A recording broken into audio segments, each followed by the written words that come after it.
Hey, hey, SBG solution based gang, like, share, subscribe. Say no to rim, brothers, mothers, fear and sell no good suckers. Hype him up, hype him up. Shouts out, showroom, Bracy in the waters. Wake up, morning show, salute, big dog, shout out to the Lord. PH, give a salute, Brownsville, SBG solution based gang.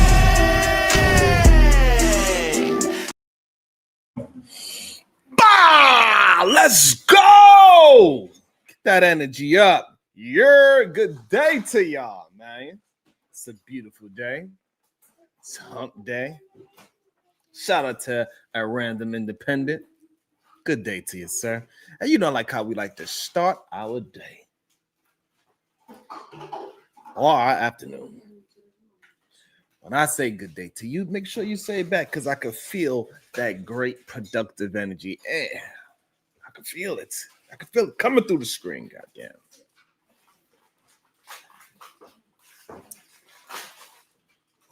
So I was up.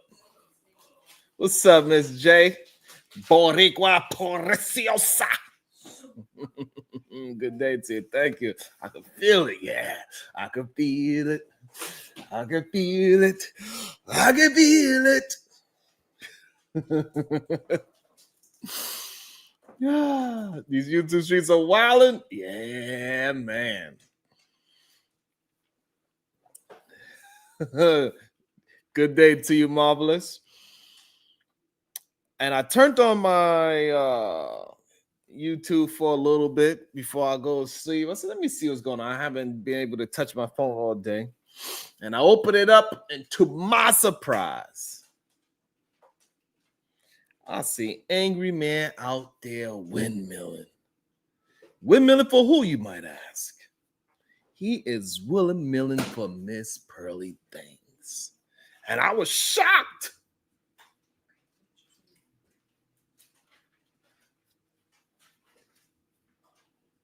Absolutely shocked that he was side with Miss Pearly Things. Oh, I believe her name is Jazz. Let me see if I can tag her name. I don't even know. What up, DJ Music?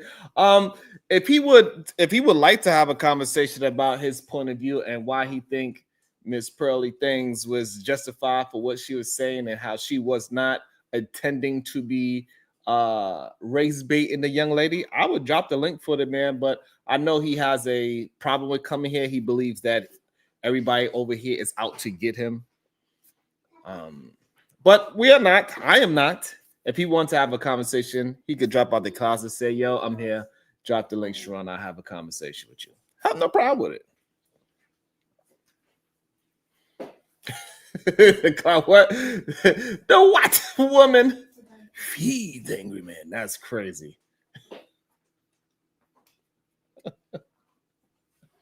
Hey, y'all's a nut.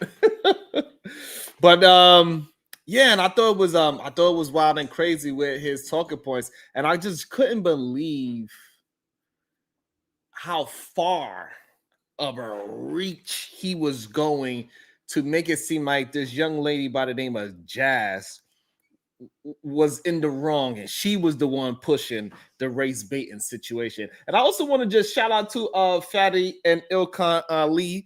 They was hosting a show. I don't get to catch their show. However, from what I seen of what Angry Man was reviewing the show and trying to defend Miss Pearly Things, they was attempting their best with the tough personalities that they had on that show to be biased as possible and keep it in the middle and attempting to keep Miss Pearly Things off of the race baiting conversation. Did it work? No. She was determined, very determined, to make sure she had that conversation with Jazz. Without a doubt. Unbiased, my bad. Yeah. They did their best to monitor and manage that. And it's wild and wicked when you really see it breaks down and you see who the people that is on her side versus, like, why would you be against your own people? Doesn't make any sense. And then later on that night, Angry Man, so Fatty pulled up on Angry Man. How did that happen? So I got that as well.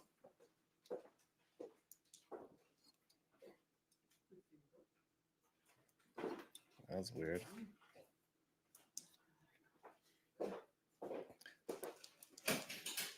Fatty pulled up on him last night, had a whole conversation about it.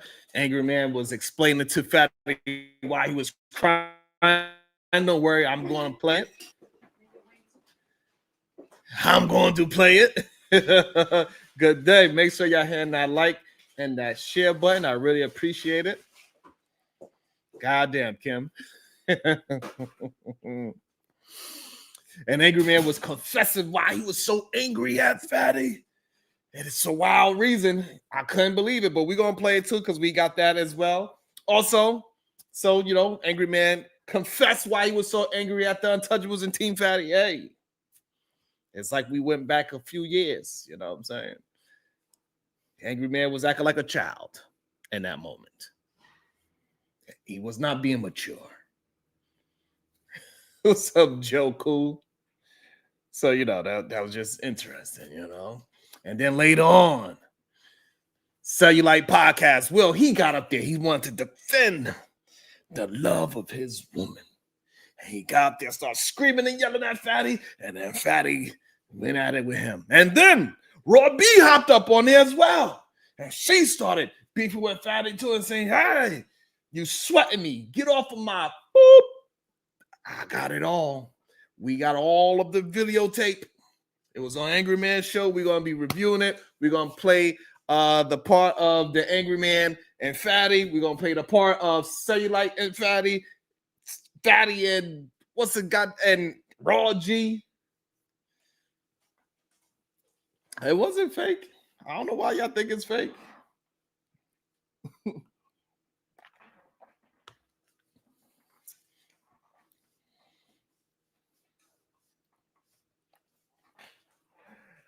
I think the Angry Man is dead serious when he be grifting for those white folks. I don't think that's fake. I think that's really him. I think Angry Man really have a unnoticed disdain for black women. He doesn't recognize how he have a disdain for black women.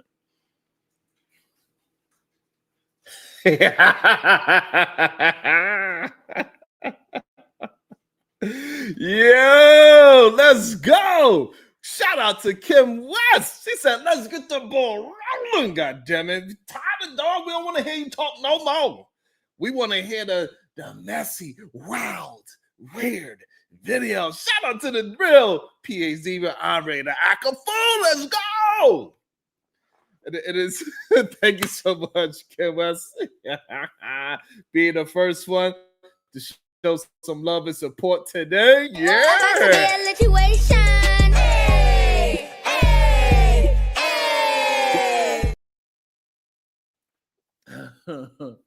I think the Angry Man really doesn't understand how he has this disdain.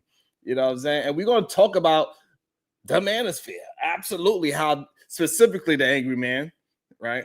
And some of these black men, majority of them, really, majority of the black men in the manosphere who act like racism doesn't exist when it comes to a black woman. They'll tell you, oh no, we just calling it out because we love our people. That's not love.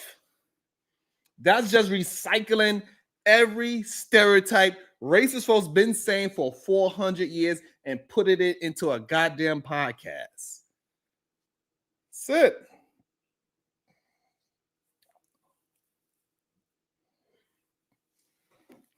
Speaking of Miss Pearly Things, Miss Pearly Things is in the chat. Shout out to Miss Pearly Things.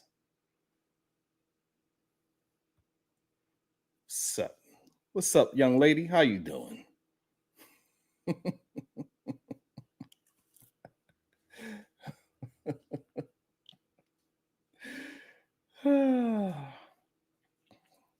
Insane. And so, and the angry man, he just want to follow every stereotype that he could find.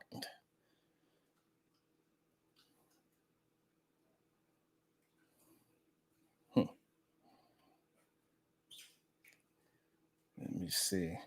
So what do so I was going to start because I didn't want to really listen to the angry man talk his nonsense talk about how Miss Pearly thing is the right one.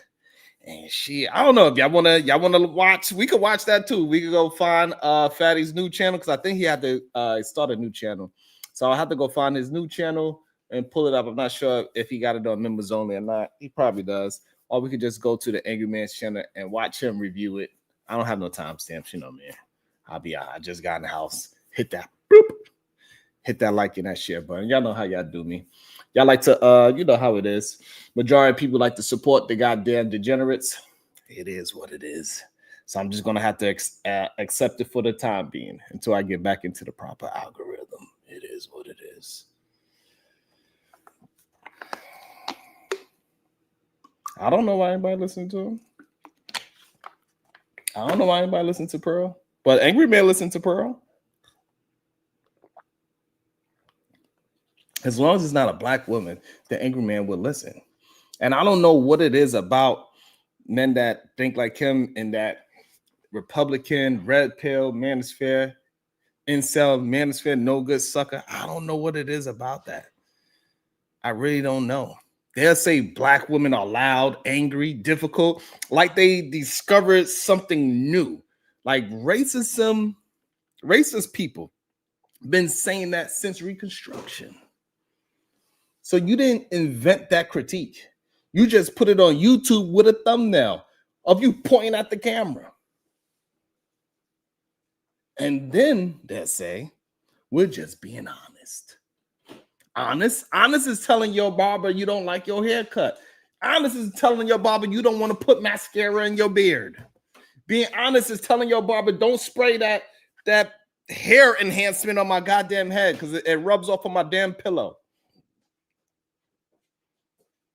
Honest is telling your girl, hey, I forgot to take out the trash.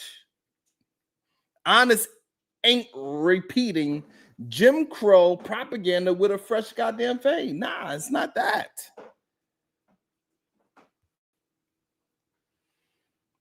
What's up, Roll Talk? It ain't that. Shout out to the Nightish. Shout out to the Night. He is back up in effect. He out here grinding again. Shout out to the Nightish. Let me see where he at. Let me shout out to my man Nightish so he could put his goddamn new channel in the link. Shout out to the Night. Keep grinding, young man. That's right. I called you young. It's okay. I called you young. It's okay. You know. Hit that like button, please. I appreciate y'all. I got 6 likes. That's crazy. Make sure you hit that like button. Black Man Unfiltered. He is one of those people that loves him some Angry Man. Angry Man can do no wrong, even when he's siding with pearly things. Black Man Unfiltered against a beautiful black woman that is in shape, that is not married, no kids, can articulate herself. No, that's the black woman you want to go against, huh? That's the one, right? The one that it's so crazy. Like everything, like I say, black woman is out of shape. This young lady is in shape. Nice looking young lady. Could speak very well. Beautiful brown skin. She doesn't wear weave. Somebody tell me what her name is so I could tag her in this goddamn video too. What's her name? Do everybody know that young lady? Her name is Jazz something. I don't know exactly what's her name, though. I don't know exactly what's her name. Jazz. I don't know. Somebody had to find the page because I have no idea. I have no idea. We're talking about Jazz. See, there you go. Look, Jazz is terrible. This is crazy. What's her name, Black Man Phil, so I could tag her in it? How you gonna say Jazz? She's everything that y'all complain. She's everything that. Come on, she's wear her natural hair, no makeup, beautiful brown skin, in shape, intelligent young woman. I don't understand. It is nothing a black woman could do that, but go ahead and let Schmiegel get out here and start talking any kind of BS statistics like Miss Pearl. She said, yeah, come on. She said, what? Black women got 50% of black women got genital herpes? What? You gonna let that fly?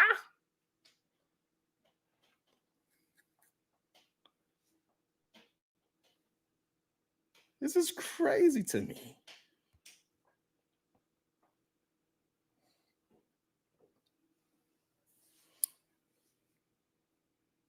I don't understand how black men keep on doing this to black women. Why do y'all keep on saying y'all only say this because we love black people? That's like saying I only slap you because I care. It's not love, it's abuse. Matter of fact, the angry man said every man that has a girlfriend or a wife, he's a little abusive. That's crazy talk to me.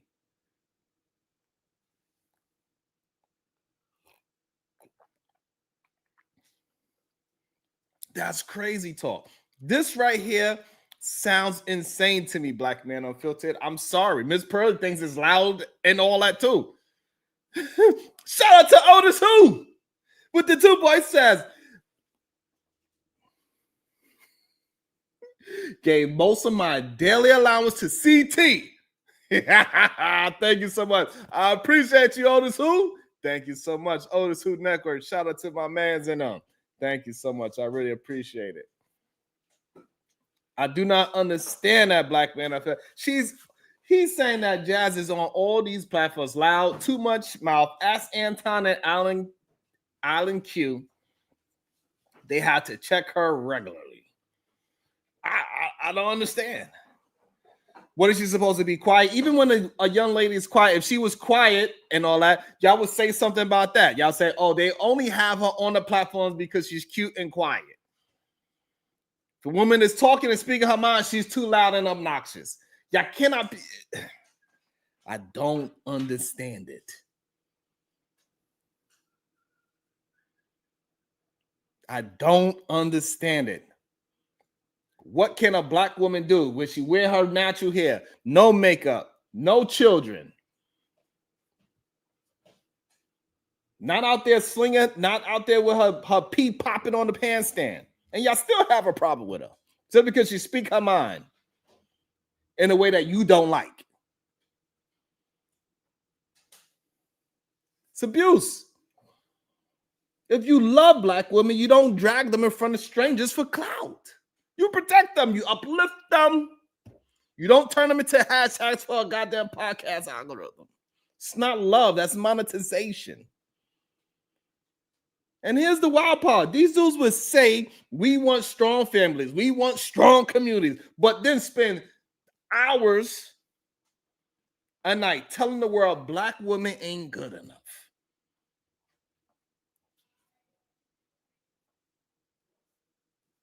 You want to win a championship, but you keep trashing your own teammates? Make it make sense. You can't build a dynasty if you're busy dunking on your own squad. You just can't. It's not a possibility. You got to uplift them.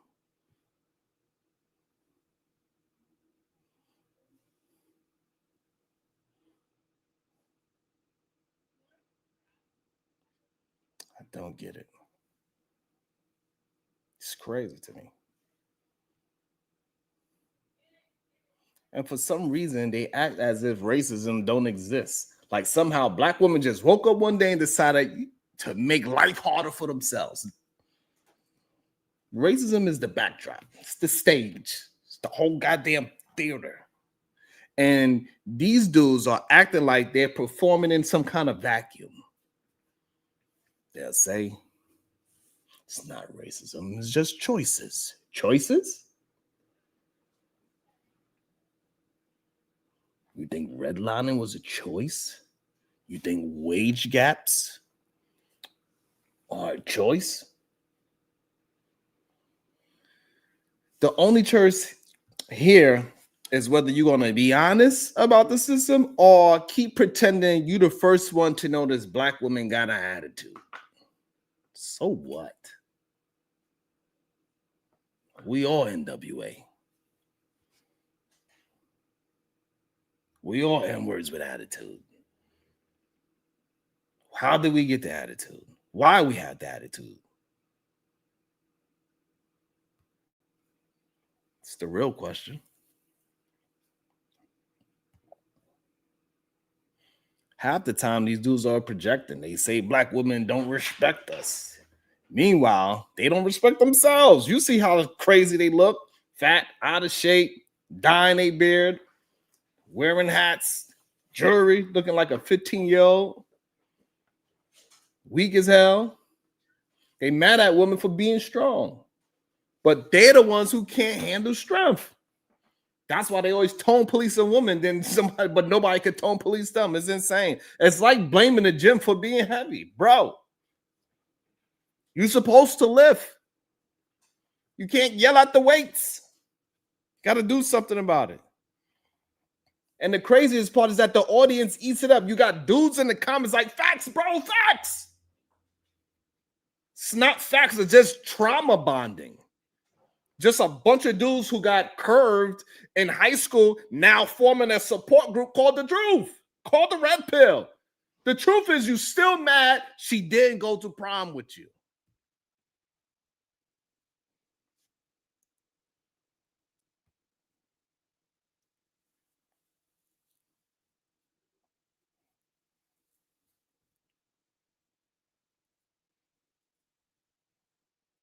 What you talking about, Joe Rogan, bro? What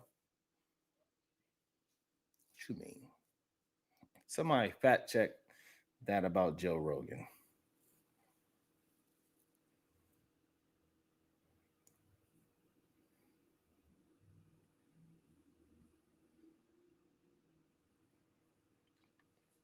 Look at Black Man Unfiltered pushing out more BS. According to the Disease Control and Prevention, approximately half of African American women have genital herpes. Specifically, studies have shown the prevalence of the HSV2 is around 48% to 50%. Read the whole article, sir. Read the whole article. Do your woman have? Do your sister have? Do your cousin have?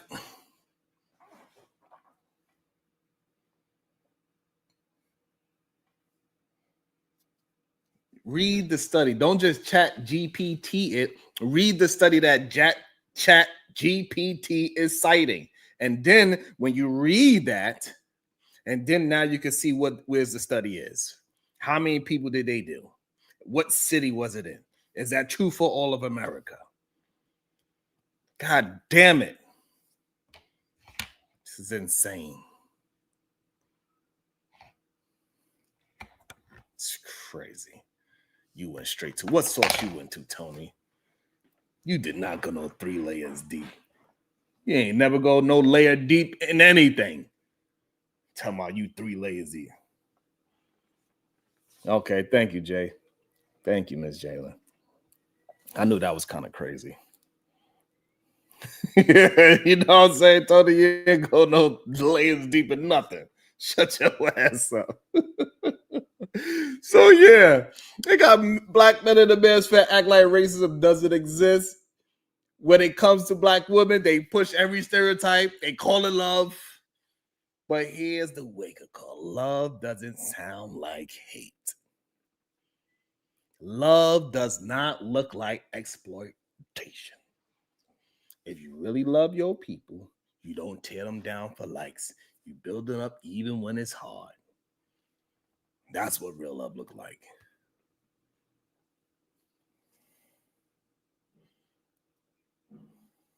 It's crazy. You gotta do better, goddamn it. We have to. So that's what Angry Man What up, Mr. Senator? Make sure y'all hand that like and that share button. I appreciate y'all. And so that's what Angry Man was out there promoting with Miss Pearly things. Hey, and he was just, anything to go against a black woman. It's crazy. However, I wanted to move forward and go to when the Angry Man was mad with Fatty and why he was angry. I think it's hilarious the reason why he was mad at Fatty in the first goddamn place. You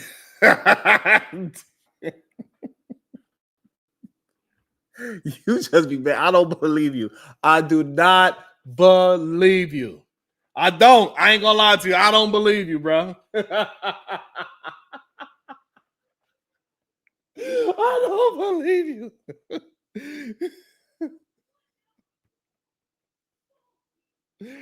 Oh. Oh. Black men unfiltered.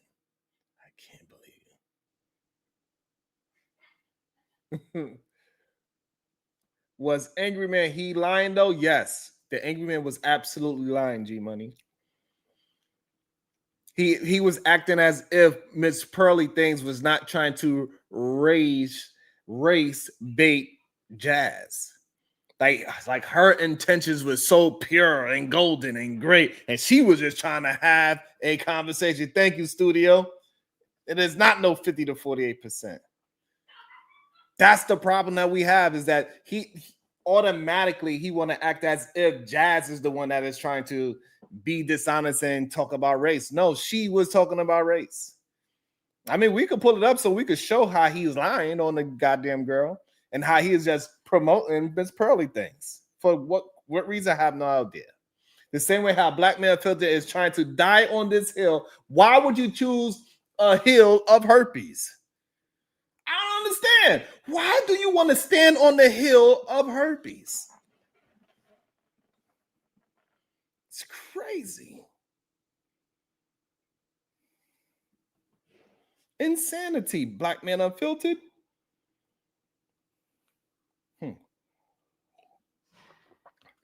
At Real Piz here is this young, beautiful black woman with no children, wear her real hair, could articulate a full sentence, clear, coherent thought.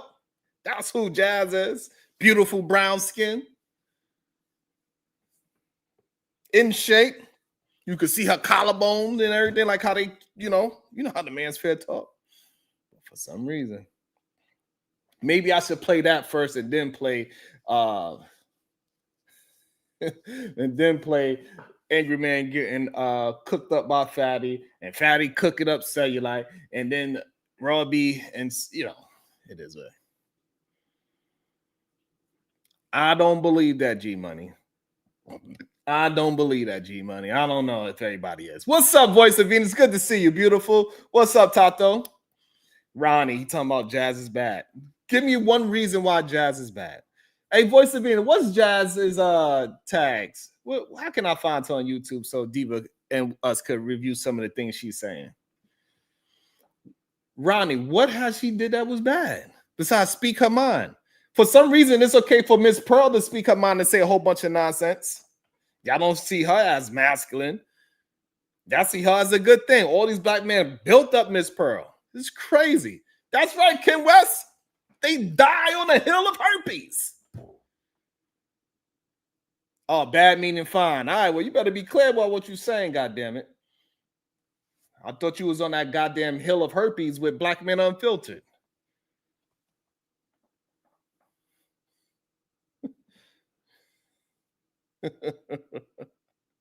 I agree with you, Free Zone Luke. All right, so let's see what. So all that happened. Angry Man's over here defending Miss Pearly Things on that goddamn hill of herpes. It got Angry Man, Black Man Unfiltered, and Miss Pearly Things on the hill of herpes. That's the hill they want to die on, Voice of Venus. I don't know why. What's wrong with them?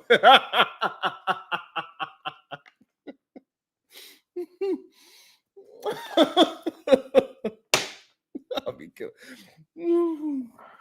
Man, if I made, come on, y'all gotta get some love and likes and shares and some single dollar bills. Make it rain in this bitch. Stop playing with me. If you're having a good time, make sure you show some goddamn love. It don't make no sense. We don't even got 20 likes. It don't make no sense that we didn't even accumulate $20 of revenue yet. It makes no sense that we don't got at least 20 shares. It makes no sense. It doesn't. I can't even get 20 likes.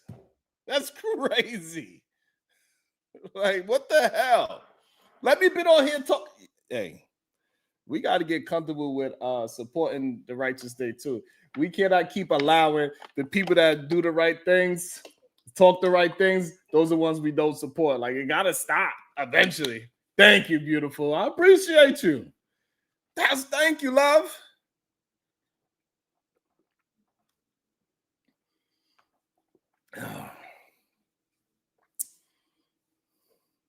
Yeah, you might be right, Tony.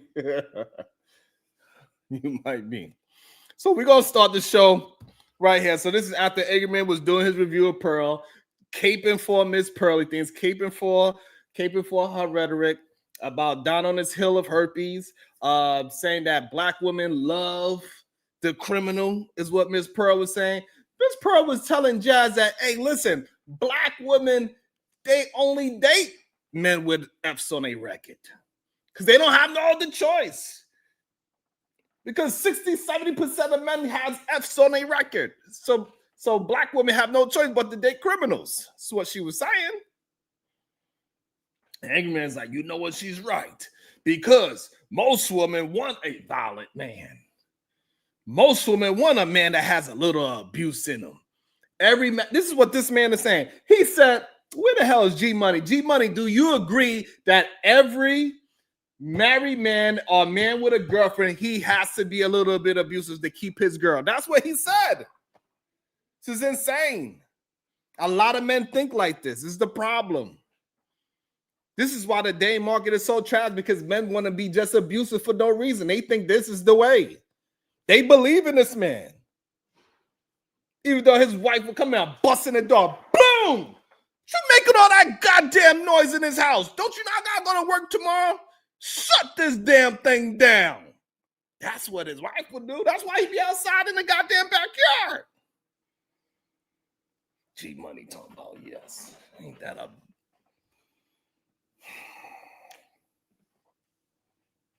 God damn it, G Money. Ronnie, that's what happened, bro. I don't know. That's what happened. I don't know. But we're going to see why the angry man was so upset. We're going to see this masculine man explain to Fatty why he was so upset at man, how he did him wrong. We're going to see how, yeah. We're going to check it out. Let's see. If I start to go at you at Tommy and Anton, I will benefit a lot because I know that people that are going to put angry men are going to see me and they're going to find me. And now this is what I'm saying, like, why push us to a place where we either had to go Fight Club back again, or we have to ignore this person and say, you know what? It is what it is. Let him do his thing. We're going to do our thing. There's no beef, no nothing, but I don't want to talk with that dude. Like, why do that? Like, what is the reason? What's the reason, angry man? I told you the reason why I said what I said. I said what I said because I was pissed. Why was you pissed? In that moment, I was pissed. But why? But why? Regardless of me being pissed about the situation, it's just like I said on the live stream. I said it ain't no beef. It ain't no drama. And part of the reason why when you drop the link, the reason why I did not come on to the show is because if I would have came on the show in that moment, I know myself, as angry as I was at that moment, I wouldn't have been talking about no red pill. I'd have been going back and forth with you and Ali, and that would have derailed y'all's show. So I just chose not to hit the link. I even said it to my audience.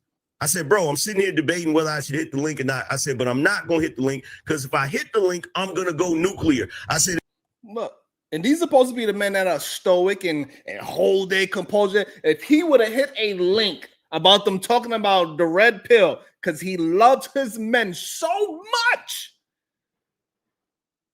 He's such a lover of men. The LOMs, red pill incel manosphere, a no good sucker. He loved him so much that he would have hit the link and he wouldn't even be able to talk about the topic. He would have just been so angry at Fatty and Ilkhan Ali, and he would have professed his anger because he was so mad. But what were you mad about, sir?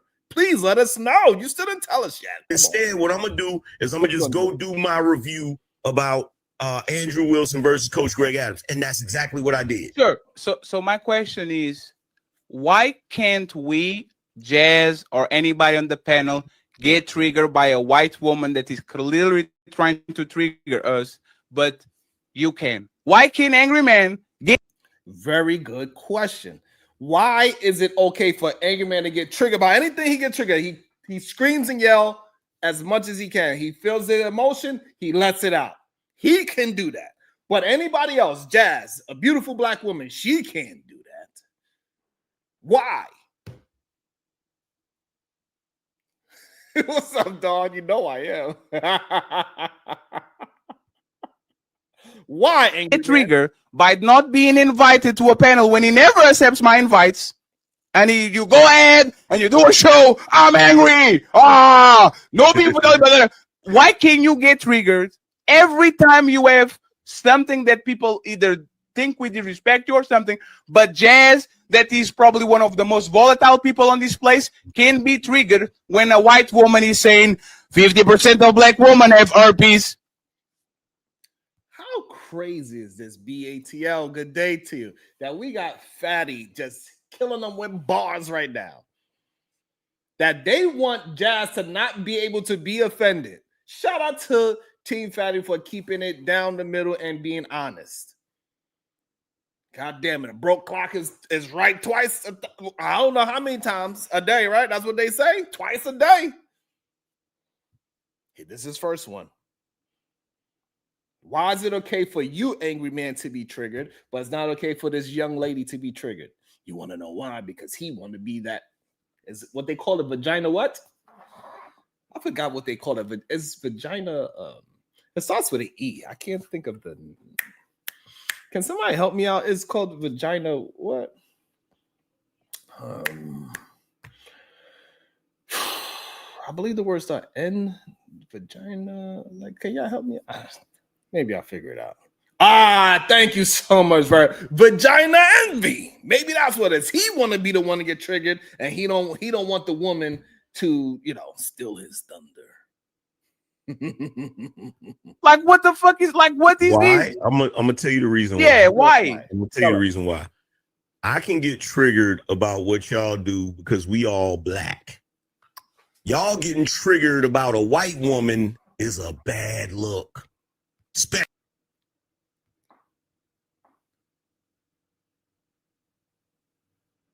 What? So, black people can get triggered by other black folks, but black folks cannot get triggered by a racist person that's saying some egregious things like dying on the herpy hill, like you want to be on. Why do you want to be on this herpy hill? I don't know.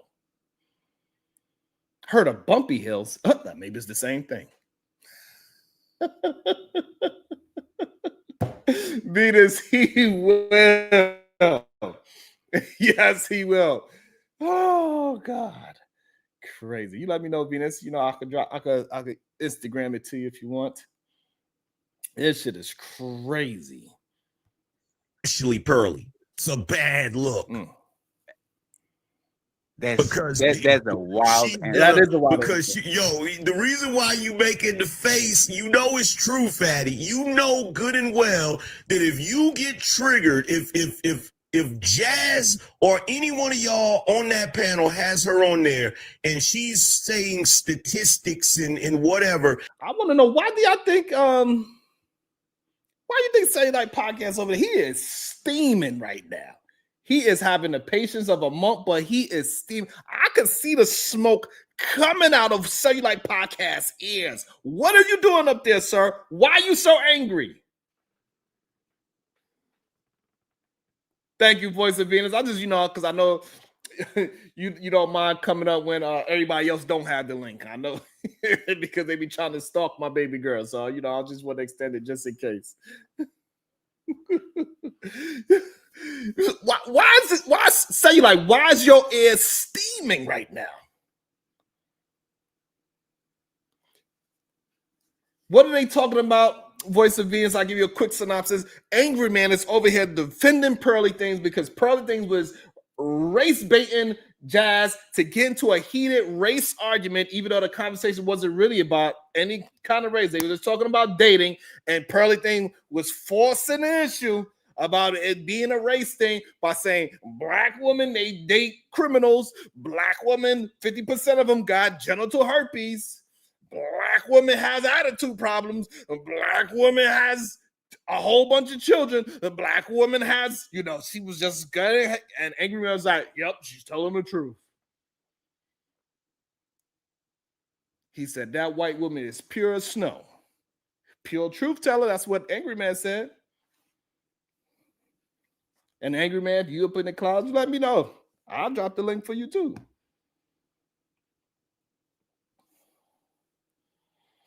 Okay, so it's Uncle Ruckus said Fatty did a smoke show on Angry Man and then mentioned Cellulite, and now that's why Cellulite ears is fuming.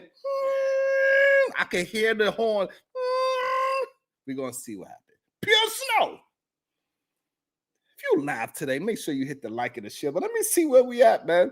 Y'all be playing around like for real. Y'all really be disliking your boy. I don't know what I did to y'all. Hit the like button, hit the share button, send a 99 cents. You know what? I'm accepting all $2 super chats talking shit about the Angry Man. How about that? Give y'all some goddamn motivation. Give me some jokes. Give me some $2 holler jokes about the Angry Man, about the Angry Rim. And y'all get triggered by it because of the racial component. That's gonna be. You know what that's going to be. Absolutely, it's a shit show, but that was the point. The conversation was not about race. That's why I stopped the conversation. I let them have in with your stats. Oh, yeah, like men that are criminals. 60% of men are arrested by the age of 18 on the black community. And I said, arrests is not the same as convictions. That's a bar. At least Fatty was keeping it honest about whatever the conversation they was having. Miss Pearly Things, she trying to make it seem like 60% of black men are getting arrested, getting convicted of crimes. No. Goddamn jaywalking, arrested. Being drunk in the street, arrested.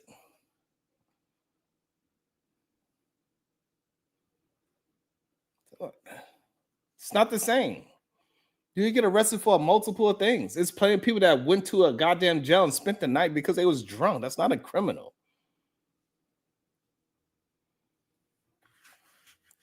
I'm willing to have a discussion with anybody that's willing to have one with me. Majority of the time, majority of these men, especially these red pill incel manosphere, these no good suckers, those men are afraid to have an honest conversation. They want to have their echo chamber of a conversation and they willing to have one person come to their show and talk because they have the whole peanut gallery to gang up on that one person or that one female. That's where they feel comfortable at. But they would never go outside of their comfort zone and say, hey, I'm going to go to an opposition show. They don't do that because they know how stupid they sound.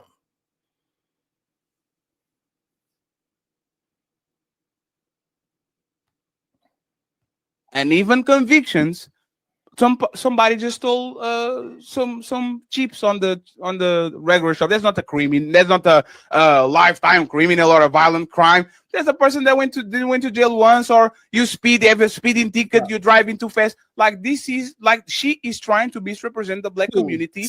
And when we actually point out, hey, look at what you're doing. This conversation is not about black people, and you are laughing and giggling while you're trying to trigger black people. Hey, one thing, Cellulite Podcast got a lot of respect for the Angry Man. I don't know if he got the same respect for Cellulite Podcast, but Cellulite Podcast got a lot of respect because he didn't say that one word, kept his mouth quiet as cat. That are easily triggered. We have to do something. But my thing is, I'm expecting Jess to be triggered. I'm expecting tyranny to be triggered. Right. Angry Man Angry Man, we're on season 7. This is not the first season. We don't meet each other. Shut up, fatty. Hey, fuck you, Angry Man. This is season 7. We are on year 4. We build a lot. Like you have your team, we have our team. We mingle with each other. Like we know each other. Like, how can Angry Man on season 7 still be triggered by the same things that were triggered on season 1 when we have been nothing but respectful to you? Like, how can we? Matter of fact, I'm going to ask, how do I know that this is not going to happen the same again in like 6 months, 8 months, a year? Like, how do I know? Well, for one, here's the thing, bro. You're saying Angry Man triggered. If this was season 1, do you think this would have went the way it went?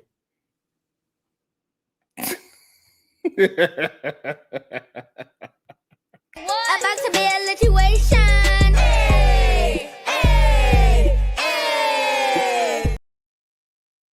Shout out to Elite Belzo 1 member for 18 months. Thank you so much. I really appreciate for all that you do. She said, get the lights up. Get them up. Before I put you on that goddamn Herpy Hill with Angry Man. G Money, hey, it would be a good show. It's always a good show when I'm cooking up the Angry Man. It's always good. I love cooking them up. It's fun. It's like a little jogging match. Thank you so much, Elite. Thank you so much. Do you think if this was season 1 and that situation happened, I would have been like, you know what? I'm not going to click the link. I'm going to just fall back, because if I click the link, we're going to get into it and it ain't no beef and it ain't no drama. Do you think season 1 Angry Man is going to do that? Or do you think season 1 Angry Man is just going to go berserk? Yeah, you're going to crash out, but I think you didn't click the link because you know you were wrong. Ooh. We didn't do nothing to you. Nah, I didn't click the link because I knew I was wrong. I clicked the link because I didn't want to be wrong. I didn't click the link because I didn't want to go up there and wreck y'all show. You feel what I'm saying? I didn't want to. Exactly. I didn't want to go up there and derail the show and make it about a personal thing between me, you, and Ali as to why I didn't get the link. I left it alone so that y'all could see you and Ali as to why I didn't get the link. I mean, between me, you, and Ali as to why I didn't get the link. I left.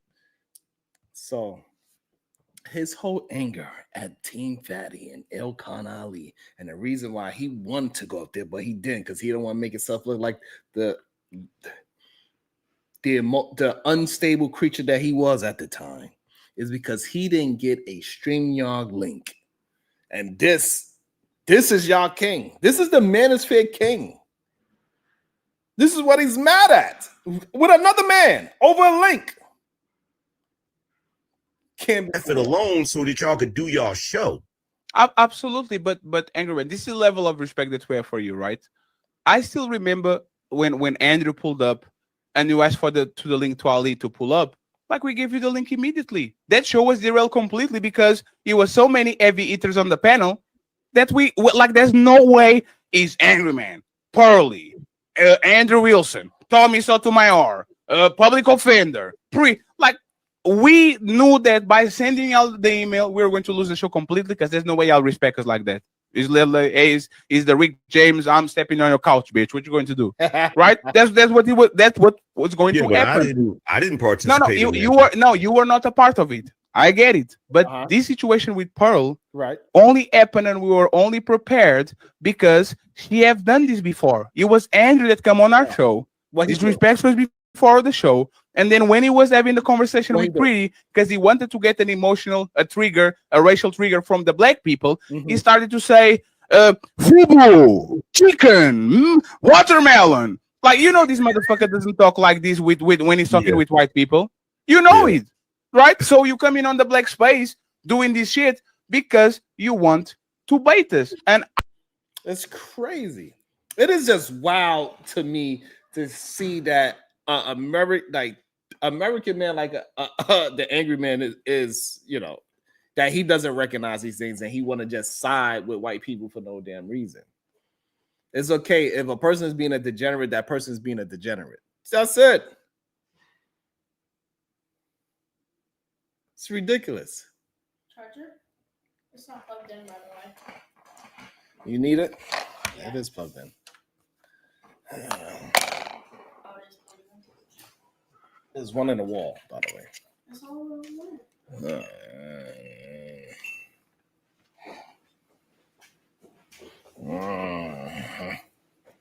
Children.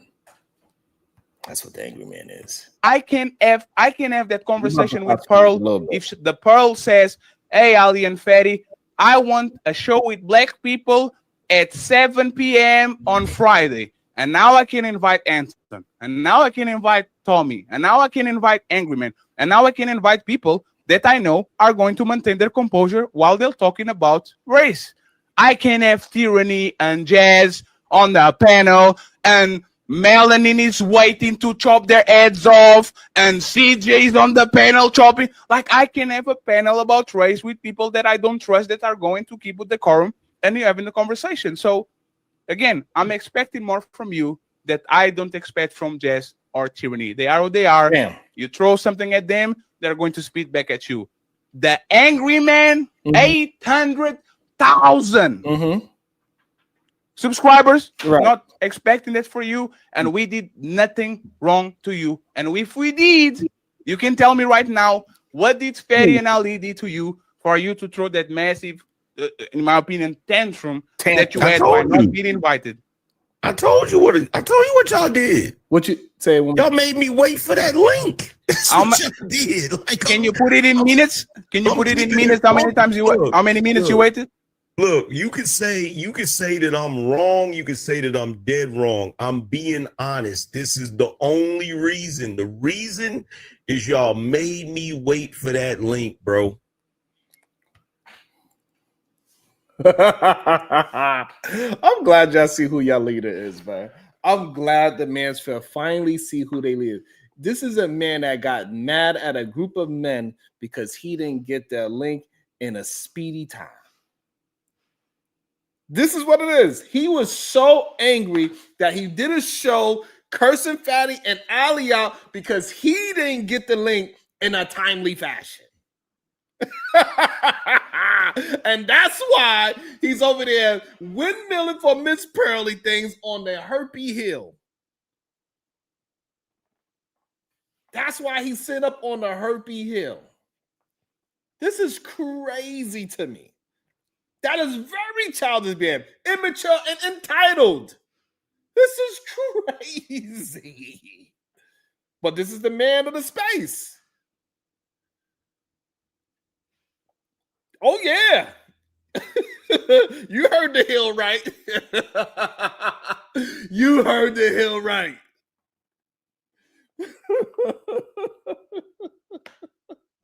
You heard the hill right. This man wanted to die on Herpy Hill because he didn't get a goddamn link. It's crazy. This man, that white woman, Miss Pearly things, and clearly black men unfiltered as well. It's funny how, you know, two of the unshapely men, regardless, they want to die on Herpy Hill. Why? I don't understand why black men unfiltered, Angry Man, and Miss Pearly thing are up on Herpy Hill. I don't get it. I don't get it. Somehow they want to die there. Notice how ain't no black woman up there. Huh. For That's 30 right, minutes. bro. We're going to move For it down. 30 We're minutes. going to see. That 13 minutes was an eternity for me. 13 minutes you have to wait. For real. That It's- 13 minutes was forever for me. Wow. It's not that Especially with what homeboy was saying. dude, and we get you the dude, and then you do what you do. Just saying, but I'm gonna keep it real with you, bro. Like I literally stopped going. Y'all was kind of First, don't make it about race. And as soon as I said that, Pearl makes it about race. And I said, you know what? Never mind. Like we didn't want to have the race talk in that show, and everybody knows that thing ghosty. We bring because I don't have the fat fuck shit. Let me answer. Go ahead. Oh, hold on. You I know. Here's the funny thing. What about American black woman? You know how bad he looks. If the caping for, I'm not caping for nobody. I'm a foreigner. Y'all call me Teta. Y'all call me the fat fuck from Portugal. You know how bad y'all call me Teta. Y'all call me the fat fuck from Portugal. I'm a foreigner. Y'all call me Teta. Y'all call me the fat fuck from Portugal. I'm a foreigner. Y'all call me Teta. Y'all call me the fat fuck from Portugal. I'm a foreigner. Y'all call me Teta. Y'all call me the fat fuck from Portugal. Nobody. I'm a foreigner. Y'all call me Teta. Y'all call me the fat fuck from Portugal. You know how bad he looks if I let a white woman talk shit about American black woman. You know how bad he looks. You know how bad he looks if Robbie watches it, if your wife watches it, if Don't bring Walt my is. wife up. Don't Of bring my course wife not, you pussy. No, you bitch like- ass nigga. What you? Okay, I know. Here's the funny thing. I know. On my show, bottom of the barrel. Why'd you invite my wife? Walt Don't bring is my wife up. Don't bring Of my course wife up. not. Robbie watches it, if your wife watches it, if Don't Walt bring is. my wife up. Don't bring Of my course wife up. not, you pussy. No, you bitch like- ass nigga. What? Okay, I know. Here's the funny thing. I know. On my show, bottom of the barrel. Why'd you invite I my know. wife to your show? I know. Why'd you invite my wife to your show if I'm bottom of the barrel? He was wait, one of Let me. Why angry man act like he don't know what's going on? He get on my goddamn nerves. He get on my goddamn nerves. Talking about wait, what?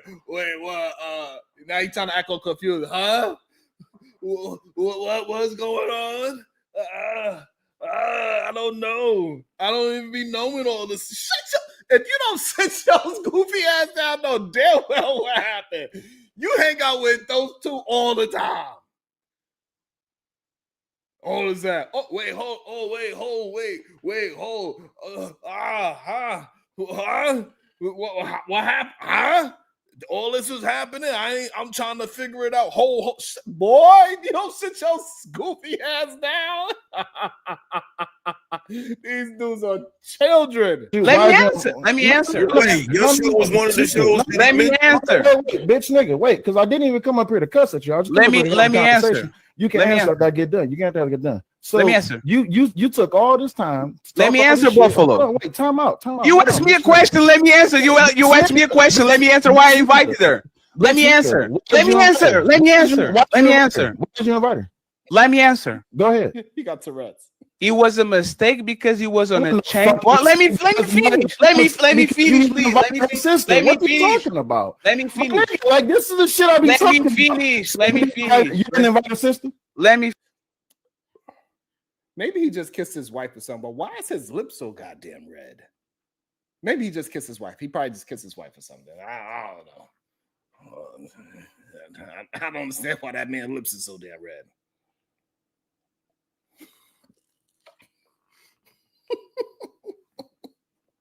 I don't know. I don't know what's going on. Why that man lips so goddamn red? But go ahead. Finish. Did you invite her sister? Yes or no? Let me finish, please. This is the fake shit I be talking about. Can I finish? But you invited my wife to your show. Let me finish. Can I Yeah, finish? Yeah, go ahead, finish. Go ahead, and put me on the Okay. big screen. Go ahead. Go Okay. ahead. While you explain Okay. this, we're gonna put this on the big screen. Put- We're gonna let yeah, you put- explain. Open the chain. Open my the wife to your show. sir. Open the chain. Open the meeting. Open the meeting. There's the whole Yeah, entire open thing it. right there. It's right there. No. It's No. right there. Oh, The sir. screen- Oh my screen God, sir. is right there. The Sir, screen- open the. Hey.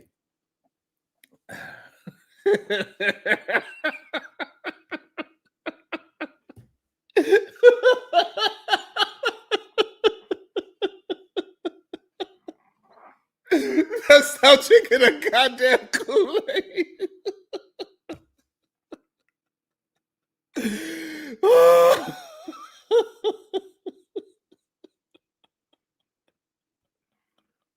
meeting.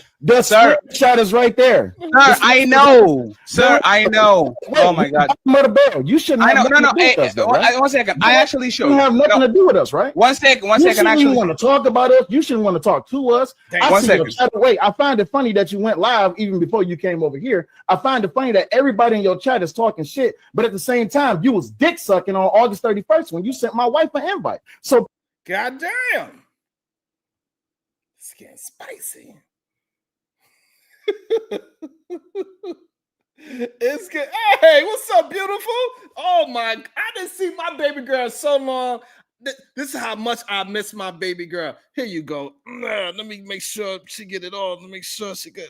I worked hard today too. Here. Get all of that. Let me do the other side for my baby girl too. Here, miss my baby girl. I miss you. Get all that. God damn it. What up, Will? Mr. Williams, what's good? Yeah, Venus. Oh, I forgot Venus.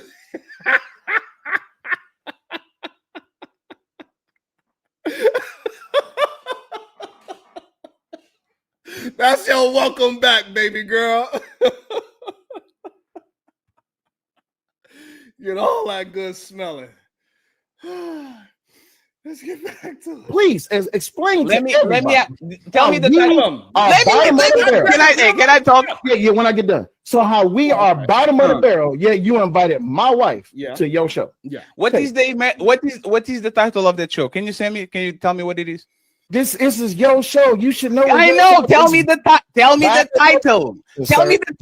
Battle of the sexes. Battle of the sexes. And what is the precise title? Polygamy versus monogamy. Okay, monogamy. I know how to spell that one better. Monogamy. There you go. Okay. Okay, so let me ask a question because I'm a little confused with this. Angry man's a goddamn lie. I'm a little sit your ass down. You know you wasn't confused. You knew exactly what was going on. Now all of a sudden you don't got no context clues. The smartest man on YouTube don't got no context clues. I knew what was going on. How the hell you didn't figure that out? You don't have to be a part of it. I didn't have to be talking with Raw G and say like to understand what the hell they talking about. You know they got smoke for each other for a long time. They haven't been speaking. You know, I don't know what's going. Boy, if you don't sit your goofy ass down. Situation. So, one second, Angry Man, because I have to show. I need to know what's going on, bro. Hold on for a second. So, okay, so now it makes sense. This is what Raw was talking about in the chat earlier when she said her name keeps coming. Oh, now you understand. Now you get it. Captain Obvious. Thank you, Captain Obvious. Up. Yes, because even during his smoke show, it was supposed to be about you, but I was getting clip after clip say you like that bitch ass nigga, say you like this, that, and the other, that bitch Raw B, and I don't know why she's still with him, and all this, that, and the other. Like, why are we be? Damn, she shouldn't be with you. She shouldn't be with you. Why she shouldn't be with a good loving man? What did Say Like do? That Raw G should get the marriage annulled. What did he do? Let them be happy, god damn it.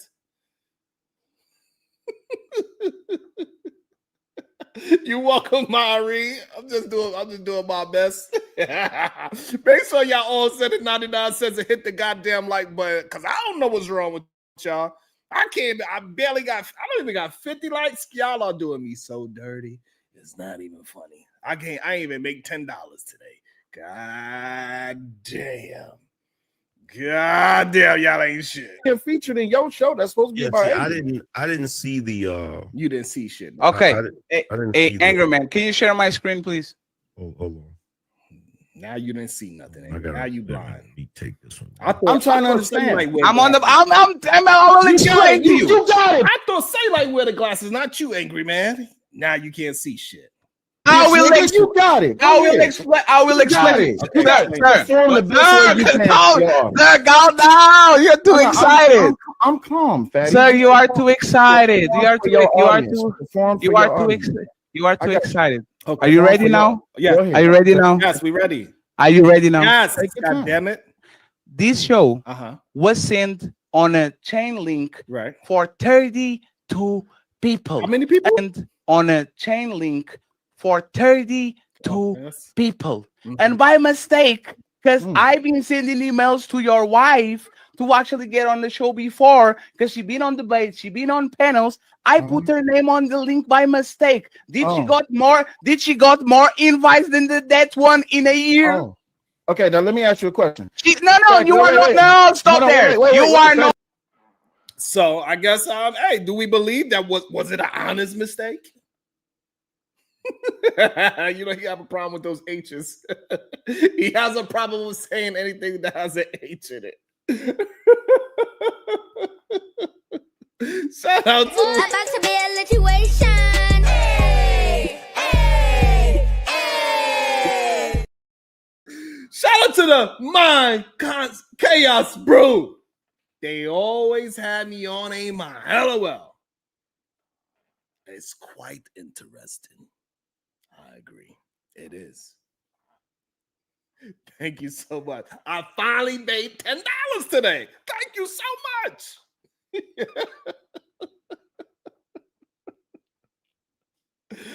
Oh, I don't know. Hey, he said it was an accident. You know, I never even had no children by accident, but hey, they say it happens. I don't know. Not special. I want to wait. No, sir. I don't need to be special. You are not special. Fatty, let me ask you a question. You are not special. It was a mistake. Fatty, since me and you fell out, have I blocked you on Instagram? Have I said a word? I didn't check nothing. Okay, cool. I have not. I don't check for insignificant people. Wait, time out. It's insignificant. Oh, so now I'm insignificant all of a sudden because I got 35,000. No. I'm going to. It's okay. Listen, I'm going to be very honest. I don't check for insignificant. Wait. I'm insignificant because I got 35,000 subscribers. It's okay. No. I'm going to. It's okay. Listen, I'm going to be very honest. I don't check for insignificant. Wait. I'm insignificant because I got 35,000 subscribers. It's okay. And the people only watch you when you're playing Donald Trump and nobody's talking. Hey, watch this. It don't. Hold on. It's okay. Because here's the thing. It don't matter how I got the subs. I got the subs. How come you ain't got the subs? Wait. I don't. Wait. 1 second. What? I got the subs. How come you ain't got the subs? How come you not at 1 second. Hey, sir. Because it's not even. Wait. Subscribe to don't matter. It's about watch time. Hey, can you stop talking? I got. No, I don't need to stop talking. Okay. Hey, sir. I don't take shortcuts. I actually go the horizontal way. Do you want me to share ad revenue? Congratulations. No. Hey, sir. No, you don't want to see my ad revenue. How much money did you make last month? $7,000. Oh, hell $7,000? Hell no. I'll tell you like, you got to send me 99 cents. You got to send me 99 cents. Nah. Shout out to wife though. Yeah. Yo, say like, you got to send me $1. There's 1.99 cents. That's what, 70 cents. That's all. Now, you know what I'm saying? Because after YouTube take their money, that's 70 cents. God damn it. Yeah. Let me show you something. Oh no! Can you show it? I want to see it. None of your business. Why does somebody I'll show you mine if you show me yours. No. I want to see it. I will show you. No, I'm not here. That's how freaky as hell. I'll show me yours. I'll show you mine. I want to see it. And they say my hands is jazzy. Anything to you. The most important thing about. Time out for a second, y'all. If I'm insignificant, why does it matter to you? You should be doing your show. No. After what did you say during that walking? What did you hold on? Pause for a second. We don't gotta look. We don't. You were bragging about views. Let's talk about money. Hold on. Let's talk about money, baby. Hey, look, we don't have to show each other's revenue. Let's not do that. I want to see the 7,000. I don't make on the panel. No. I want to see the 7,000. No, show it. So you like, go ahead and drink some more Kool-Aid. Be quiet. He made $200 last month. No, show it, sir. I want to see the 7,000. Show it. I only made 200. No, show it. No, you said you made 7,000. Show it. I lied. I only made 200. Excuse me, Angry Man, because I'm just gonna say this real quick, and then I'm gonna let my husband keep eating your ass up. This is the thing, right? The last time you and I interacted with each other, Fatty, I told you I don't rock with you. Therefore, my email address should have never been in your email thread. I apologize. Okay, thank you very much. I'm still speaking. Don't. No, I apologize. You are right. Thank you very much. Bye. First of all, I and I'm concede. still I apologize. I'm I will still never saying- make a mistake again.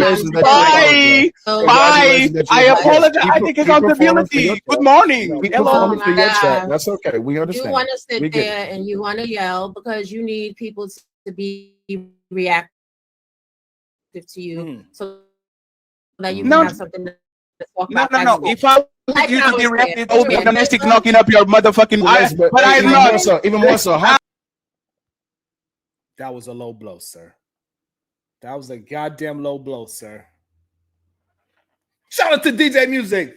Loose Ninja Roundup in full effect. Thank you so much, DJ. Thank you for all that you do. I appreciate you. Now, why you go for that low blow, sir? Get your ass in the ring, and then you could talk ish about somebody getting knocked out. Even though it was funny, I laughed a little bit when I watched the video and say like fell down 2 times. It was funny. I did laugh. I ain't gonna lie. But I would never say it out loud. Cause I ain't getting in the ring. So hey, shout out to them for getting in the ring.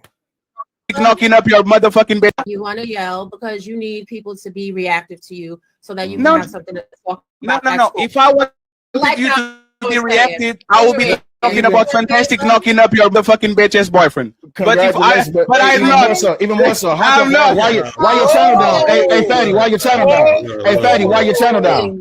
Hey, Fatty, why your channel down? Why your channel down, Fatty? Why your channel down, Fatty? Hold on, look. How many 12-year-old jokes got to go out about you, Fatty? Why your channel down? You can do it all. Whoa. Why your channel down? This man was dancing the Macarena. Why is your channel? What I need to say, because I'm not going to yell over him because he's a child. Absolutely not. He did not do no Macarena. He might have did the 1-2 step, the Sierra 1-2 step. He ain't do the Macarena. It's not nice. That's a lie, Fatty. Y'all, look, wait. Let's hold on. Okay. Weren't you leaving, Robbie? God damn it, Fatty. Let Angry Man get control of the damn panel. Oh, Roger, sorry. That's your new name, Roger. Weren't you leaving? Wait, hold on. She said that she was. Wait a minute. She said that she was getting ready to go. So we're gonna let her say what she had to say before she go. Go ahead. Right, and can you drop him because I don't want him interrupting while I'm speaking. Absolutely not. Ooh, he's not gonna interrupt you. Fatty, come on, man. Be cool, bro. Hey, listen. I don't know. I didn't know that was kind of crazy. About to be a situation. Hey, hey, hey. Shout out to the Mon Chaos group. She said that's all he has is low blows and extra blueberry. Thank you so much for all that you do. I really appreciate you. Thank you. Oh, yeah. If he interrupts, then how much does it cost to drop him? Because this is what this type of time we on. We can take it all the way back to Fight Club. But at the end of the day, girl, I'm not gonna charge you to drop him. Like he gonna be cool. Fatty, be cool, bro. Look, I'm going to be quiet. Yeah, I agree. I don't know if he can. I thought that was. I didn't see this. I thought that was interesting. I thought he, hey. Sometimes I don't know. I think that's weird for Angry Man, especially that he rocks out with Will and Raw G. Why do you want to stay in the middle? Hey, sometimes you got to pick a side, bro. This is why I don't like the fence straddling. This is why I don't like fence straddling. That's why I said blueberry. Let me read it again. They say, I can't read. God damn it. That's all he has is low blows and his extra blueberry.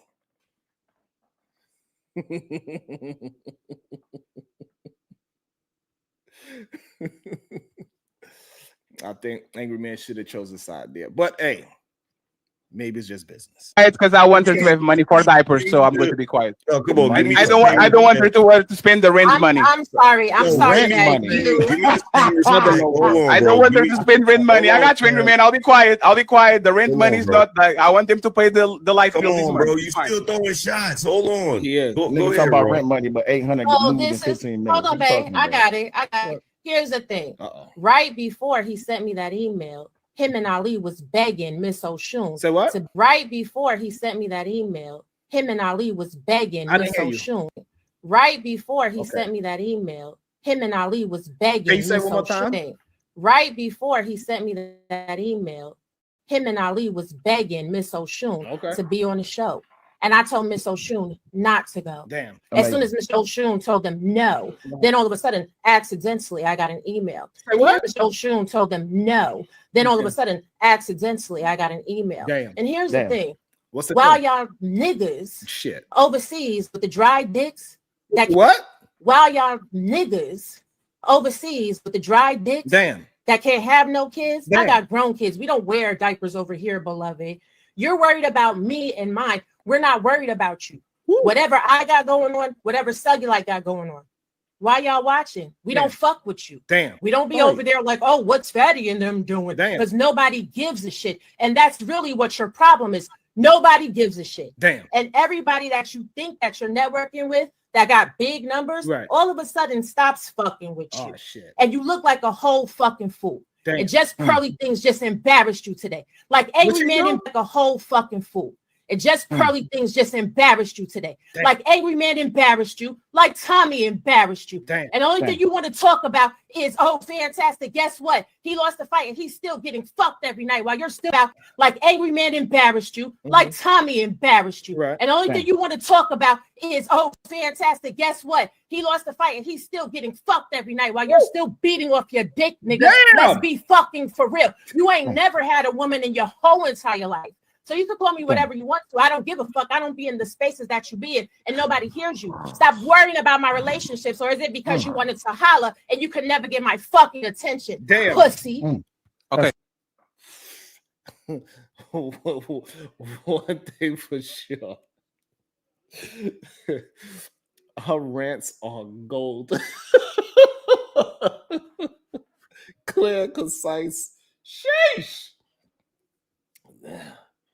You should have been a battle rapper, ma'am. You should be writing down lyrics. God damn it. Like, because that was some bars right there. I enjoyed it. I thoroughly enjoyed it. God damn. And how you have so much breath control? Where did you get all this breath control from? Like, how? And just like, he was like, yeah, ha. The breath control was very impressive. And then you had to end it up, pussy. Baby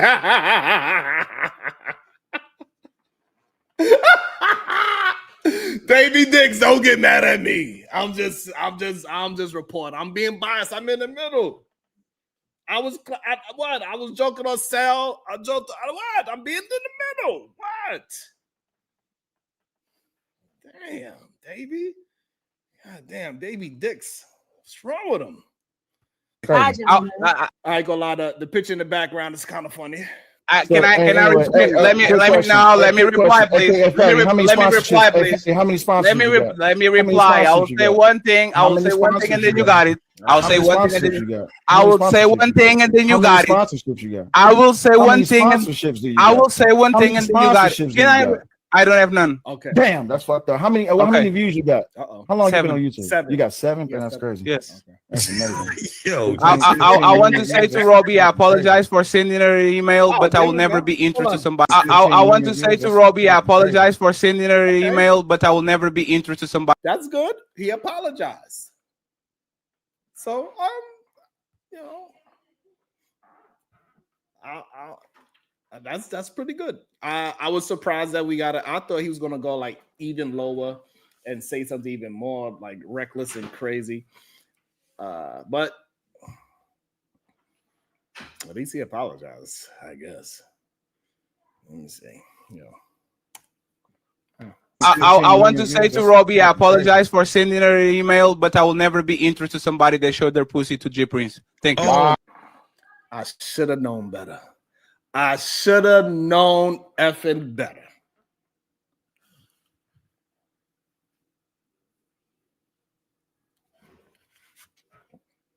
I should have known better. Why are y'all so concerned? This should be wild. And this is that's wild. I don't know. Why are you concerned about something like that? That's just crazy. Why focus on being so disrespectful? I don't understand it. I don't understand how it's but you know, that's just crazy. Insane. And you know what, Jay? Yeah. He didn't just fall out with Jay Prince. He cried over the man. He didn't just fall out with Jay Prince. He cried. We cry together. Let me pin it to the top. Oh, we got to 50 likes. Let's get another 40. Let's get another 40. So I guess now, Dad, he could have just left it at I apologize, and then we could have moved on. Now, say like it's forced. Now you force another argument. Maybe Fatty just missed the back and forth. He hadn't probably had one of those in a long time. I mean, they all kind of giddy. Angry Man was all giddy, like the child that he is. You know, I don't know. You know, I don't know. Yeah, I don't know. It's kind of wild though. Like that part of the disrespect, that part doesn't make no sense to me. Like, hey, leave. Hey, that was before. First of all, I don't know. I don't know what's the obsession with grown people doing what grown people do. I don't. That's what I'm saying. I don't understand why you care about somebody's DMP pics. I don't understand. Like, you know what I mean? Like, those are grown folks. If that happened, if that is the case, then okay, those are grown people. Like, who, you know, grown people do stuff like that. If both of them were single at the time, the fuck.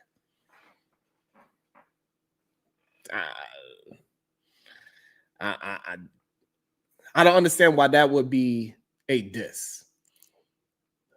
Oh, Sharon, that's why you got your peen sucked by an ugly girl. Like, that's a diss. Is it diss for you to say a woman sucked on another man's peen? Like, that's what she's supposed to, like, I don't understand. Like, a man and woman doing whatever man and women doing is not a diss, I believe. I do get it that, you know, it is Jay, you know, the Rim Prince. I do get that, you know. Yeah. Men do. Yeah, I guess that's the real problem with it, you know, like, you know. So, you know. What up, Lee? No, you're not Block the Butcher. Unfortunately, you are here. Yeah, I mean, Jay Prince is dirty, but hey, somebody gonna clean them up. Flora cleaned them up for a week. You know, but still, regardless, you know.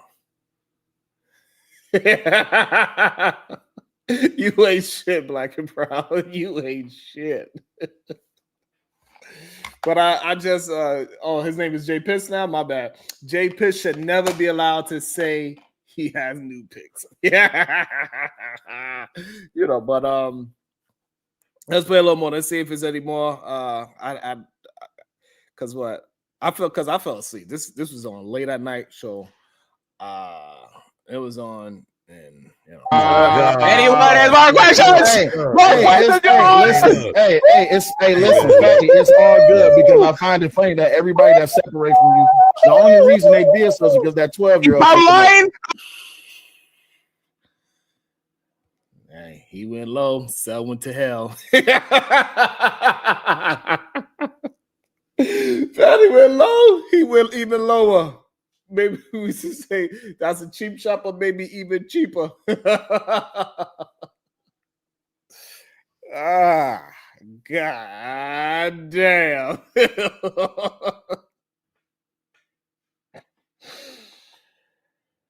Oh. Oh my goodness. Oh my goodness. Damn. That was goddamn. Now he called him a map. I'm That's cool. flying. So how many? Okay, So how many? all You right, know all what? right, This yo, angry yo. man show. But aside though, how many Angry Man, you're 12-year-olds did it protected take to right now. down you at? Zero. Huh? Next Zero? question. Oh, okay. How many Next 13-year-olds? question. Zero. Next Next question. Okay, cool. Any more questions? This is descended into Fight Club-esque shit show. If you have any more Okay. questions, let me know. If you have any more questions, let me know. Wait, If you have any more questions. Look, wait a minute, y'all. Let's wrap this up because I still got to review a show, man. Okay. Jesus Christ, man. I just find it funny that the nigga. I didn't know y'all had this level of contention between. What? Angry Man, you got to stop acting slow for no reason, sir. You have to stop acting slow for no reason. You know that. You know. Stop acting like you all of a sudden you blind to everything that's happening. You blind that Miss Pearly things is purposely saying things to trigger people of a certain color and of a certain gender. Stop acting blind.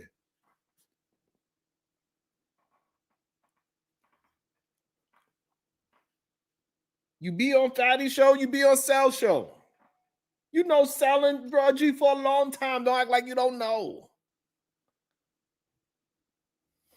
I'm being disingenuous. God damn it. Each other. I Hey, watch honestly this. didn't know. Watch this. After the fight was fantastic, I knew everybody in this space was gonna talk that shit. I don't care. That's one time y'all saw me lose a fight. You ain't gonna talk about the number of times that I won the fight, but that's all right though. I ain't worried about that. Here's the thing: the only reason me and Fatty don't even fuck with each other was over something stupid. He went his way, I went my way. Since then, people even from his camp has been in my chat when I had 3,000 people in the chat. And yes, I was up there talking and the video wasn't just playing. But I find it funny that niggas that say that I'm insignificant, he know how I built my subscriber count. Damn. So the question is, if I'm insignificant and you recognize how I built my subscriber count and how I built these 16,638,596 views, why the fuck does it matter what this nigga say? If anything, you got to hold on. If anything, you got to get your other channel back and you got to catch up to sponsorships. And then on top of that, you can have the YouTube. I have a wife, my nigga. The main thing that y'all niggas do shows about, have these old dry ass conversations about. The main thing y'all talk about, black men can't get this, black women don't want that. I have a wife. You niggas don't have nothing. And if you think that this YouTube thing is really gonna get it to where you got it, big homie, you can have it. But here's the thing though. What did I say months ago, Angry Man? What was it, 3-4 months ago? I said, when everybody dismissed me from this space, I accepted that fact. And I moved the fuck on. I went over and started building my shit. And here I am to this day in this EBT sector. Niggas are still feeling some type of way because they see that 35,000 subscribers and that's 16 million views. That's fucked up. No. Now that was a good rant.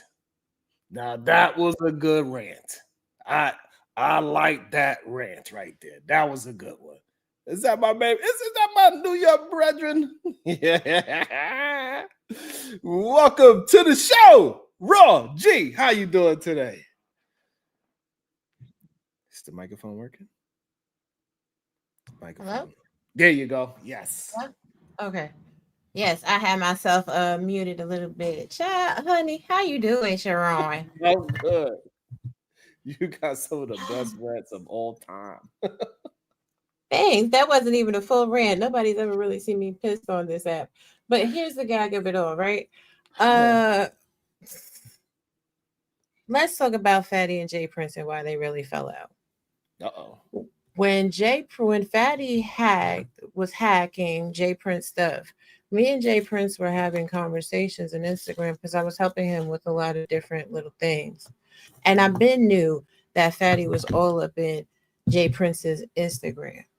So Jay Prince had said to me one day, he's like, are you mad that Fatty knows we have conversations? No, be mad for what? It's not anything. But because these dudes in these spaces are so dry and they don't get female interaction because the females don't like them, anytime someone has a conversation with a man, in their mind, it's a sexual thing. You understand what I'm saying? Like, you see how you and I sometimes have conversations on Instagram. Oh, hey, how you doing? Take a look at this, so on and so forth. Things like that. But Fatty doesn't have a life because he lives on YouTube for 18 hours out of a 24-hour day. Shit. And he eats eggs on pizza. Goddamn. And he's still in his mama's house that he's been in since he was a little itty bitty kid. Like, how you still in the same house? You made all this money on YouTube. You're that dude, and you still living with your mama? It don't make no sense to me. I don't understand. See, how you worried about cellulite, right? Cellulite used to live in Detroit. Now we live in Arkansas together. How you worried about it? We ain't seen you leave the block, my guy. I don't understand. How you accidentally send something? How do you want somebody to open a screenshot? Did you think he had access to my email? Are you dumb? Are you stupid? But like I said then, and I'll say it again, and you know, Sharon, because you have my email. My email is not a short email. You can't accidentally send me an email anywhere. Everybody knows you start typing in my email address, my picture pops up. You did that on purpose. So you're trying to save face because I never responded to you. I ain't come out here and put you on blast. I ain't embarrass you because you're insignificant and irrelevant. That's an email that just sat. I said to my homegirl and my husband, I was like, oh, look at this. God bless him and keep him. I know he can't be fucking serious right now. And left it alone. Or was it that you wanted me to respond and they could be like, oh, no, Robbie, I didn't want you to come. Or you wanted me to come to your show and turn your show up because I am the fucking truth. Okay. And clearly I'm the clout because while you're mad and angry, man, you're talking about my husband and then you want to talk about me. You're always talking about some pictures of my vagina or whatever else. Why the fuck are you bothered? Let's put it this way, so everybody in the space can feel a type of way. Let's just say I did show my pussy to everybody and Jesus too. How is it that the fat bitch that showed her pussy everywhere has a husband and all of y'all are sitting on fucking miserable and single and fucking having the same conversation every day? Maybe y'all should show your pussy, your titties, your ass, your dick, your feet to somebody so that you can fucking get you in a relationship. Maybe you should take a page out of the bitch's book that done fleece these niggas for all they fucking money and I'm still married in a happy, sustainable relationship, not begging nobody for shit. I don't run around here sucking off niggas' dick for clout and shit. I don't run over here paying people to be on a panel. That's why the nigga don't got no money, because you're paying every panelist that comes to your fucking channel. Nigga, do impress me. Do a show without having to pay a panelist. I'll wait. I'll fucking wait.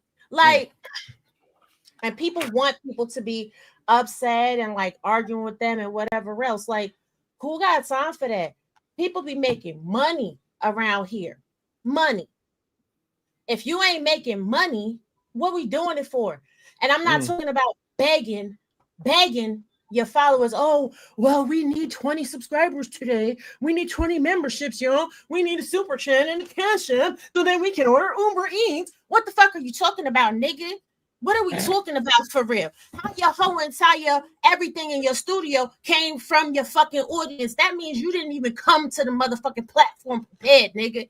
Fuck we on. Damn. Even your graphics and shit, you're not doing that. We all know Petty Red's behind it. Shout out to Petty Red. Her skills are fucking amazing because we know it's not the fuck you, nigga. You got a curved computer that costs $179 at fucking Walmart, bitch. Even that a monitor you got behind you, that shit is $219. You think motherfuckers can't take a screenshot, run that shit through the Google Imagers, and then know how much your whole setup costs? Fuck you mean? You still in the same room in your mama house. You just went into the dollar store, got some fucking got some wallpaper, put some wallpaper up over them damn mirrors and close the camera in a little bit closer so that nobody knew you still living in your mama house. How your whole campus paying for you to live and you still live with your mama. How your boyfriend is a real estate agent. He couldn't find you no real estate in Portugal. How about your whole neighborhood is a crime scene and a nightmare? It's disgusting. It's worse than the projects in Brooklyn, nigga. You worse than the niggas that live in the East, nigga. Fuck you talking about? Y'all really want me to come out? Y'all want me to come off the porch? Y'all don't want me to come off the porch. Y'all don't want me to come off the porch. How the fuck you let just pearly things fucking drag you? How you let a content creator with 2 million subscribers run your content back to her audience and you know what her demographic is and fucking embarrass you? Now you stuck on the chitlin circuit, nigga. You can't go nowhere because when you try to go take it in her arena, her people is gonna be laughing at you and they're gonna reference this video right here, bitch nigga. That's all. It's a hard truth right there. So at the end of the day, like, keep chasing waterfalls, keep trying to be like everybody else. I'ma always be who the fuck I am. Period. And whoever don't like it, I don't give a fuck. Do y'all see me running around here like, hey guys, make sure that you like me. Hey guys, come through and support me. I don't give a fuck what you do. I don't care if y'all come by me, if you don't come by me. What money you stopped me from making ever? All you motherfuckers have hated me, and guess what? I'm still that fucking bitch. Get into it. Now, Sharon, you know you messy as shit for this fucking thumbnail. But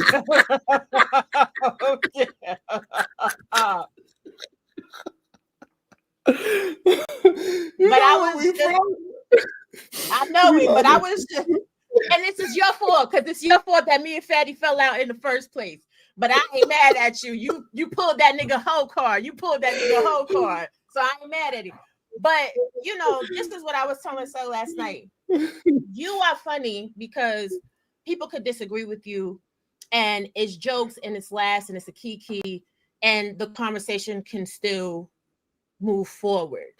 Yeah. Now, with a nigga like Fatty, we could talk about the powder milk that's coming out his mama's titties that he's sucking off of, or we could get into how his boyfriend wanted to delete his kids, you know what I'm saying, before they even came into the room. There's a whole bunch of places we could go with it. But, you know, we could talk about how he wanted to date a 12-year-old because we still got that clip. There's a whole bunch of places we could go with it. But, you know, we're going to let that nigga live and be great and pay people like the public offender. You going to pay the public offender to come on your show? You paying people to come on your platforms that go on other people's platforms for free. How stupid is you? Don't know. You a John and a trick, nigga. You a lick. Not a John and a trick. And you're going to be just as upset with me and Sel as you was with JP and Flora. We already know your playbook, son. You've already run this one. Dang. You broke up JP and Flora because they really didn't see it for each other. None of y'all on this motherfucking internet could do shit to break up me and Sel. Good luck. Y'all tried it. Oh, she should leave him. She should leave him. Oh, how'd that work out for you, stupid motherfuckers? So you want to keep up bringing up old shit. At what point do you think, like the first time that y'all brought up whatever you want to bring up, that's the first time that it had an effect? Like, oh my God, I can't believe it.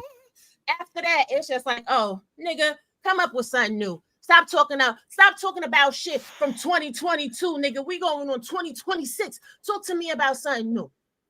And for all the people talking shit about sales, subscribers came from the verticals, then get your ass on verticals and get subscribers too. Because I see a lot of content creators that be talking that shit is on verticals too now. So what happened though? If you talking that shit about verticals, I better not never see your ass go vertical, huh? Get it out the fucking mud, huh? What we doing? I mean, it's a whole bunch of hypocrisy. And this is why I just be chilling in the clouds, you know what I'm saying, in this space. Because for what? Like, y'all watch people, hate on people heavy. What up, sis? What up, sis? Hate on people heavy. Talk the most shit on everything somebody's doing. And then you turn around and do it. Just like when I first came out here with my AI images and everything else. Oh, you don't look like the AI. Oh, that's not you. I'm the innovator of that shit in this space. And then all you motherfuckers follow suit. But I ain't tripping off of it because y'all do it over here for YouTube because this is the only skill set you have. I use this in business. See, Sharon could tell you because he know what it is. He's been to my LinkedIn. How much is my CSM worth, Sharon? I'll let you tell him.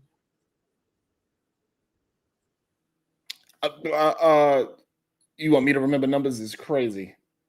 I couldn't remember a birthday. You stupid. I'm talking about that position, that Scrum Master shit. Because they don't really know what the fuck Scrum Master's hit for. They don't even know what it is. I know. They don't know that I'm in a They don't global even know what that alliance. is.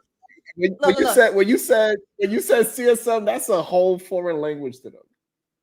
Niggas don't know. I could go to Portugal and make more money than that nigga made in 3 years of YouTube in 6 months. Get into it, bitch, nigga.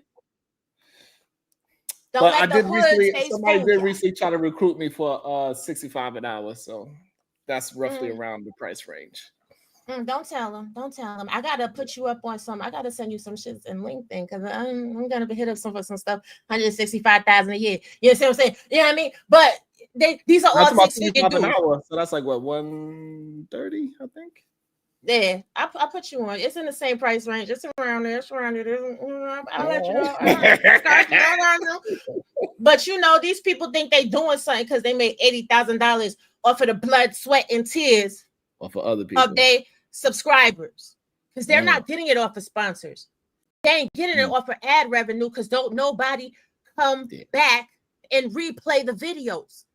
So you hustling broke Black people. Well, let me not say broke. I don't want to hurt nobody's feelings, but you hustling Black people that could use their money for their families. What's up, Sugar Bump?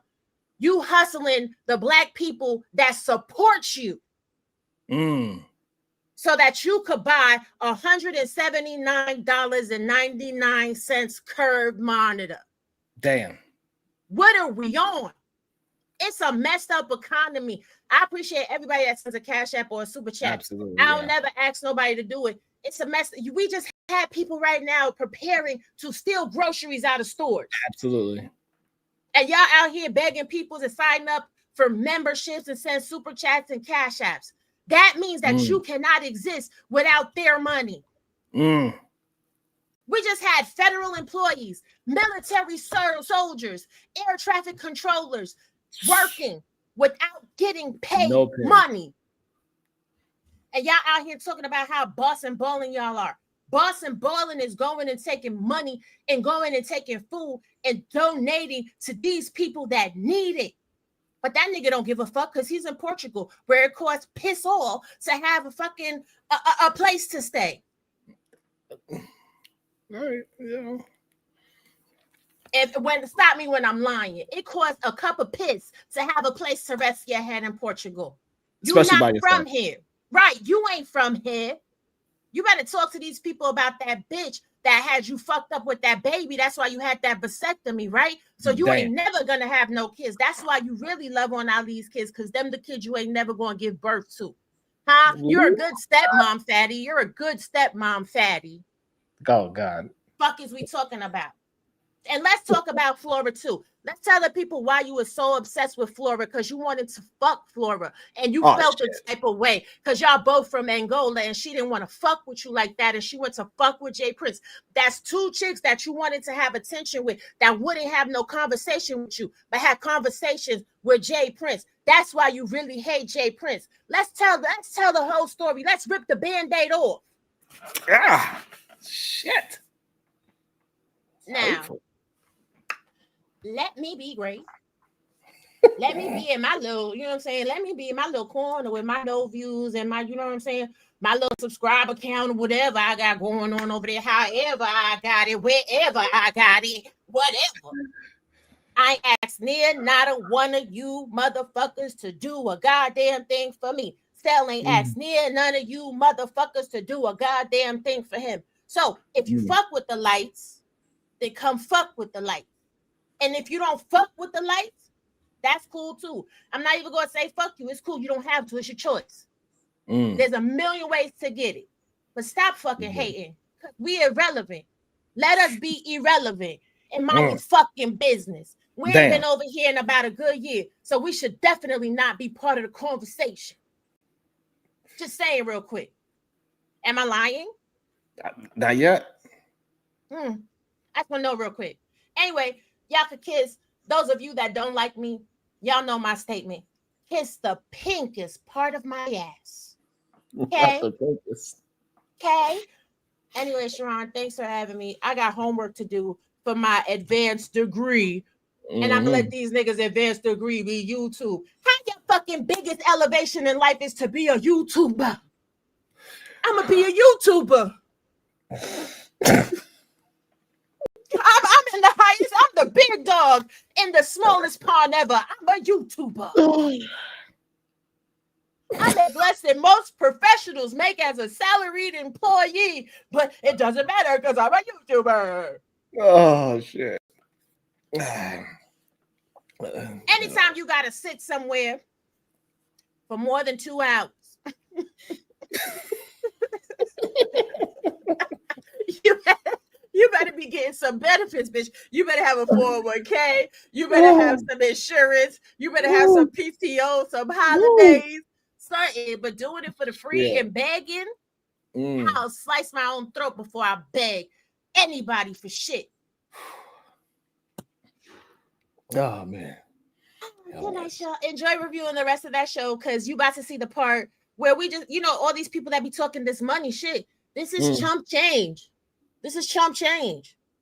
But niggas, that's what's supposed to be. Yeah. Oh my God, I don't want them not to be able to pay the rent and diapers. Y'all see me in the same house the whole entire time you seen me, bitch. This lease is in my name, bitch. This mortgage is in my name, bitch.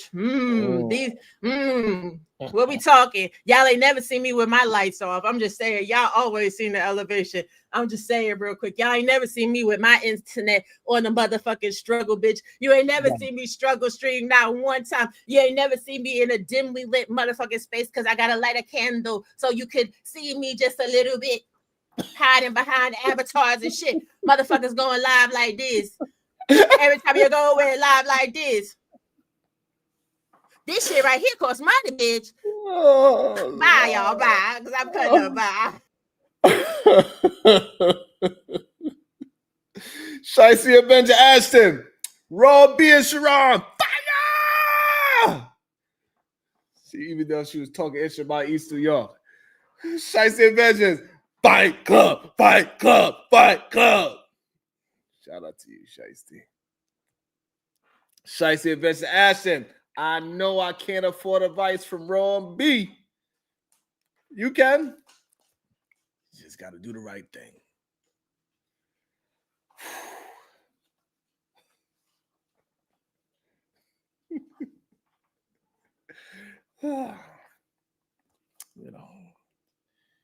Shit. A lot has happened, Nicole. A lot is going on. A lot. And I had Miss Sherry Berry down there, but she left. I guess I took too long. I don't know. Yeah, I don't know why they be trying to act like Fight Club wasn't lit. We had a good time. It was fun. You was there, you was there. I had a good time. Whew. You ain't confused. You acting like the angry man right now, Jay.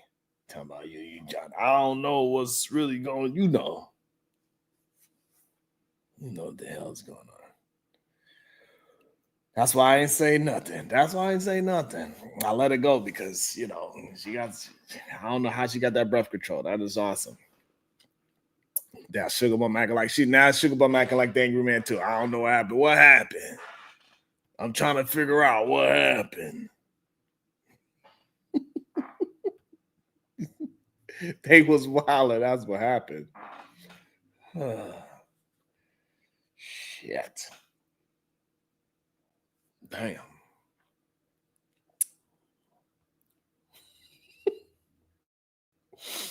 I know the likes is atrocious. I don't know what's up with that. That's just crazy. We need a lot more likes. We need at least 50 more likes. Like, come on. 50 more likes and we get clip notes. Well, all right, we can get up to 50 more likes. We get the cliff notes. Shit. Maybe I should go ahead and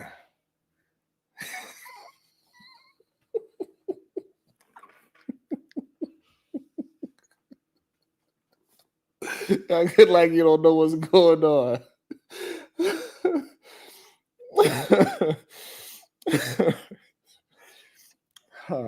Let's get it together. We gotta run a show, goddamn. Let's get it together, chat. Shit.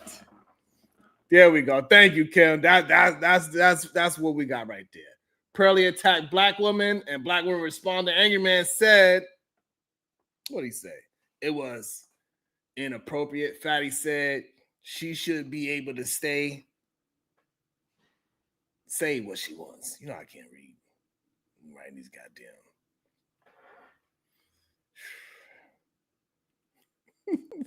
It's be rough out here, goddamn. You know what I'm saying? It'd be rough out here.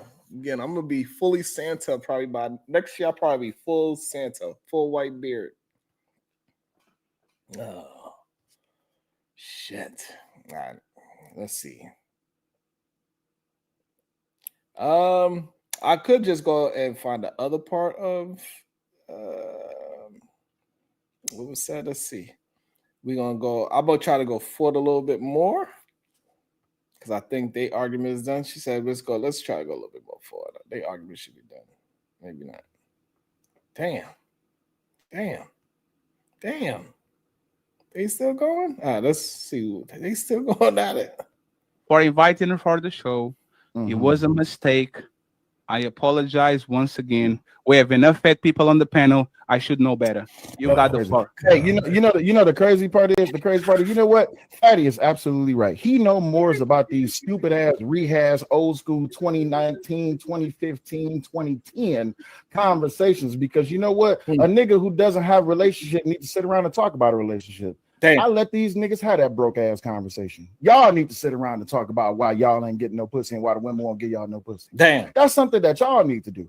I let y'all niggas have that shit, but you don't want to debate me on politics. I guarantee you, nobody from your camp wants to debate me on politics. Not you, not Ali, nobody from your camp. But even more so, you say that I'm talking about things I don't know what I'm talking about.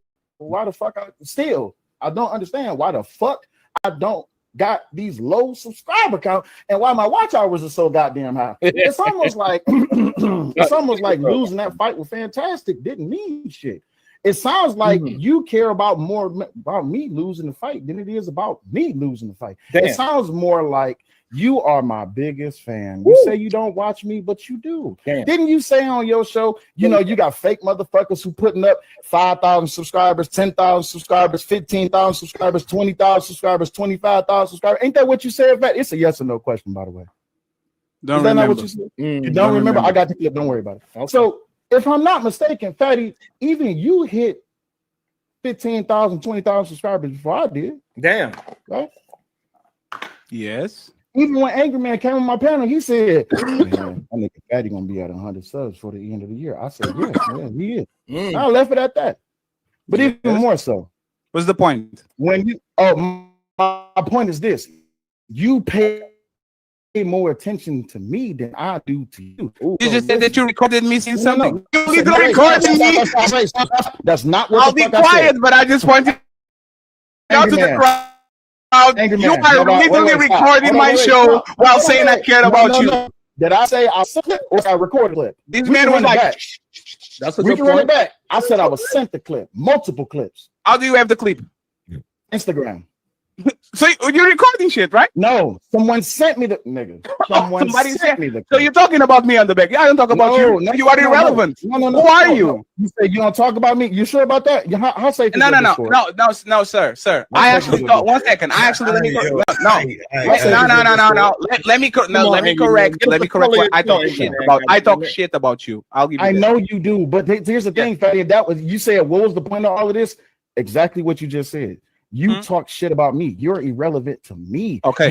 Listen, Fatty, anything and everything you want to say. You got it, big dog. I don't care. I know I got it, and I know I'm the big dog. Wait. Listen, I know it. I'll legally know it. You can be the big dog of the ain't pussy getting ass niggas. You can be the big dog of you got it. I'll stay in my lane and watch you niggas watch me grow. Because when I hit 100,000 subscribers, just like somebody from your bitch ass camp was over there on Witch Doctors one time, and they was like, "Oh, this nigga sell with over here for clout." Clout? What? Bitch, my most watched live stream. Fatty, you should know. You watch my channel. Damn, it's like 350,000 views.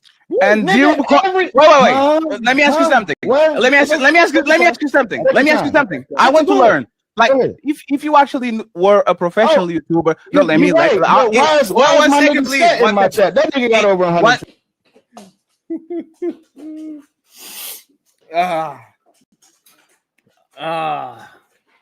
I don't know just yet how we got to this part, but I don't understand why people are so upset.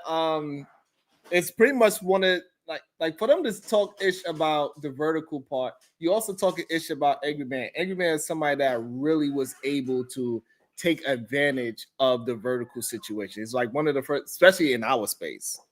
Like he went from 20 to wherever he's at today, right? Because he took advantage of it. He understood how to work that algorithm, and that's why he has almost 1 million subs today, right? Because so it is a very, very valuable part of YouTube, and you do need to learn how to use that as well.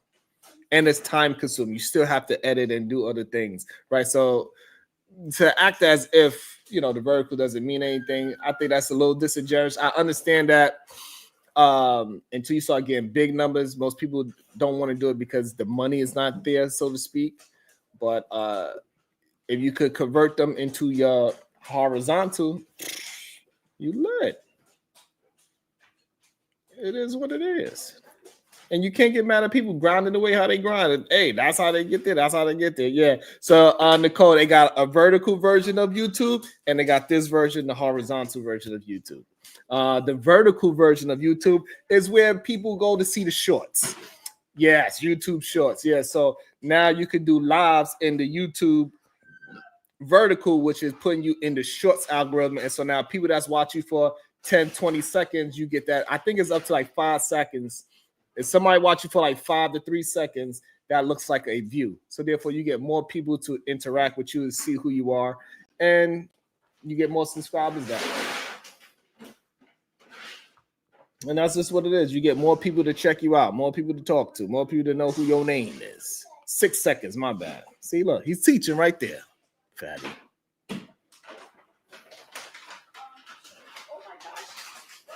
Yeah, whatever, Miss Donate. Can you pass me a water?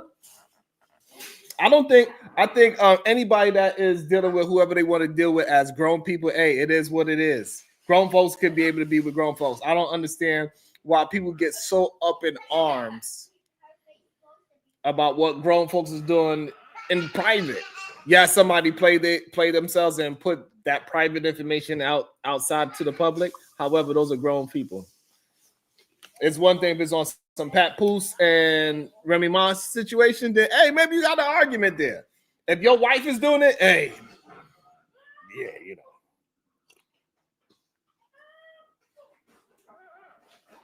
I agree, Jay.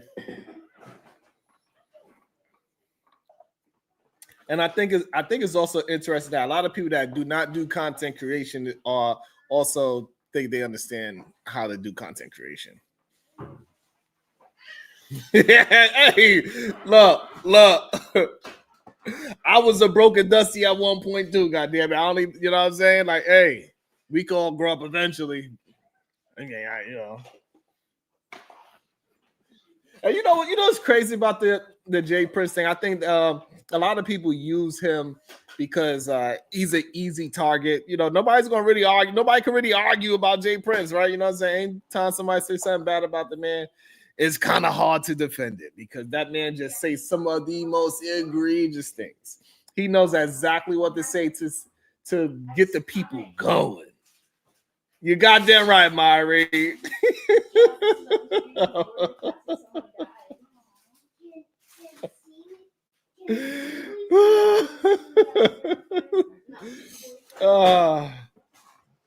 Yeah, Robin. Yeah, I agree with you, Robin. I agree with you, Black and Proud.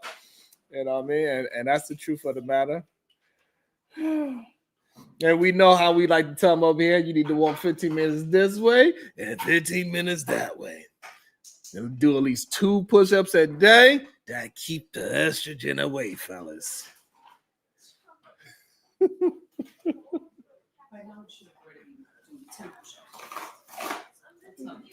Yeah.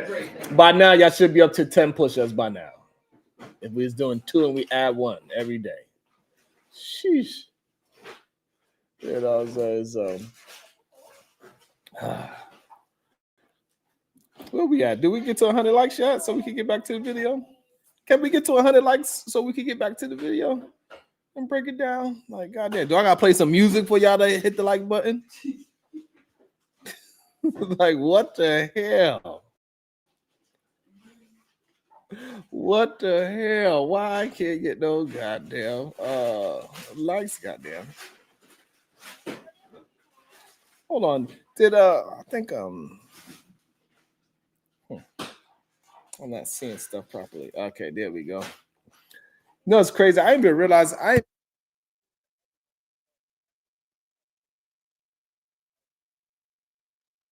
wouldn't even know.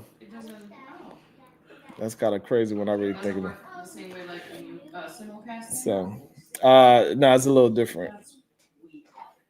I would have to be About to be a situation. Hey, hey, hey. Shout out to Miss J. Parigua Parisio Sapia. Sang it. Sharon, New York. Concrete jungles where dreams are made of. Nothing you can't do. When you from East New York. Thank you.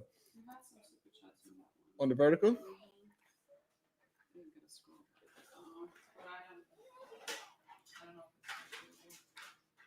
No, I just see these. Oh, you did? So you The blue ones. Yeah, the blue ones I see. You see them.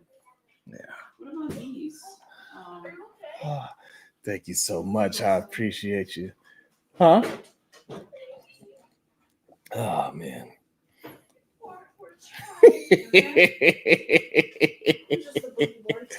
Got hit with the remix.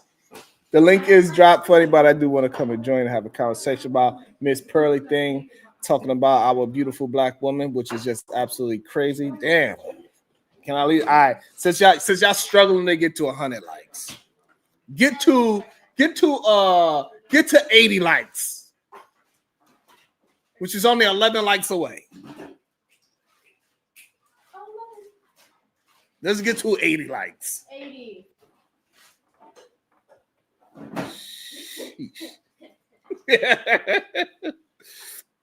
Is that my guy? Hold on. Welcome to the show. Cooney Coon. What the hell? That's you? What up, though? Hold on. What is your name? Hold on. I gotta say, I can't. Oh, Cooney Coon, the EBT destroyer. Lord Jesus. What up, though? Been drinking that damn Kool-Aid again, huh? Hey, listen, I got a juicer. I got a juicer. You see what I'm saying?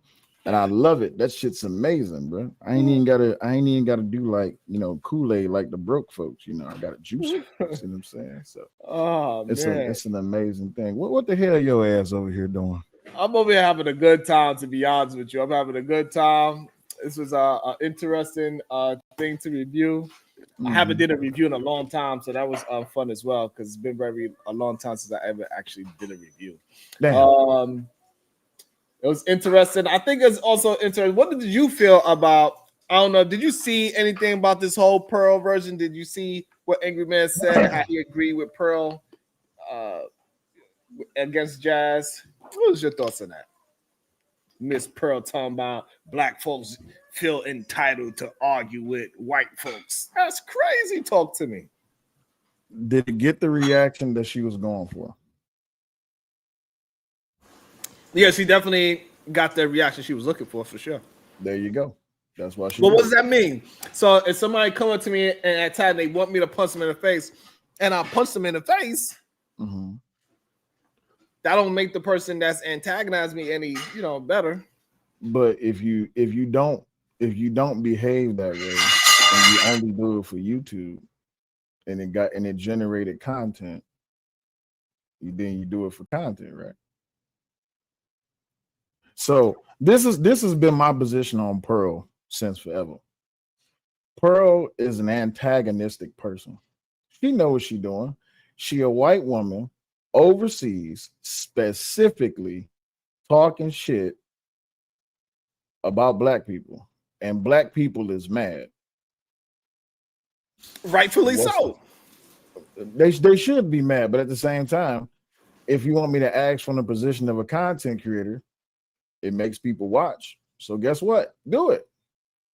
So, right. However, the people that are opposing it and that is on the right side of things, they should speak out against it, because if the people that are righteous or moving in a proper way just allow it to happen, you allow these BS content creators to get big and influence people that don't have the mental capacity to have a discernment of what is real and what is not. Okay. So, but here's the thing. Either people are going to be mad about it and watch it, or they're not going to care about it and just not paying attention to it. Because the only way it even gets attention is people keep on feeding into it, right? So when you feeding the troll is going to continue to troll. If I was Pearly Things, I would do the same. Why you think? You know what? Let me switch gears for a second. What's that chick's name? Princella. Why you think it worked so well for Princella? Because it was specifically triggering niggas to go after what Princella was talking about. Just for Princella to turn around after getting her back blown out in the goddamn YouTube breakup, and now she want to sit here and she want to talk about women. It's just like, wait, bitch, you've been talking so much shit about men for so long. Now all of a sudden you want to switch up?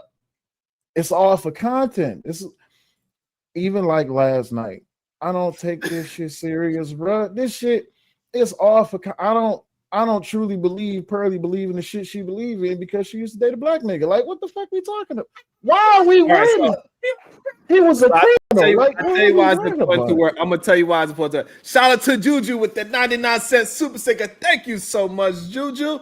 Also, shout out to I love my Beretta with the $1 super.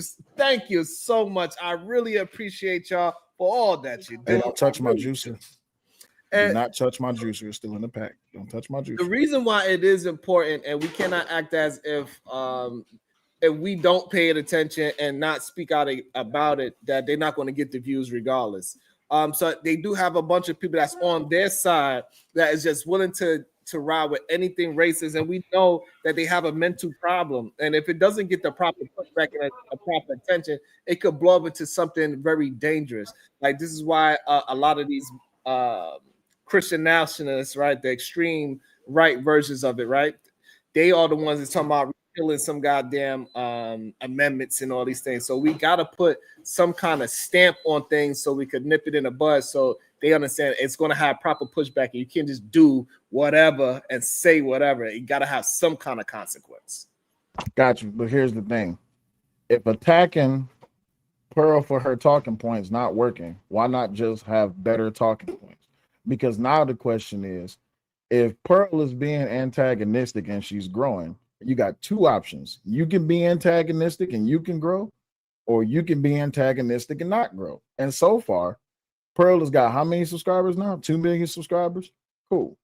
So where is the opposite version of Pearl? Where is the black person who defends the black community, who got 2 million subscribers, who specifically focused on what Pearl says? Oh, that's Black Pearl in the chat. She needs to go ahead and become a content creator and come out here and do all the content defending all the black people.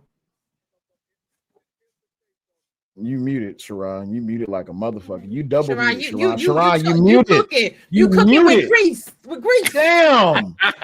So the problem is, how you muted on your own show? Hey, it be happening, goddamn it. So the problem is that, like, the reason why we don't have a greater amount of content creators that is on the pro black side, right, and not the hate everybody else side, is because the ones that we started to trust, they wound up being scammers, and now everybody got they guards up on who is they're gonna trust with sending their money, and it's a little scary for black folks to be just sending their money and putting support behind somebody, because later on they keep finding out that these people are liars and they are actually doing the opposite.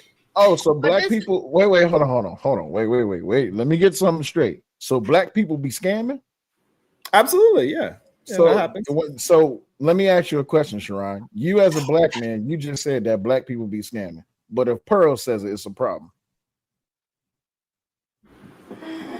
It depends on the context you say. Come on, Sharon. Don't It depends on the that. context you're saying, because Oh, because when I'm saying it, right, I'm saying that we are being wary of it, right? We being wary of the people that's taking advantage of our community.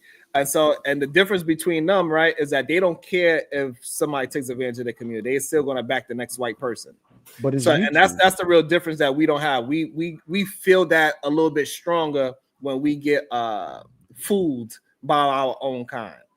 So when they get fooled by their own kind, they're like, oh well, let's go to the next, whoever is the next scammer. And then they put like Charlie Kirk, they put their backing behind him. Nick Fuentes, when they believed that he was a white person, they put their backing behind him. Now they find out that he was a DEI hire, right?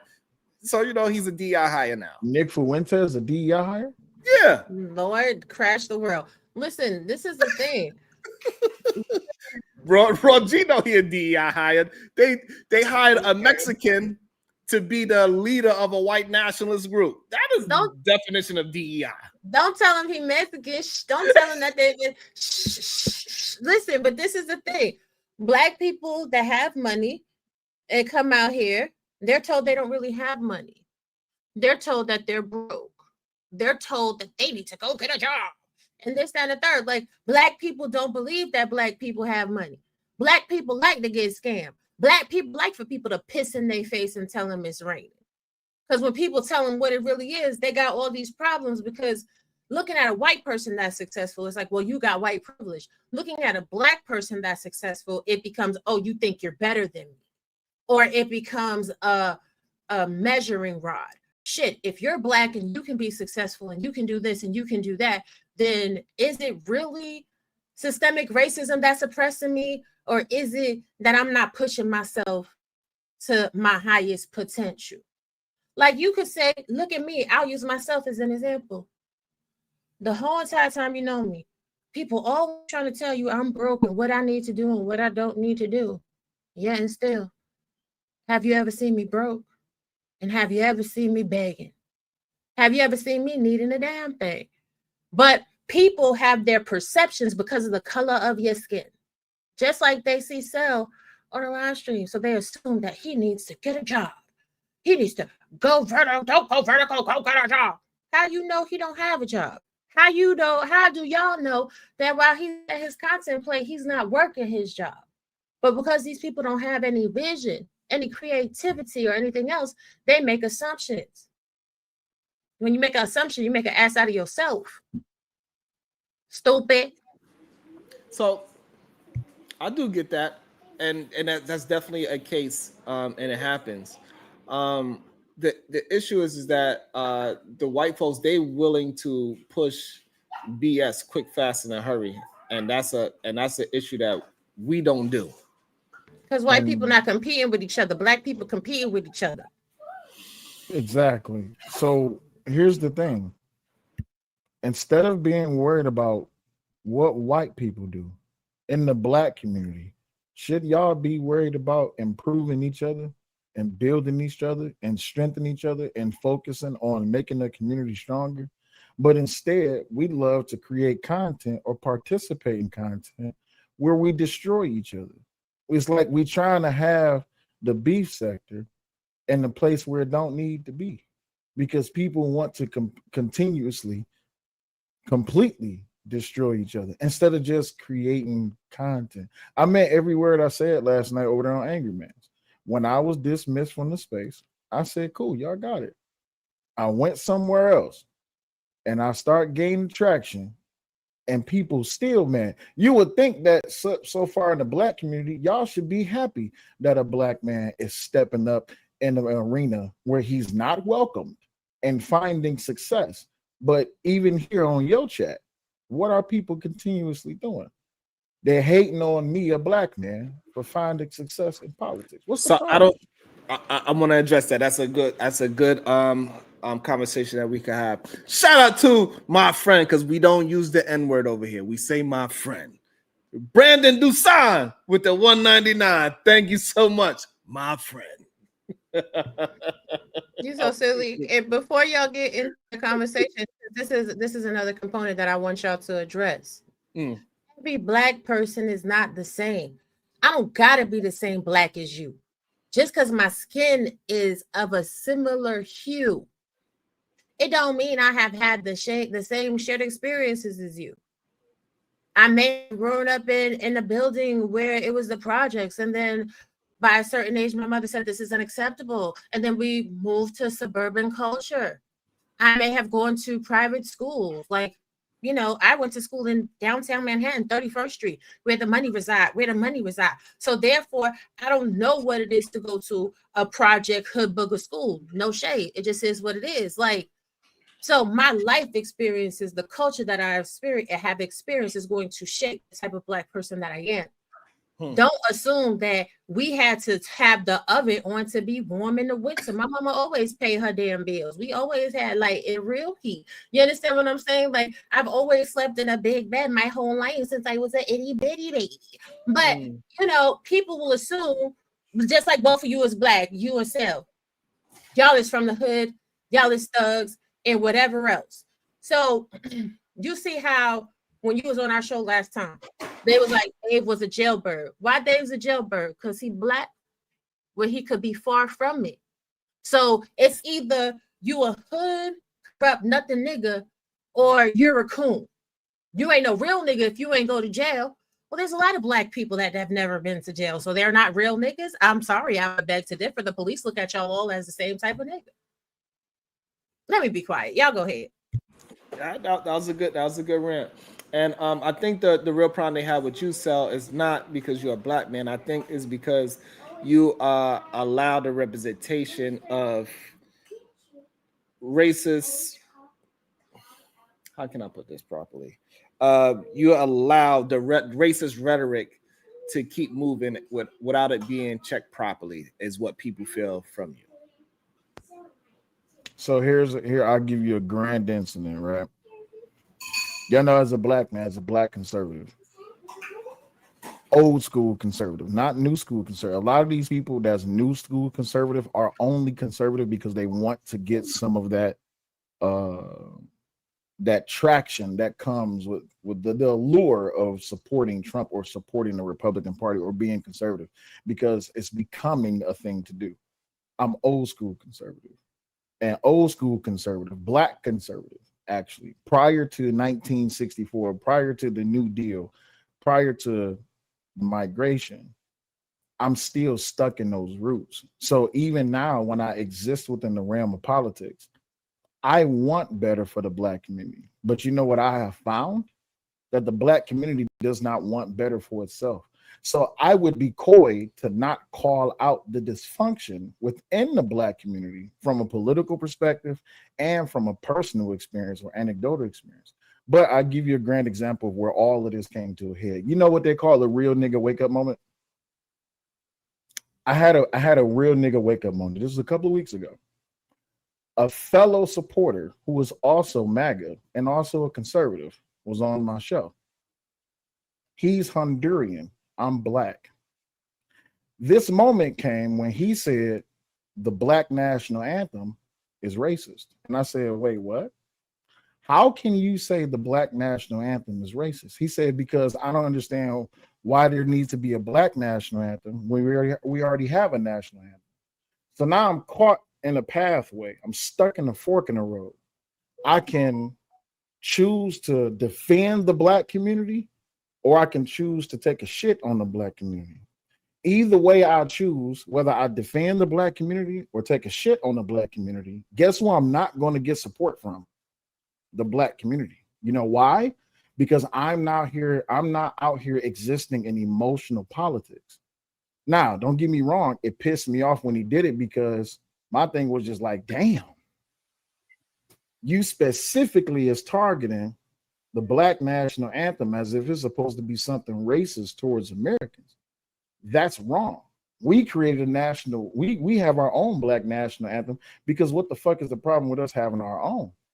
But still, just like what's happening in your chat, just like what's happening in my chat, black people come target me because as a black man, I'm not speaking up for, oh, well, you know, black in this and black in this. No, why would I continue to support dysfunction when dysfunction is running rampant? So now you find yourself as a conservative, as a black conservative, you find yourself in a position of isolation to where people are going to support you only enough. But your people who you come from, my black skin can never be erased. My heritage can never be erased. My background can never be erased. But I also understand and know where I come from. And the black people of today would rather me not acknowledge where we come from and only exist in the emotions of it. I can't do that. What up, Sharon? Good day. Welcome to the show, Creator. And that was good. And I think the issue is that most people see is that majority of people that are on the conservative side, they are on a racist side as well. The majority of them. I do not believe it is the minority of black conservatives that are attempting to just hold on to certain values also display that in the public eye. They do not call out their own constituents and say, hey, you are too far from to the right, right? Because we know it got that radical side that is just absolutely ridiculous on whatever party it is. And I think too often black conservatives in these spaces, they allow the sweeping under the rug of all the degenerate behavior that these racist conservatives spit out there. So I'm supposed to have, let me just ask you just for barometer's sake. I'm supposed to have a problem when outside the race do it, but when inside the race do it, I'm just supposed to look the other way? No, that's not what I'm saying. So please, by all means, tell me how, as a black man who wants better for his community, who clearly sees the dysfunction, when the dysfunction gets displayed either to him or in the same space or environment that he's in, what is a black man supposed to do?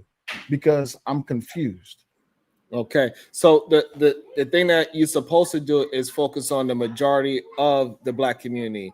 And when you are focusing on the minority part of the community, we need to make sure it's specific. Say, like, this is not a majority of our folks doing this craziness. Do we have our degenerate side? Yes.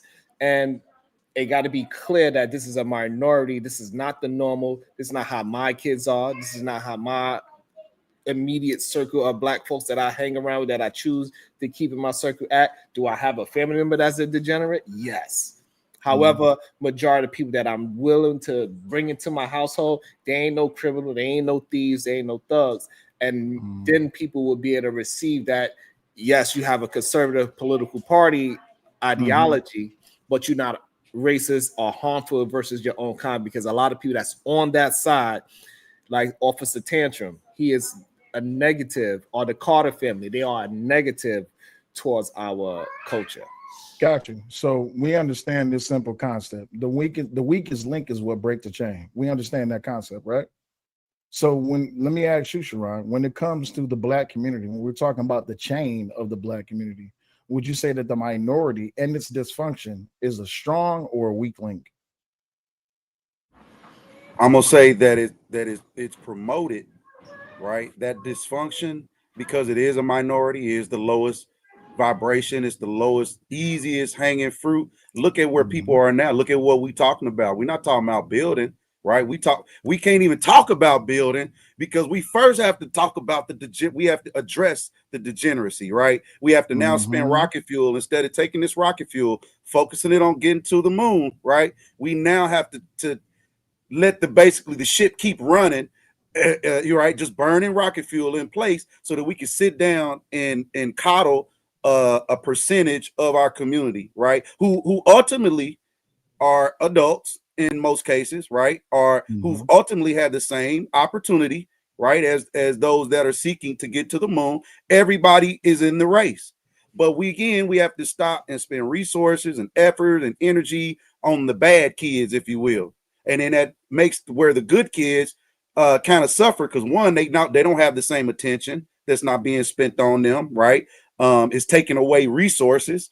We can't progress because again, we got to focus on this degenerate, this low income degenerate behavior. Yes, Cooney, absolutely, it is high time to focus on what you've been focusing on, and I don't want you to be discouraged because that's what it sounds like. It's like, God dang, every time I'm out here and I'm defending us and I got our flag and I'm waving it, it ain't so much of it is the opposer that's necessarily keeping us down. It's the ones I'm holding the flag for that's keeping us down. So at what point do you just not even focus on those individuals? Keep straight, stay steadfast, right? Keep walking, don't stop, keep doing what you're doing. And sooner or later, right, that community will build. But because we want views, we want, you know, we need energy, a different type of energy. I'm gonna round it up. We need a different type of energy. Sure, we all are talking about the degenerates in our community. So it ain't just, you know, the degenerates or the white folk, or, you know, we all are addressing this behavior. Lastly, I will land here. How do we address it with solutions? That's really what it comes down to. Everybody's talking about it. What is the solution? Perfect place. So, welcome to the show. And I want and so go got ahead. the It's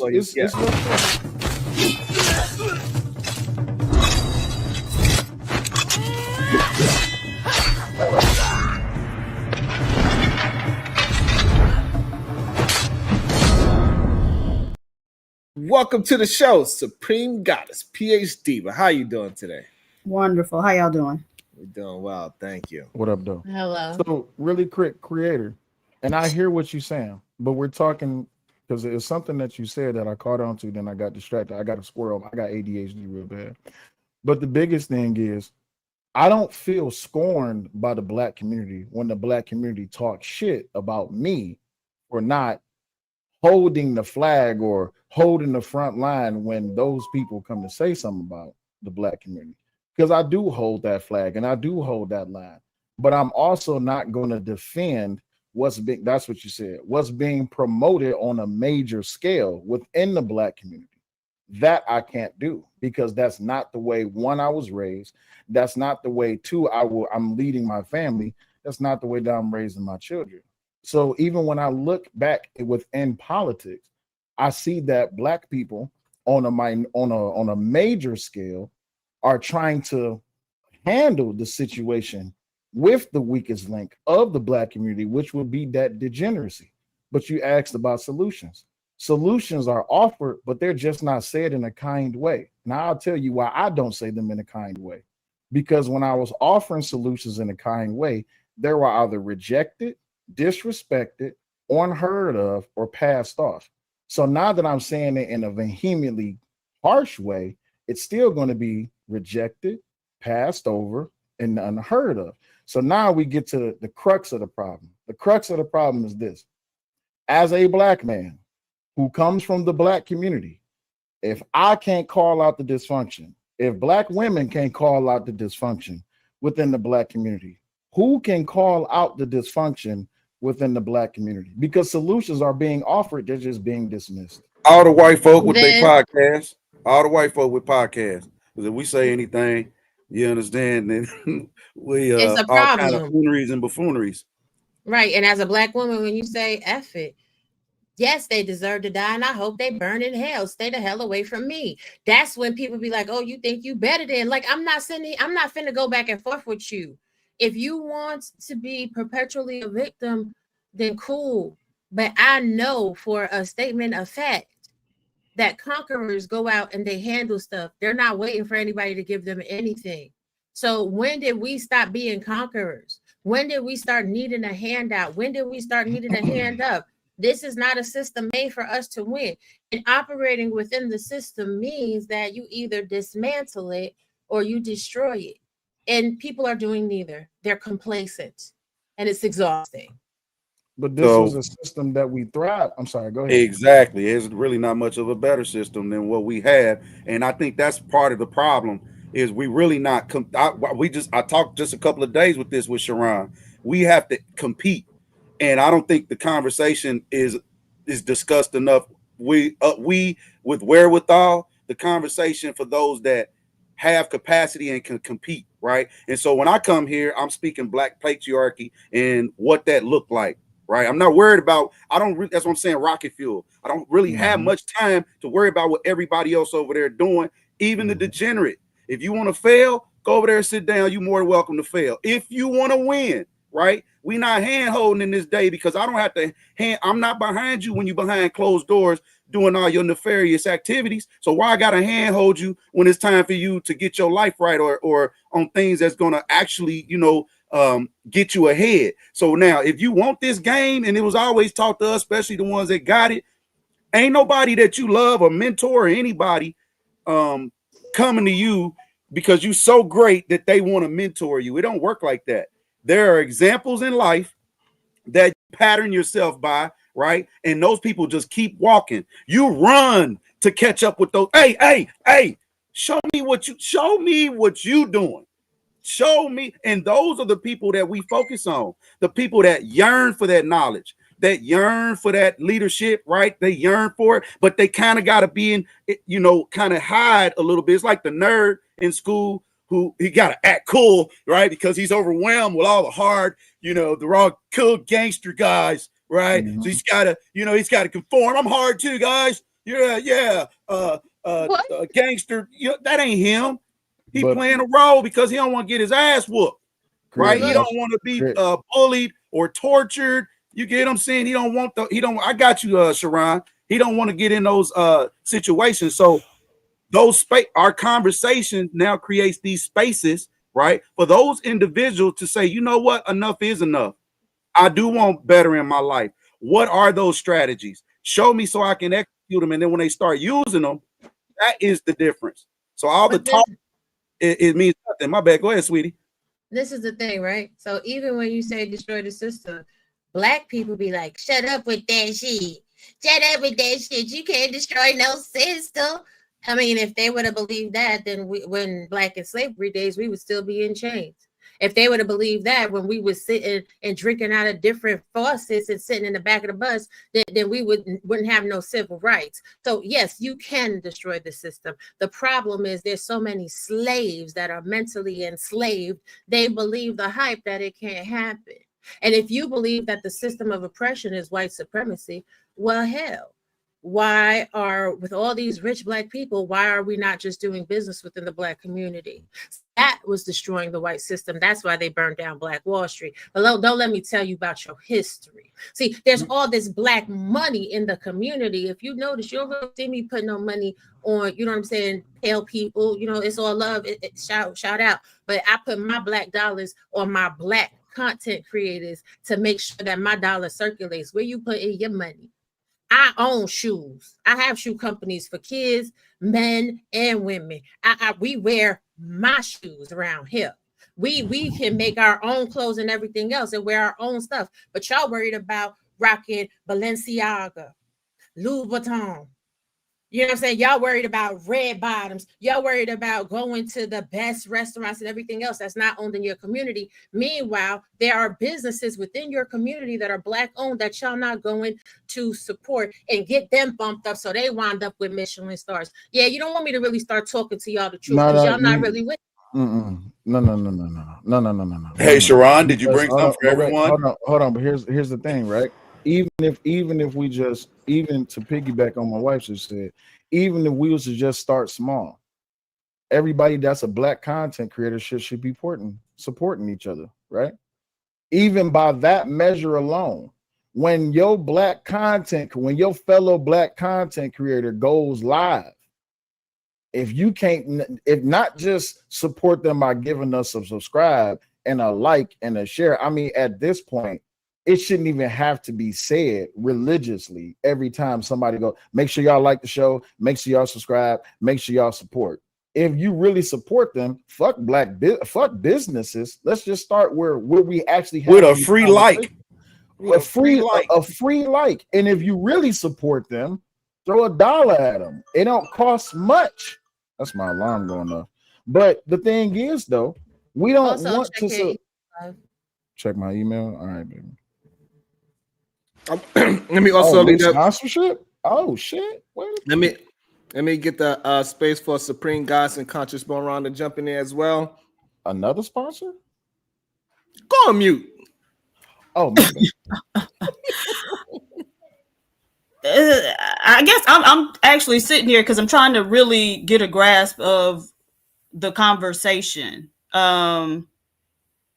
Just because like y'all were talking about one thing when I was listening before, and now it seems to have kind of shifted to something else. We fighting the power now.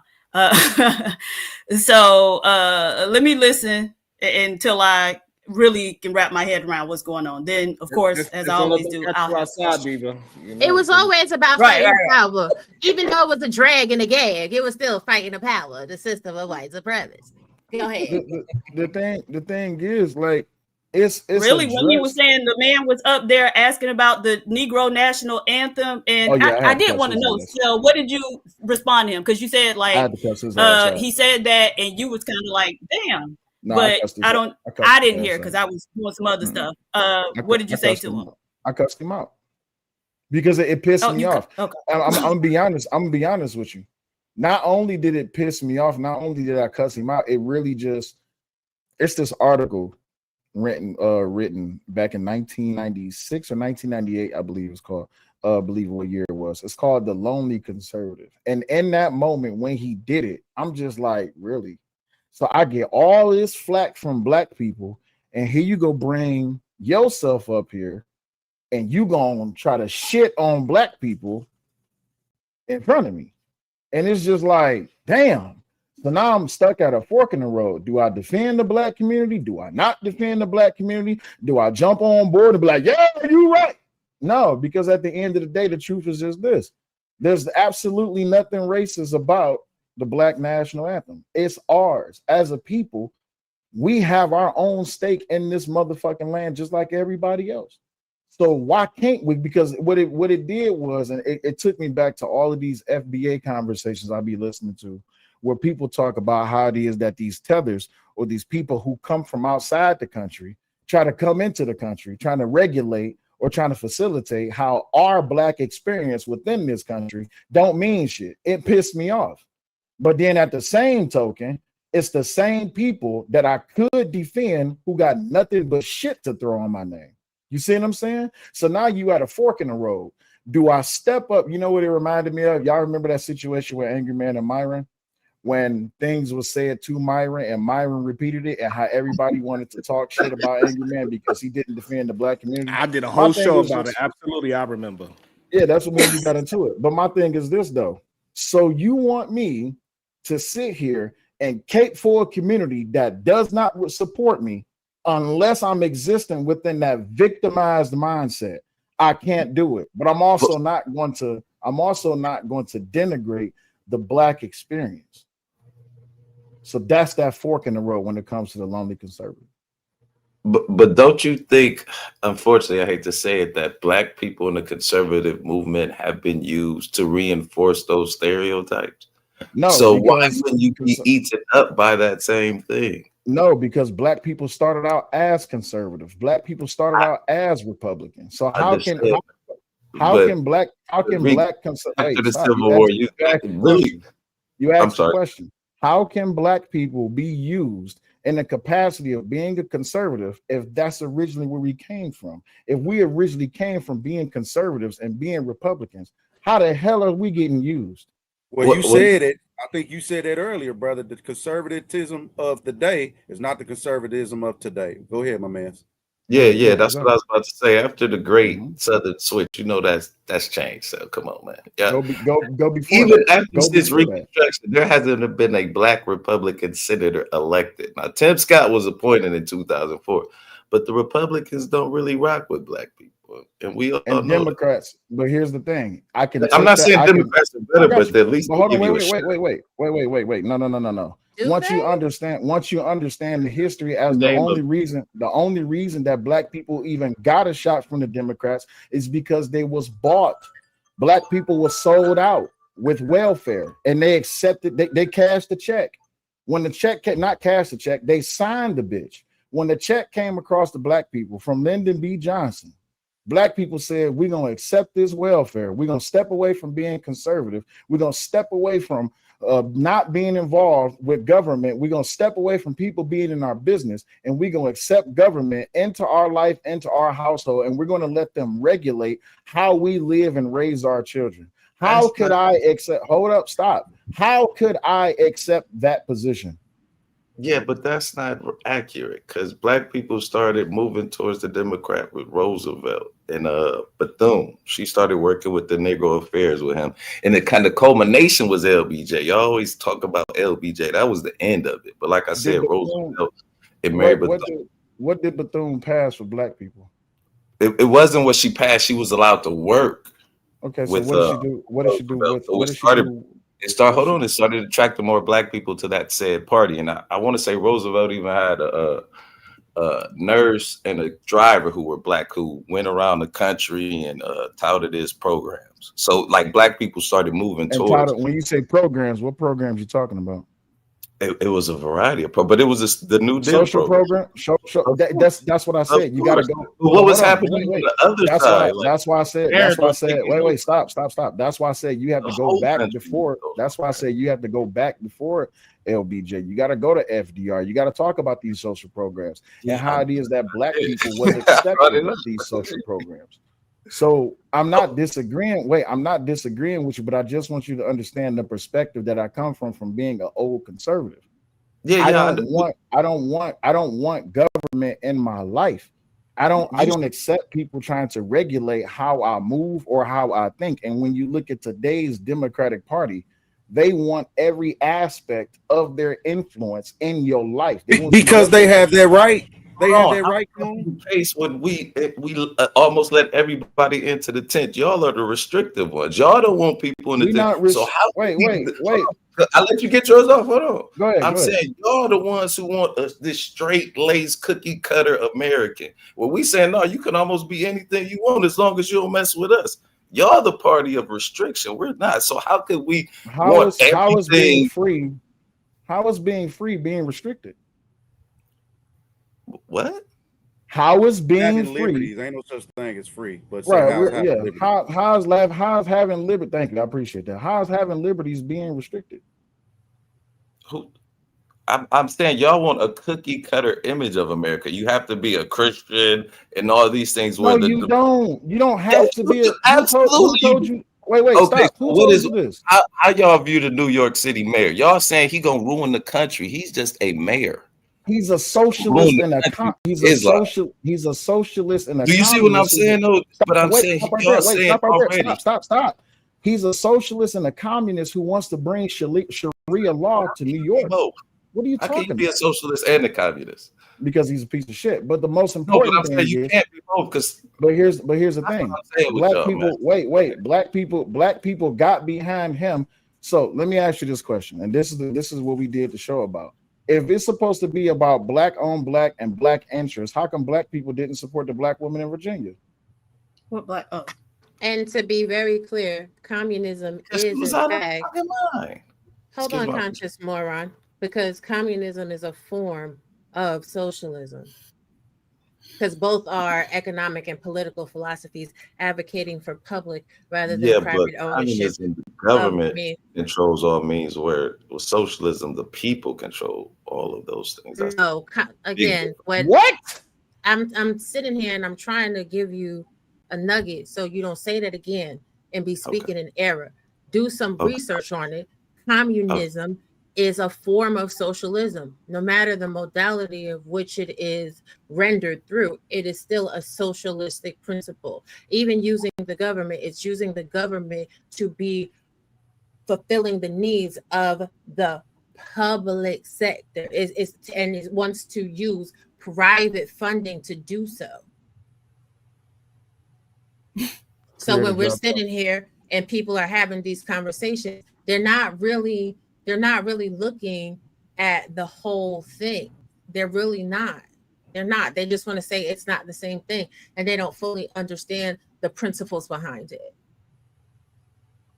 So you do understand that communism and socialism is an ideology, is not an actual party, though, right? You understand that, moron? I believe so. Yes. Okay. So the ideology, even when it comes to liberalism, it's all ideology. I explained this when I was over there on Hamp Show, that all of these different facets of these political parties are all ideologies. When you go back through history, when you search through history, I wouldn't say after the Civil War. I would say prior to FDR, would you say that black people were liberal, socialist, communist, conservative? What would you think? What would you say they were? I've never known black people to be communists. Okay, would you say they're liberals? You said after FDR? Prior to? Nah, they were conservative. Okay, they were conservative. Okay, and you said, according to you, what changed that caused black people to started moving towards the Democrat Party with and why is that? Because of the social programs that were helping black people. Okay, so the social programs that were helping black people or stifling black people? They were helping them at the time. You know, the Great Depression was going on too, right? I understand that, but when we talk about social programs, these social programs hold black people back. They hold you to a limit. At the time, were they holding black people back, you think? Or were they helping black people? They were holding black people back. It was set up to not, it was set up for you to not succeed. How did they do that? Okay, what was the requirements to even be eligible back in that day, back in that time? What was the requirements to be eligible for those social programs? I don't know. Tell me, brother. If you don't know, I can't help you out. Wait, what time period are we talking about? I'm gonna play the moral part now, but you're gonna have to break down everything to me now. PhD, he's talking about FDR and LBJ. Okay, so which time period? Because when they were initially created, black people didn't have access to them. The interesting thing that so what's interesting to me is those programs were initially created for poor farm families.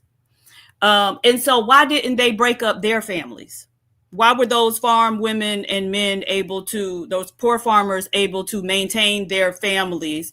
But in the 4 years that black people had access to them prior to the Supreme Court striking down the man in the house rules, why was that 4-year period just able to totally decimate black people's families? And you can't get put out of a house that you own, right? So we'll start here. So why didn't it destroy their families, but it was able to destroy black families in 4 years? You asking that to me or you asking that to Conscious? Yeah, whoever. Conscious, you got the floor. Go ahead, big dog. She's asking you, brother.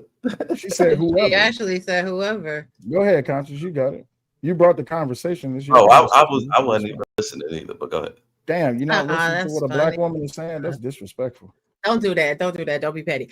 So here's the thing, right?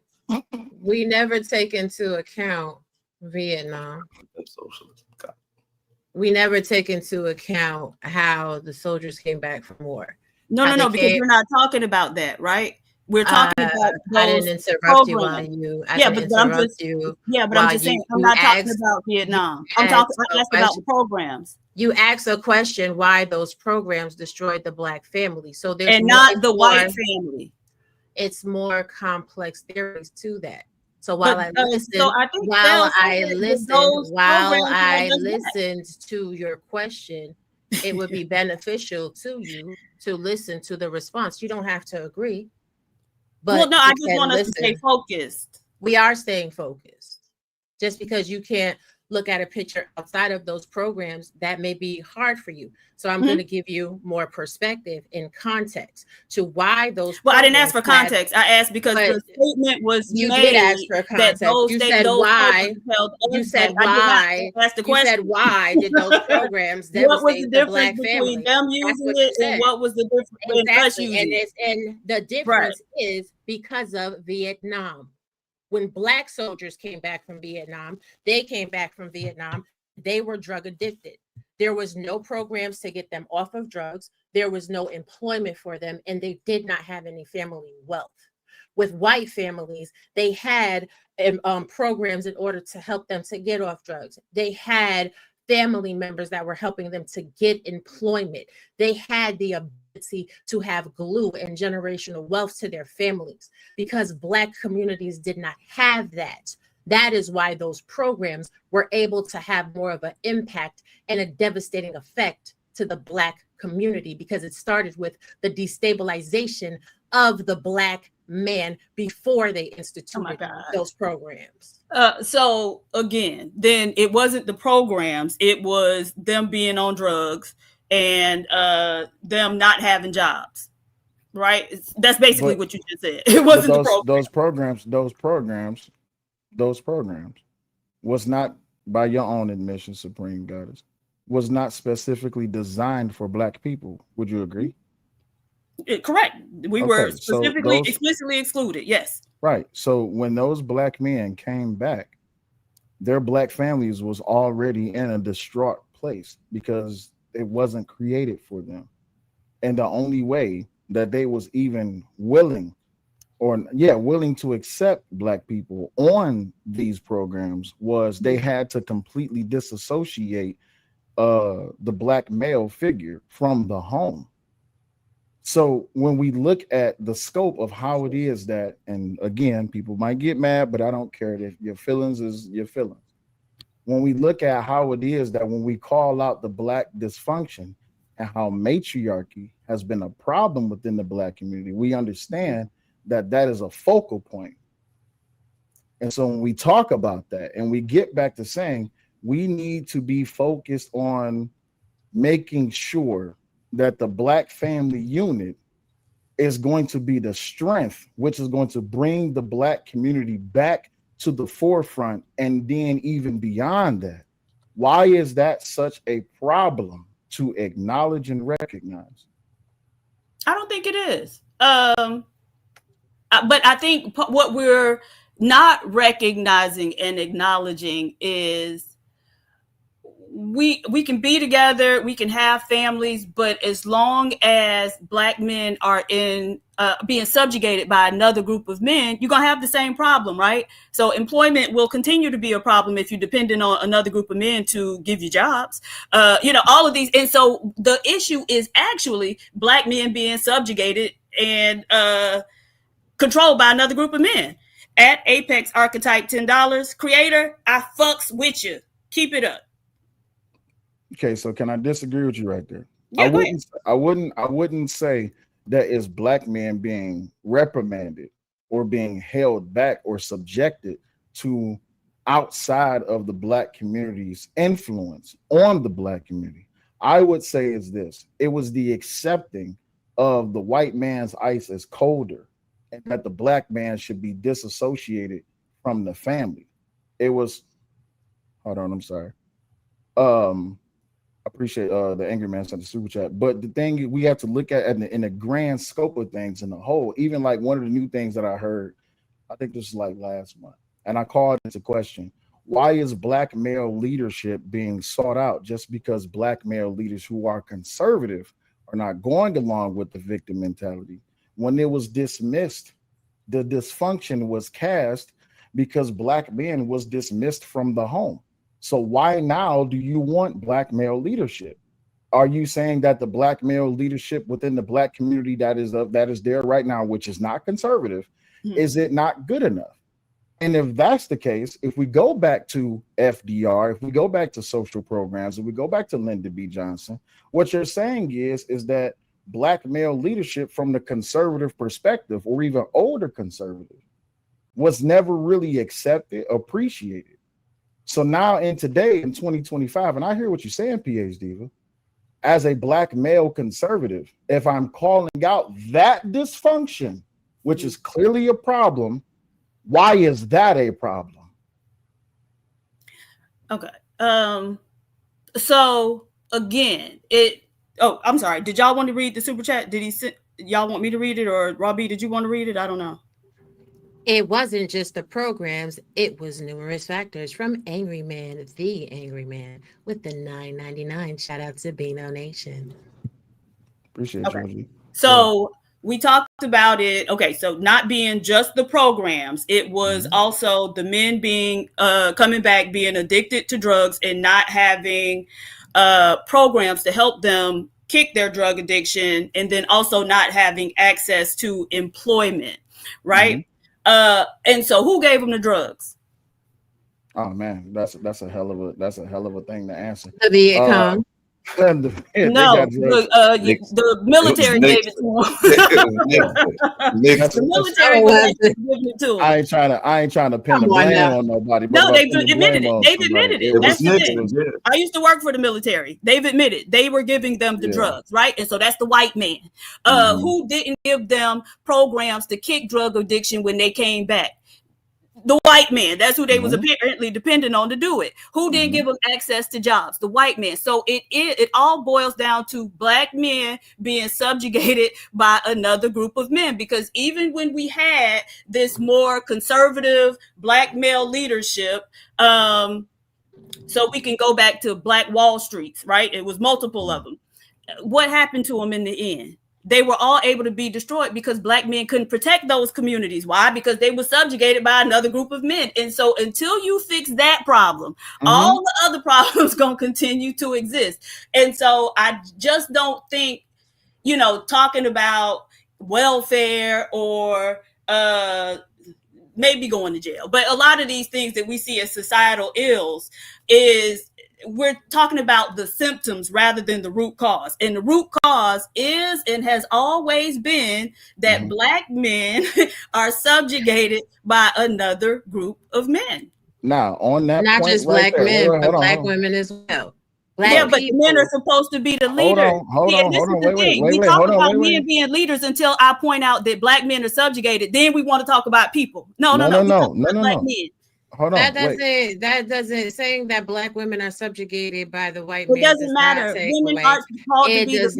Women are the ones who don't fight the white man, right? So it's the men. It does not take away from the fact that black men are supposed to be leaders. I get that you're passionate, but I mean, if you want to talk to yourself, that's fine. But if we're having a conversation, you could stop interrupting me while I'm speaking, and you may find that on more points we are actually in alignment than we're not, instead of being combative for no reason. I'm not being combative.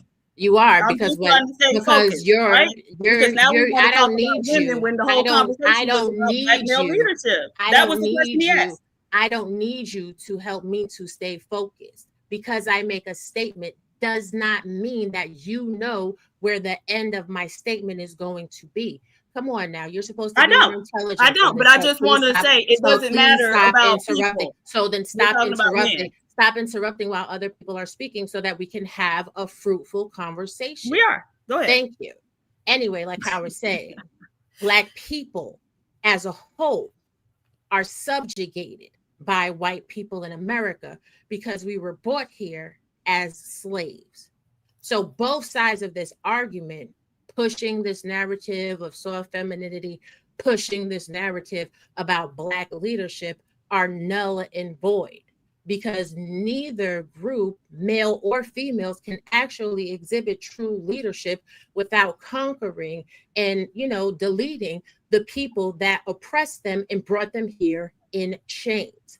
And while we are so busy pushing this agenda to fight against one another, we have lost it. You've missed the whole entire ship, because what we should actually be doing is banding together as a people to go against our oppressors. We already know that the men will have to be the ones to take the front end of things in order to, maybe deal with the more physical aspects of taking over and, conquering. But still in all, like, men are always under attack over here, as if they didn't come here on the same slave ships as women did. I don't really get it. Like, I think it's really disgusting in the community how much the conversations are based on hating each other. It's disgusting.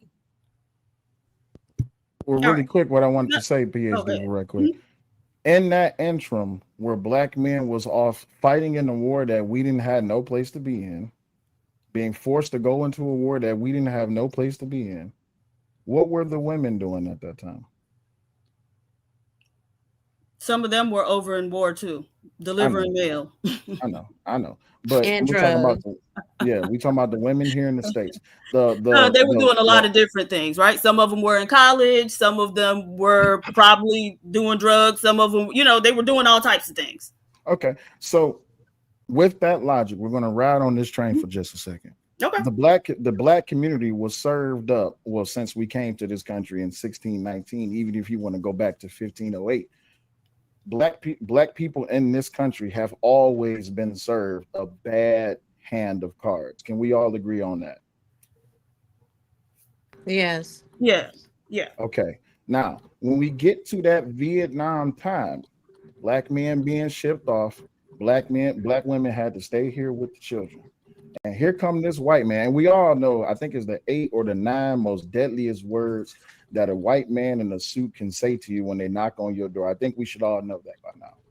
I'm here from the government and I'm here to help. I'm here from the government. I'm here to help. So what happened was, while black men was out fighting and black women was out fighting too, when the black women who were here accepted that door knock and they accepted that social program, along with those qualifications of dismissing the black man from the home, then we evolved that to not just dismissing the black man from the home.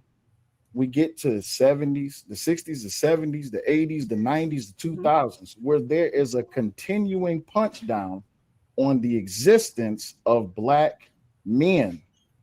So help me understand, PhD, from your perspective, that the black community has always been in a position of dysfunction, or at least dealt a bad hand of cards since we came to this country.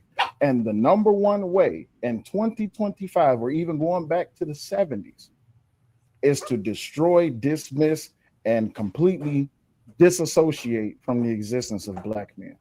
Go ahead. Okay. So first I want to start by saying, simply acknowledging that the issue resides or originates with the men being conquered doesn't mean that you hate anybody. So I don't want people to lie like that, basically. And we can acknowledge what it is, right? And so we've all acknowledged at this point that the men have been conquered, and by extension the women. But the issue is the men, right? Because if the men can overcome that, then the women go where the men go.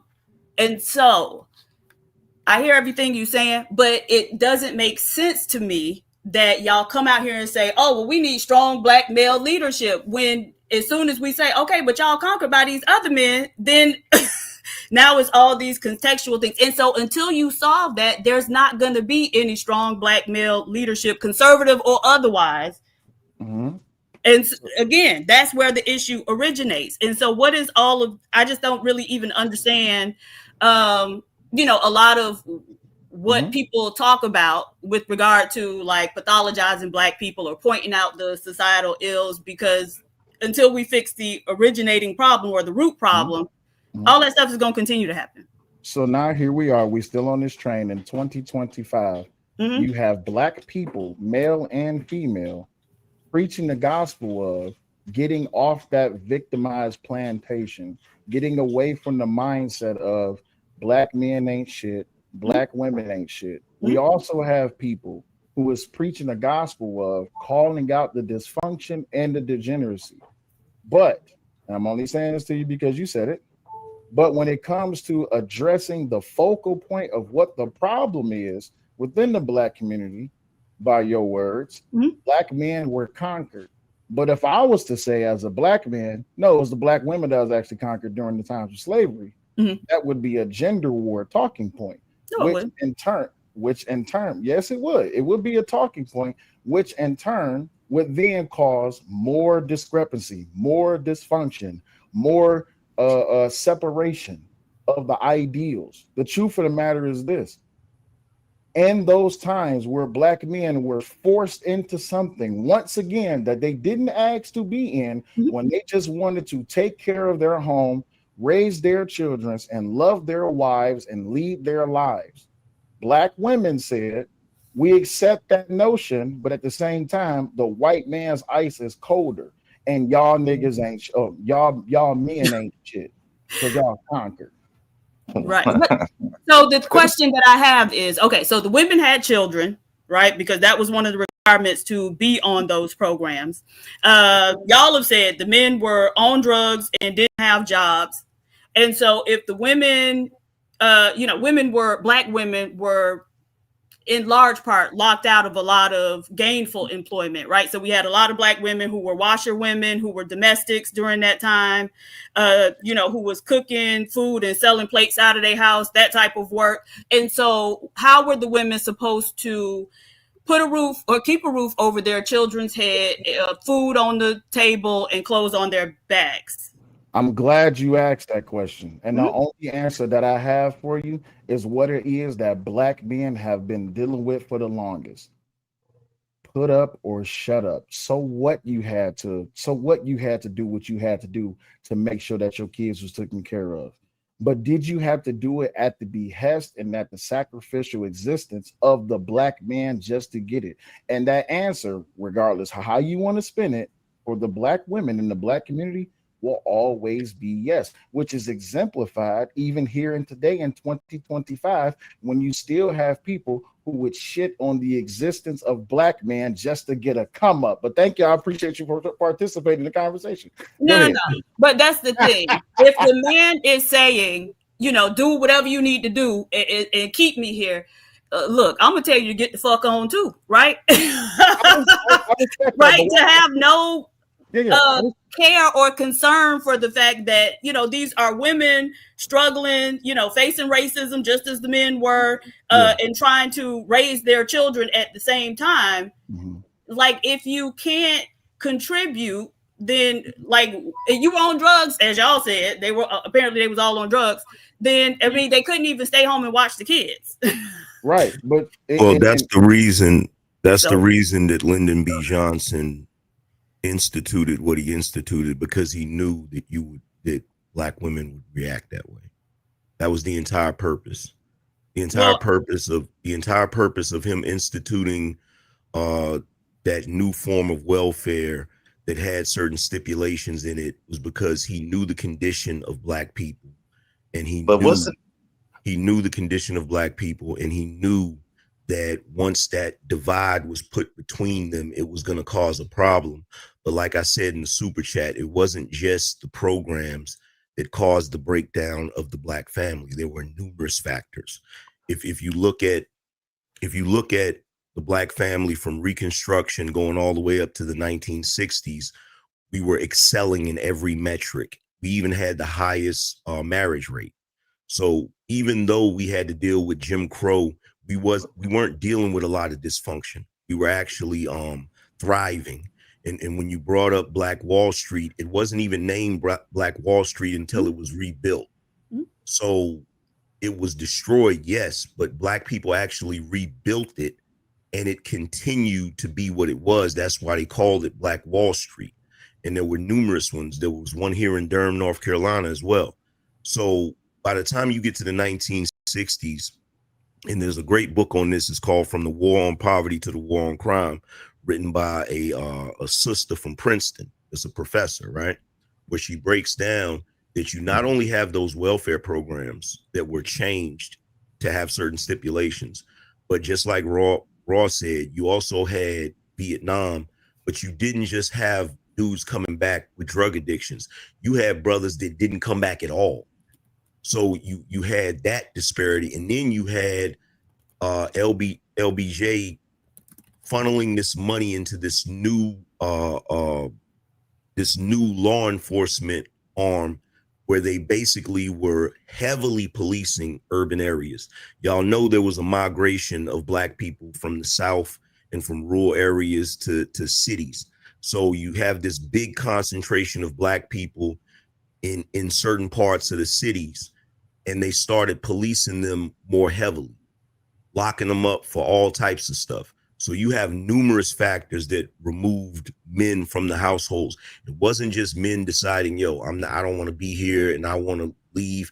That was a factor too, but there were numerous factors. We were being attacked from every angle. Okay. And so you mentioned that the Black community was thriving, I guess during Jim Crow. But you said we were thriving by every metric. In spite of it. Right, but you said thriving by every metric. So can you give us, I know you mentioned that we had the highest marriage rates. Can you give us some of the other metrics? We went from having a very high illiteracy rate to an extremely low illiteracy rate. We went from, of course, coming out of Reconstruction, all of the problems that we had then. But in spite of all of that, we had intact family units. We had the highest marriage rate. We had high rates of entrepreneurship. We had our own schools. We had our own businesses. We had every metric you could think of, education, every single metric we were excelling in. And Black married families actually funded the civil rights movement, which is why there was an attack on the Black family.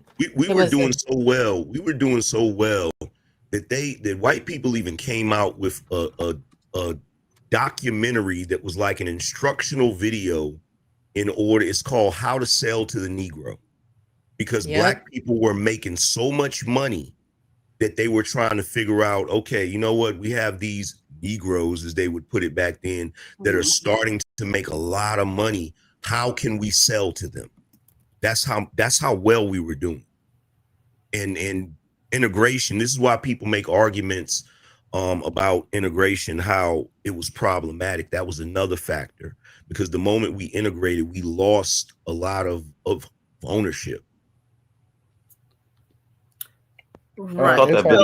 If I may for a second, when you look at well, hold on, let me make this point. When you look at how it is that even during the times where I can't remember who said this, but they said that Martin Luther King recognized that it would take too long to complete his plan. It was like somewhere between like 12 and 15 years.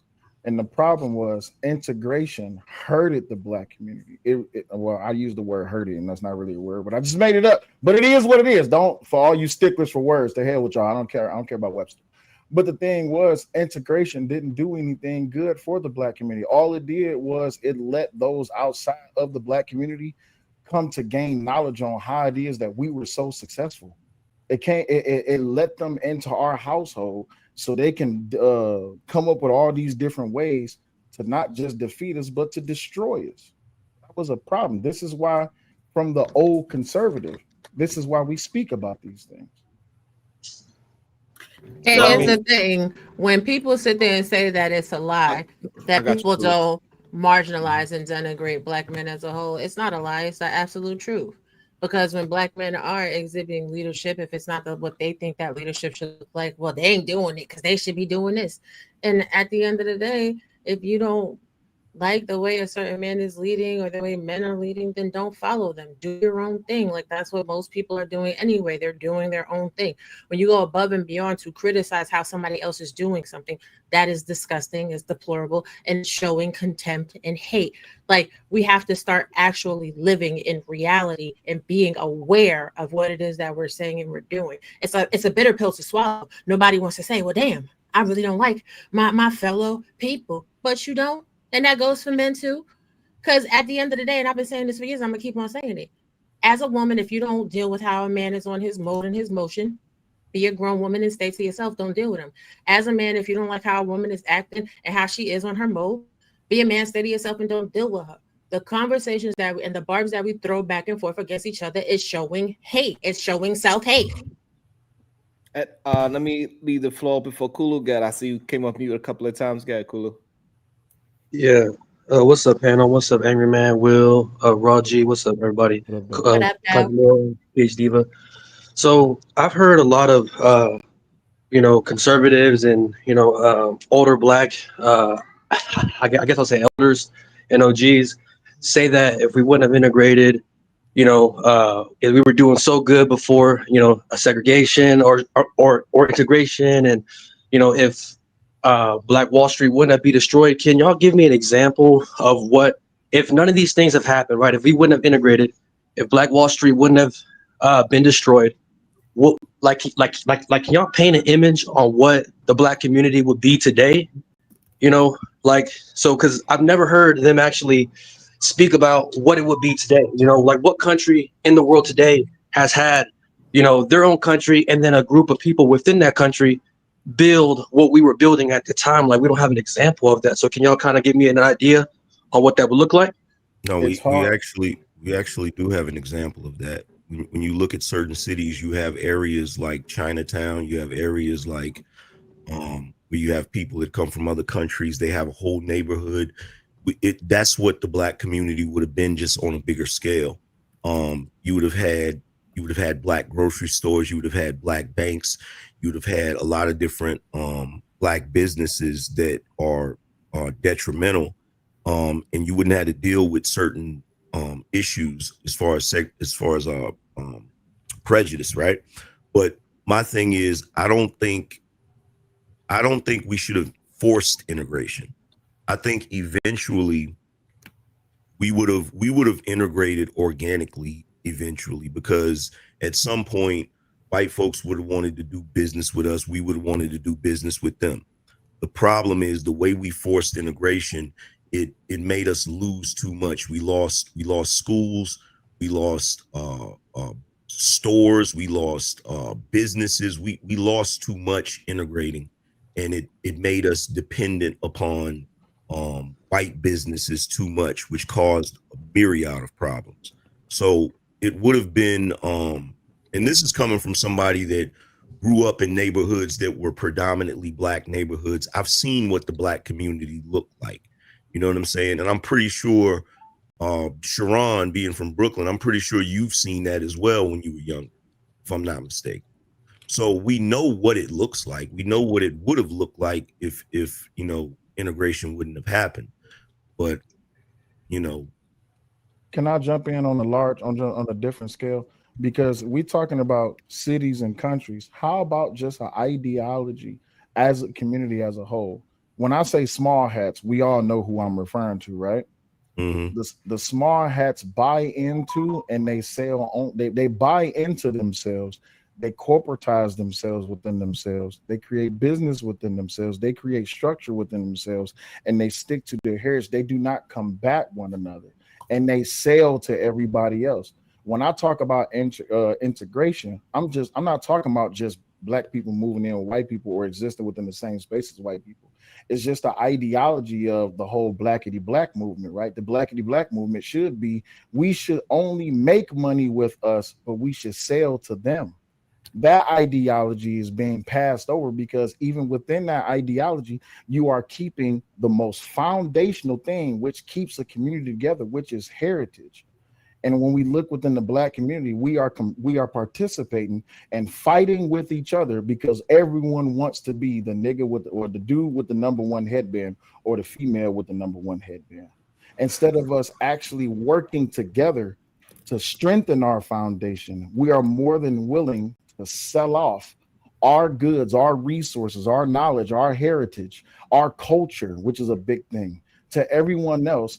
All in means, case in point, I'm just bringing this back around. When I'm boiling it down to the bone is, at the behest of, as long as you talk shit about the Black man, we good. Well, not even that.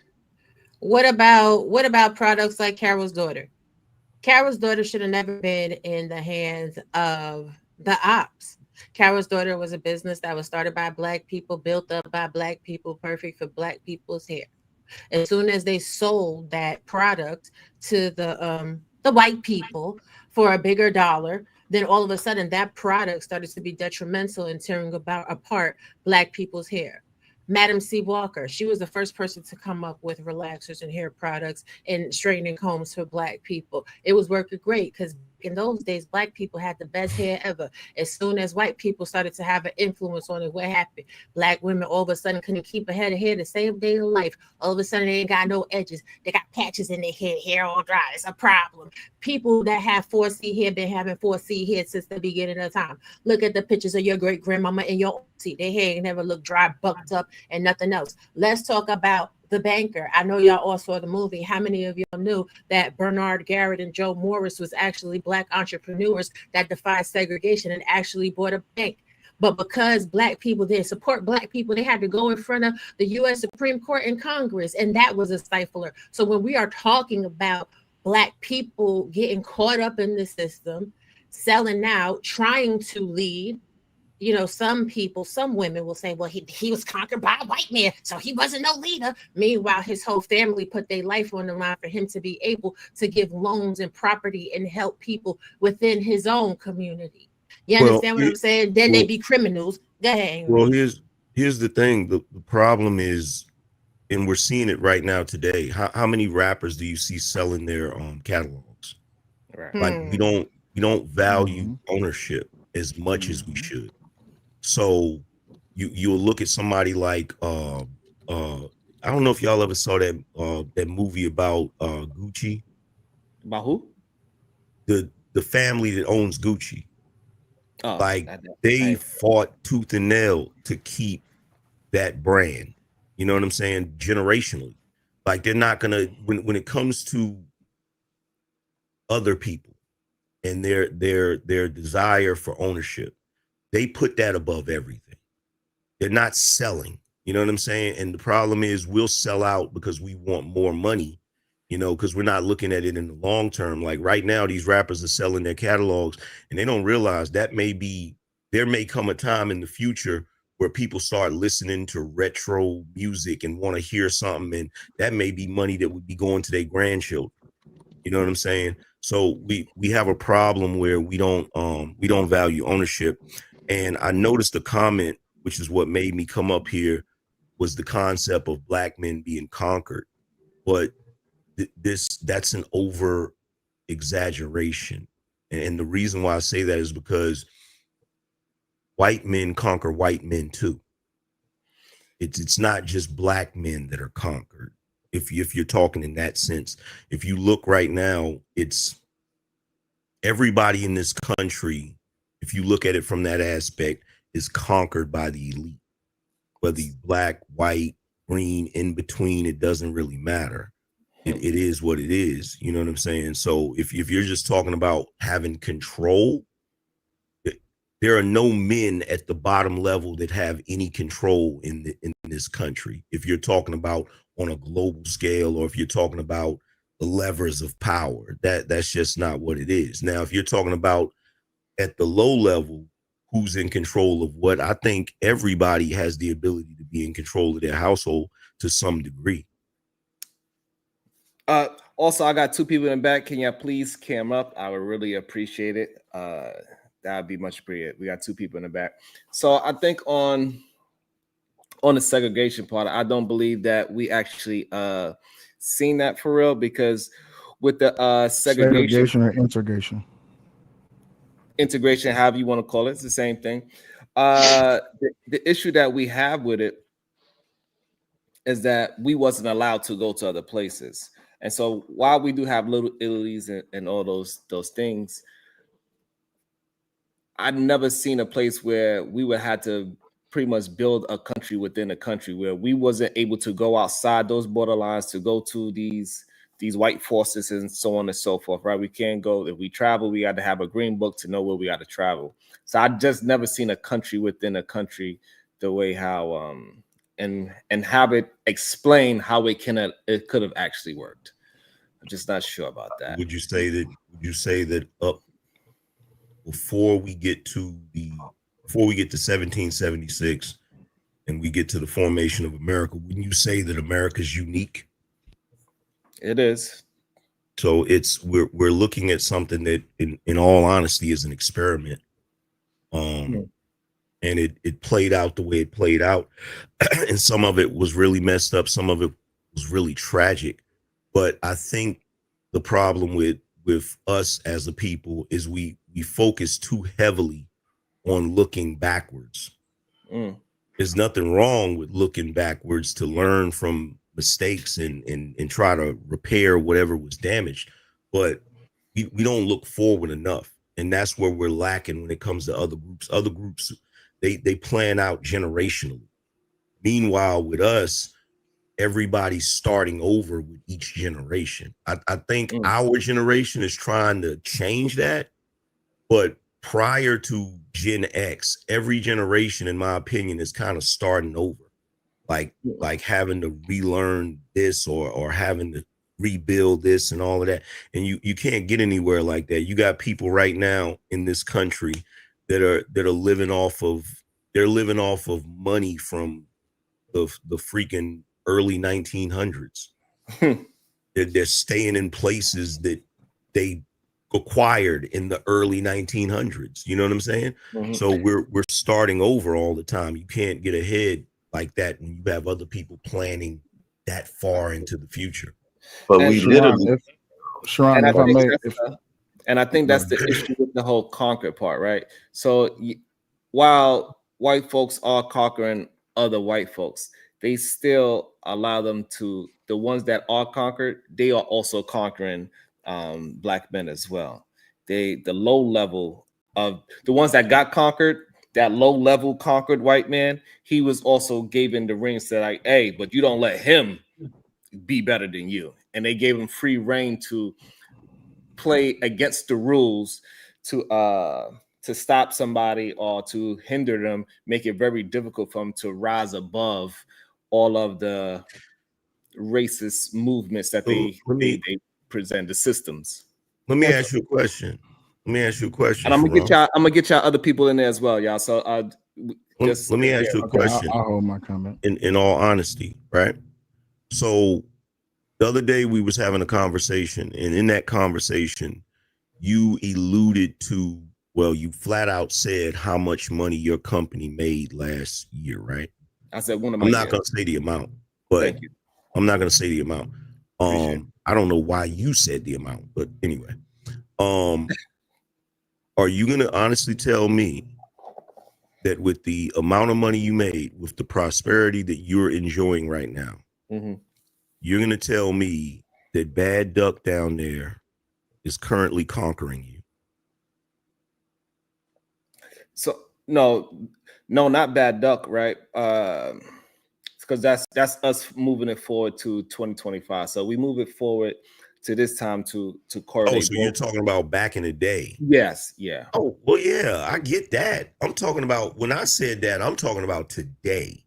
When I said men being conquered, I'm talking about today. I'm talking about today where you can look and see other groups of people that are not black that are messed up in the game. That's what I'm talking about, 2025.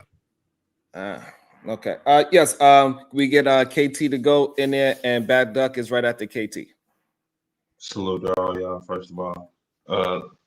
Listen, we still being conquered because what Diva said earlier, like, we still don't have control of the job market. We still don't have any. When y'all here arguing about Democrats and Republicans, we didn't make political parties. These are not for our benefit. The best thing we're doing is really doing something that's all for white people benefit. And that is how the system was built, and it's how it continues to move. That's capitalism. Let's be fair. Like, capitalism is a thing. So then make a party. It's okay to get away with slavery. Like, slavery wasn't that bad. We made some cheese off of it. That's why it wasn't that fucked up. So make a party. How can you make a party in a government that's not built on our basis? It's built for white people to thrive. Correct? How can you get your freedom if you a slave? But they did it though. You can't do it. You can't do it until you can't see. Because you're talking about people with Chinatowns earlier, right? We can't have Chinatowns because we don't have China. Here's the thing. You're talking about. But you can have the hood. You're talking about. Here's the thing, bro. Let's not lose the conversation. We doing really good. Here's the thing, bro. Building it. You can't. Here's the thing. Okay. And I gotta say this, brother, when you say we're conquered, please change that rhetoric. Say I'm conquered. Speak for yourself, please. We're conquered because the majority of people are under that. Let's see if he can substantiate it. Bro, speak for yourself, please. Because you're sitting here saying things, right, that we can't do. And how can you do it if your mentality is we can't do it? No, my mentality has always been why play a game when you can make a new one and then play that one. I don't have and make the new one. I have an understanding of whether or not we can beat this game. We can't. It's not a game in our favor, as I was just saying. Then don't play the game. Like that's what I'm saying. Respectfully. You have to have a separate game, correct? No, you can't just say don't play the game and now I won. But KT, let me ask you, KT. Hey, hold on for a second, KT. Let me ask not just everybody on the panel, but everybody across all the chats. Who in this chat, whether you're male and or female, white and or black, whatever political party or ideology you come from, who's conquered? Do y'all feel conquered? I'm asking y'all, Sharon, do you feel conquered? But when we having a conversation, right, it's not personal to one of us, right? We talking about the system as a whole, right? So got you. The system as a whole is showing and proving that they are willing to even negate the truth. Their own people to for the system to work. Respectfully, but here's the thing, though: if we don't step away from that mindset of we're conquered at all times, what are we doing? I can tell you from a personal experience, I'm not conquered. I'm only existing within the system that is working for me, and all I can do is share the knowledge that's working for me, and maybe someone can pick up on the few gems that's left behind so that they can create a system that works for them. But there isn't. Here's the thing. Because the problem is as a group, as Black people, we get too caught up in our own struggle, in our own BS, right? Mm-hmm. There is no group of people in no country on this planet that is not complaining about the current system that they live under. There isn't one. And there are some groups that are in situations that are far worse than our situation. Nah, them Switzerland niggas ain't got no worse. Let me ask you a question, KT. Do you live in Switzerland? No. So why are we worried about what's going on in Switzerland? You know what? Hold on. Let me just say this real quick because I got to dip. Thank you for your patience, Bad Dog. Let me just say this because I got to dip, right? I'm gonna just say this before I dip out. PH Diva was right about one thing. There are Black men that are conquered, and there are Black men that lack leadership. And when Black women encounter those type of men, it makes perfect sense why they don't have any confidence in Black men. Whenever they come across niggas like KT the GOAT, I see why Black women don't have no confidence in us. Hold on, let me finish what I'm saying. He'll let you respond. He'll let you respond. Let me finish what I'm saying. You can have it, bro. I see why Black women be feeling the way they feel, because while you're sitting there talking about what we can't do, brothers like myself is trying to figure out what we need to do and what we gotta do to do what we can do. Man, you out here sucking Myron Gaines' dick. You out here selling yourself out and talking about that's the way to move. Oh, I'm gonna give you the game. Y'all sit these niggas and do hey, Sharon, remember Sharon, remember everything we talked about up until this point. Hold on, let them have it. I want to point it out. Remember everything we talked about up until this point. Hold on. Here's the thing. So here's the thing, bro. You a dirty weed head savage, my nigga, talking about somebody sucking dick, bro. Are you serious with your broke bummy fucking ass, nigga? You a weed smoking, baby mama impregnating, illegitimate children not raised in raggedy ass, trifling nigga. You're the reason we can't get ahead, you bum ass bitch. You're the reason Black women have a problem with Black men. You raggedy, pookie face ass, ray bum ass nigga. All right. Get up off your fucking ass, be a goddamn man, and do something other than complain and cry about what the white man won't give you, you fucking bum. Okay, hold on. All right, hold on. Both parties, hold on 1 second, KT. Hold on. So, but we can't. Hold on. Hey, Sharon, I was having a great conversation until you started talking about dick sucking. I agree, and so we got to be careful because when we we are having a fruitful conversation, whether we disagree or not. We got to keep it in the conversation, because once we get into Angry Man got to defend himself and KT got to defend himself, we're gonna lose the conversation. And when we are building in a productive way, whether we agree or not, we got to allow the conversation to build, because the audience can have a better grasp and maybe a different ideology, or just change a thought pattern where we could learn how to come together even when we disagree. So let's not turn it into both parties got to defend themselves. And it doesn't matter who started it at this point. We just need to move forward and get back to the actual conversation, because we were building. This is the first time all of us, these strong personalities, on the show together, where it ain't just screaming and yelling at each other. We was listening to each other and getting some real thoughts out. So I appreciate everybody's thoughts, but let's try to get back to that. Well, I can appreciate that. I got to dip anyway, but I appreciate you having me up here. And, you know, it's funny that that's the first time I've heard that insult. I did one show with Myron Gaines, and you're obviously, and don't worry, KT, I'm going to give you grace, brother, because I know that's not what you're upset about. You upset about that last time I cooked your ass. I already know. It's all good, though. It's all good, though, bro. We go. It's all good. Look. It's all good. All I'm saying to you is this, and if you can disagree with this, I can't say nothing else. All I'm saying to you is this: if we constantly talk about what we can't do, we'll never accomplish what we're trying to do, right or wrong. Nah, somewhat. I mean, it has some relevance, but you got to bring up the past, because that's what creates the future, right? Y'all brothers have a good one, man. You got to look at what set us up to get to where we're going.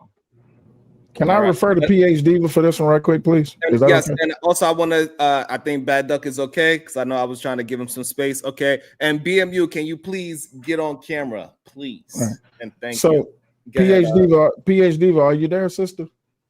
Yes, sir. With everything that you just heard, and stay on camera, sir. And with everything that you just heard from KT to GOAT, would that be a prime example of what you mean by black men being conquered? I think a better example would be so what are the top 3 issues facing the black community as you see it? As I see it, ooh. Great question. Now, PhD, but that was a great pivot. It was. You like that?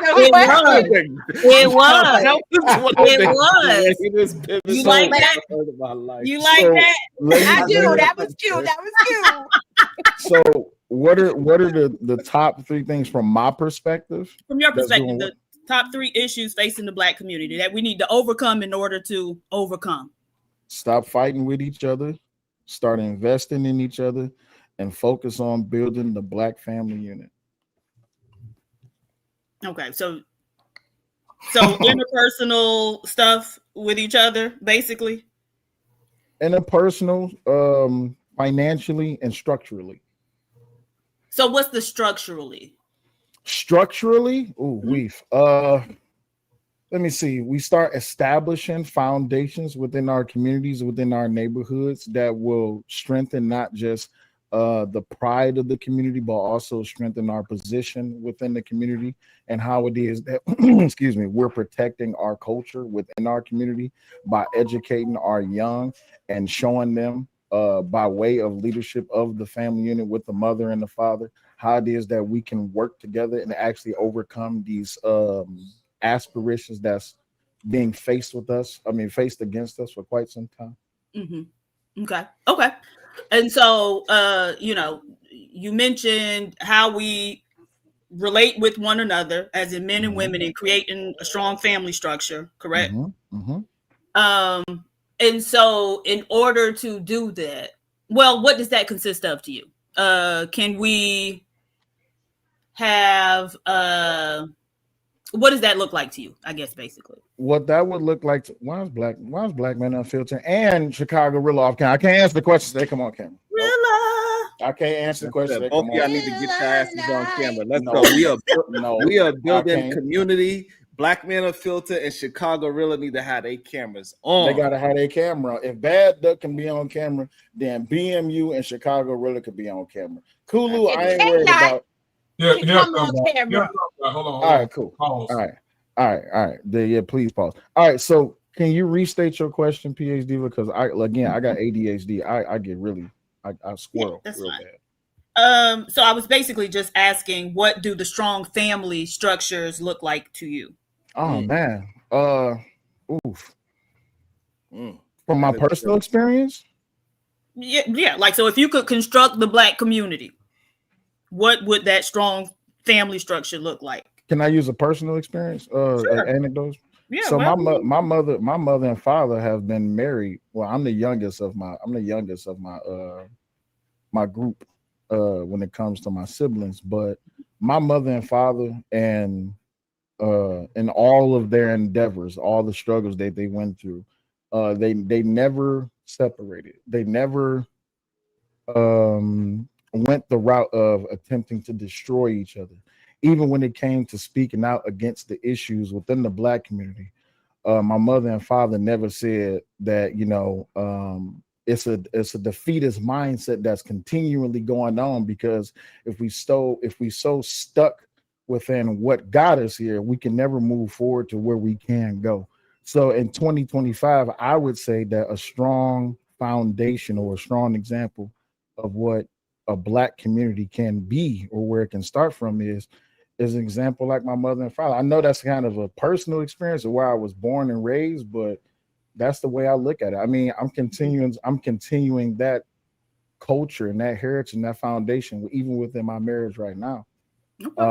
Now, but we all know. You think that's actual structure, or that's well? Hold on, I'm about to get there. Story. I'm about to. Well, a success story has structure, right? And that success story is being carried over into generations. I'm continuing what my mother and father did, regardless of what it is that I went through in my own personal life. I'm still continuing that foundation. I'm very big on family. I'm very big on education. I'm very big on forward thinking when it comes to pushing us as a unit into a better position than what we came from. Now, I'm not saying that I am the prime perfect example of what that looks like, because I have my flaws just like everybody has their flaws. But what I wouldn't do within the Black community and this esoteric ideology that I'm constructing of the Black community, we can't do any better if we keep on destroying ourselves. We're not doing anything for ourselves if we constantly fighting with each other. Okay, so that structure, and if you could construct the Black community, that family structure would consist of long-lasting marriages where people weather the ups and downs together and remain together, remain intact. Yeah. Okay. And then you did mention education, and then you mentioned finances as well. Mm-hmm. Right.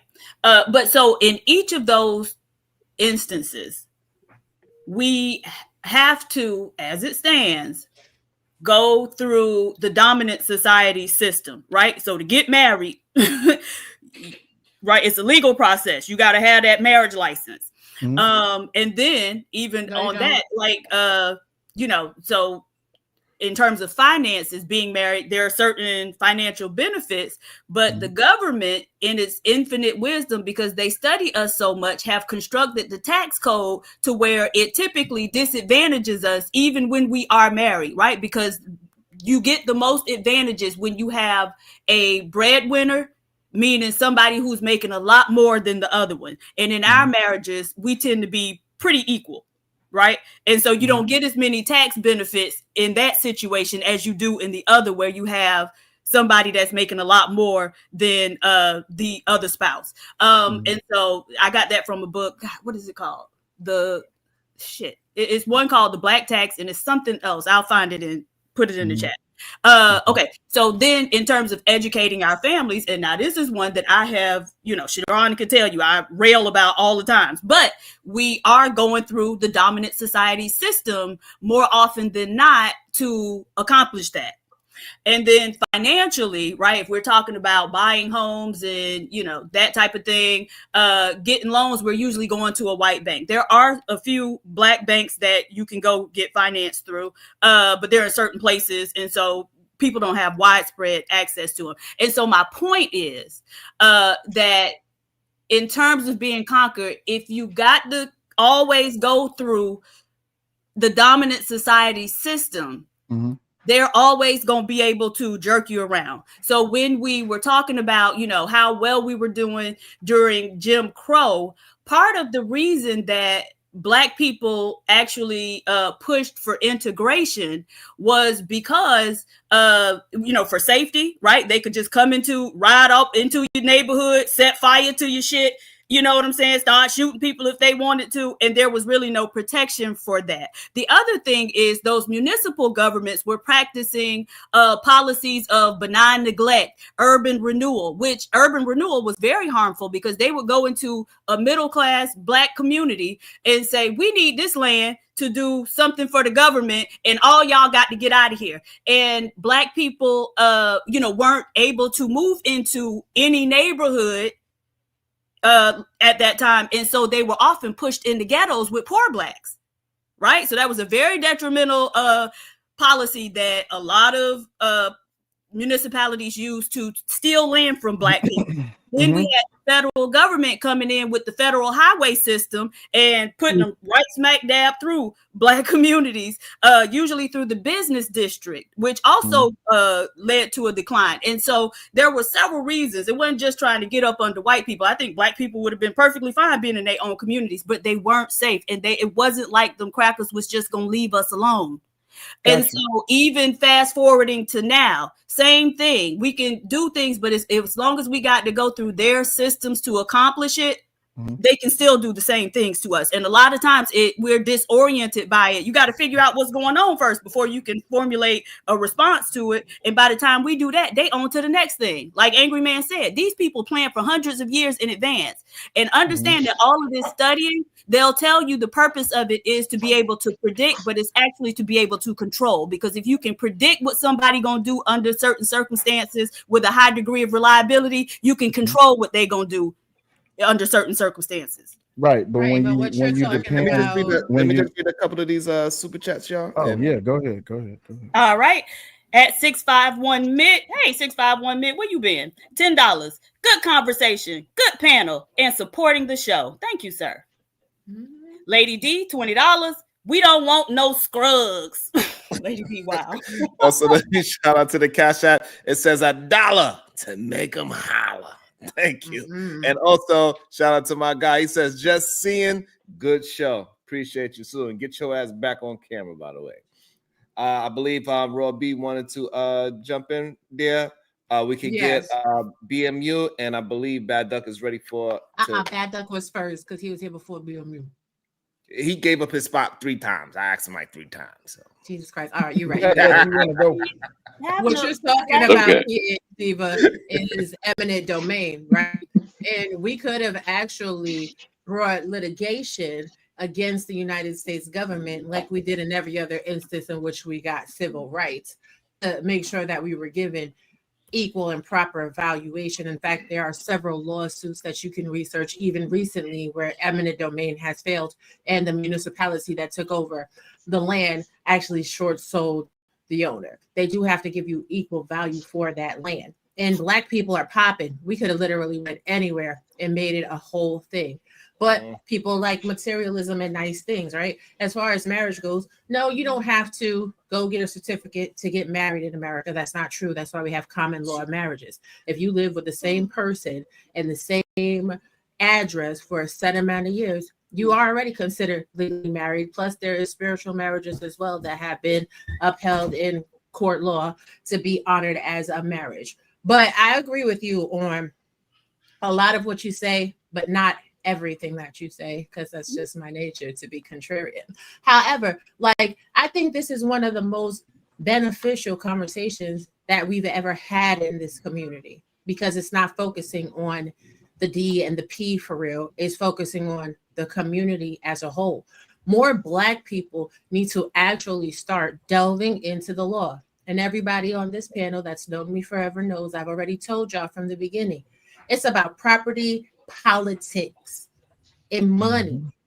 That's it. Once we get this politics thing together, to your question earlier, KT, the GOAT, you can write in a president. You can write in whoever you want to write on any ballot and just get everybody else to vote for the person that you have written in. Like, it's really not that much effort to start a Black political party. They got y'all following these random ass Black people, Asian people, white people on TikTok and social media. All you got to do is put the right person on the right social media, put the right advertising budget behind them, and there you go. You got a whole party.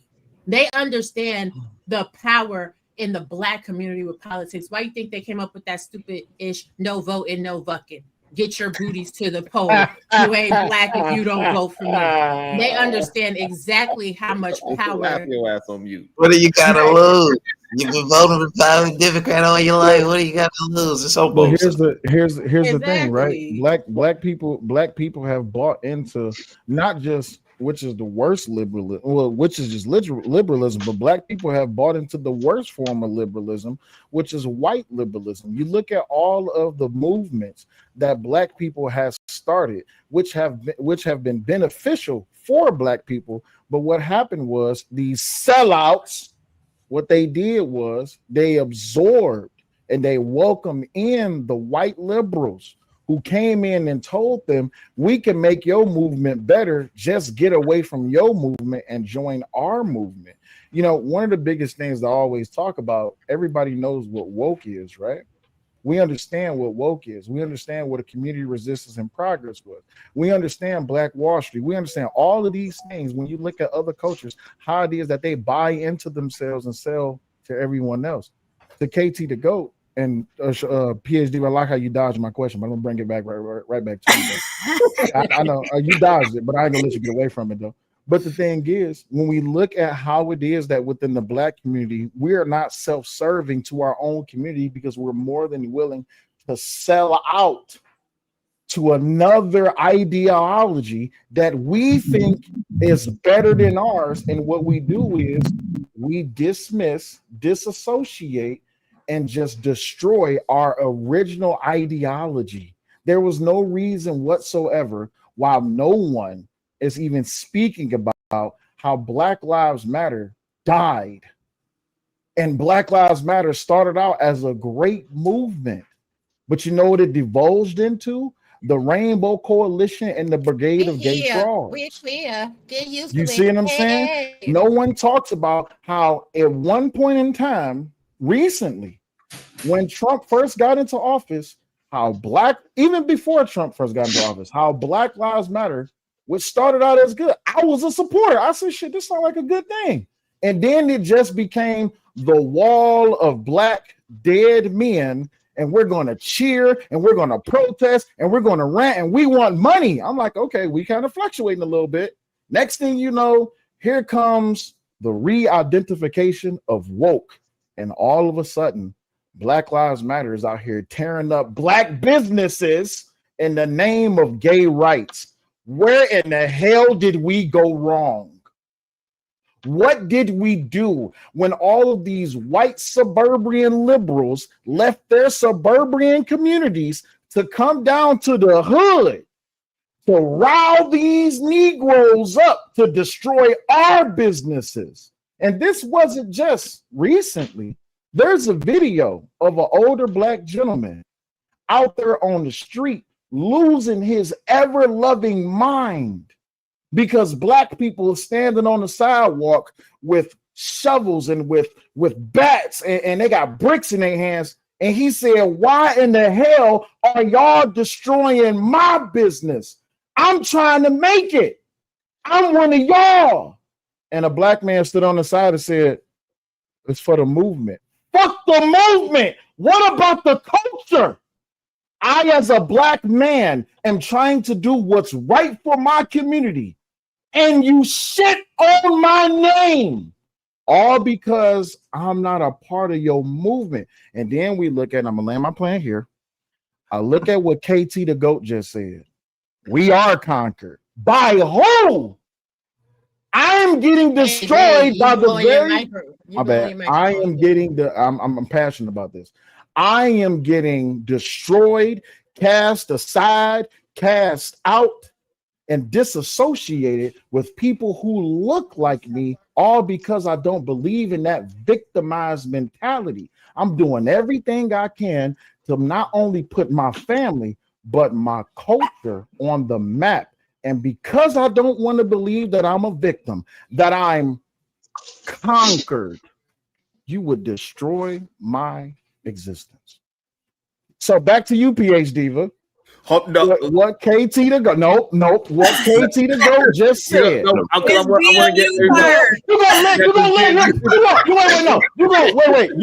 gonna let her. No, PH. I will pay. Well, so PH Diva, KT to go came up here and said, we as men, we can't do nothing because we are conquered. Is KT the GOAT's talking points the prime example of what you're talking about? Did he say we can't do nothing? Yep. He said it. He said we can because we conquered. That's what he said. I said PhD was right. We have been conquered. Okay, so right there, PH Diva, is that the defeatist man, the bad leadership that black women don't want? Is that a prime example of it? I think he is understanding the lay of the land. Somebody got error. That's KT go. He sound like he having an ultrasound going on. PH Diva. Tell the truth and share the No. We're gonna let BMU. What's he trying to be nice? She don't be nice to nobody else. No. And I'm a kinder, softer diva. Thank you. Softer diva? Yes, I'm a kinder, softer diva. I'm resting in my femininity. No, this is Black Power Diva. This is Black Power Diva. I like Black Power Diva. Let's go Black Power Diva. Let's go Black Power Diva. So Black, so Black. He said she was right. Black Power is rooted. Black Power is rooted in struggle. Hold on. Before we get too far, let BMU go. We're gonna get back up. We're gonna get Chicago-rilla, and then everybody, and then we. So y'all just gonna let her skate away with that conversation? I'm skating on ice. We'll fight later. We gonna fight later, PhD. Go ahead, BMU. What's up, y'all? Hey, listen. So can y'all hear me good? So you're not on your mic. You on your computer mic or your cell phone mic? No, it's the computer mic. I'll fix it in a second. Okay. But I did want to say, man, that Cellulite, you was cooking. That's one of the reasons why nobody voted for the lady. Because all her ideology, everybody was bought by the Democratic Party. And one of the men that stood out to me is Roland Martin. Roland Martin is one of those guys, go to my iPad. You know, one of those guys who say Democrat. He dances around, but we all know that Kamala paid him a large amount of money to dance for those Democrats, knowing that her ideology and what they believed in on their side was terrible. I've been telling Sharon this way before the election. We've been having these conversations way before the election that this is what was happening on that side. I do agree with you, Cellulite, also with the Black Lives Matter. When it first started, everybody had the T-shirts, everybody was out marching, everybody was having a good time until we found out it was two lesbians who put in their mission statement that the nuclear family was nothing, and they used the money raised to buy homes and buy houses, and then they turned into a black hate the family type situation. So the Black Lives Matter movement, it burned to the ground based on that thing. And you're right, they fought for that narrative. They fought for the LGBTQ narrative. That's what it turned into. It. They used the black man to gain the success and notoriety, and then they start fighting for LGBTQ rights. So I agree with that as well. And I think a lot of people are not paying attention to that. And some people, I'm gonna say this and I'll land my plane. I remember my grandmother told me a story. She said, grandson, there was this little girl walked up to her mother and said, Mama, why you keep cutting the ham in half and throwing the other part away? She said, because my mom did it. And she said, well, go ask your grandmother. She went to ask her grandmother, and she said, Grandma, why did you cut it? She said, because my mama did it. She said, go ask your great-grandmother. Great-grandmother said, I don't know why they cutting the ham and throwing it away. The only reason I did it because my pan was too small. This is what the black people do in the Democratic Party. We follow it and don't even know why. We're doing it because Mama did it. We're doing it because Jesse Jackson did it. We're doing it because Al Sharpton did it, who was an FBI informant, who also did it. So I just think that we should start understanding that we dance for the Democratic Party, but I don't believe that the Democratic Party is good for black people at all. And everything that's happening right now should be happening, because there's no way that there are people out here right now who's on Section 8 when they were 19 years old and they're 43 and they're still on Section 8. It keeps you stagnant and you cannot move. Where we got to talk about the black people that been living in their mama house since they came out their mama coochie and they're 50 years old. Wait, family. Guys don't do anything for black people. This should be it. Like when we get into these conversations, love and respect to everybody, right? It be too much game banging, fam. I don't care about your Democrat, your Republican. It be way too much game banging. Because for all the Republicans that shit on Democrats, y'all got to show me where blacks are thriving and building industry in Republican communities under Republican policy. And y'all can't do that. What you appoint is some exceptional individuals who are making good on their quote unquote businesses, who don't even employ 100 or 200 or a village of black people in these United States of America. Black people as a whole gotta move out of this gang banging shit, fam. We do that way too much. So now, wait, hold on. You yelling. So now, Rilla, your microphone is super, super loud. You blowing my eardrums in my headphones. It's only because I'm yelling. Shout out to Bizzle. Shout out to Harlem. This the thing that get me passionate, because y'all actually having a productive build over here. It's I think we do ourselves a disservice when we just get to gang bang it, fam. Like if you can't concede that Democrats actually do some things good, or you can't concede that Republicans do some things good, right? And you're not using these politicians as a tool. Again, I've been in this space. We almost going on 6 years. All of us been in this red pill, manosphere, whatever you want to call it, space adjacent. Now everybody disavowed it. Okay, cool. So we on whatever this is now, right? Can somebody please tell me the PAC, the super PAC, the whatever fund or what do they call it? Like whatever investment group that's been formed, whatever business that's been built as a result of this. And I'm not talking about these conclaves that prey on these young bloods who cannot have a conversation with a woman, so they go spend whatever thousands of dollars to go down there and hear whatever they talking about to try and get them closer to a female. I'm not talking about that. Tell me about what y'all have built. And that's the problem that I continue to have. We're not talking about what's been built.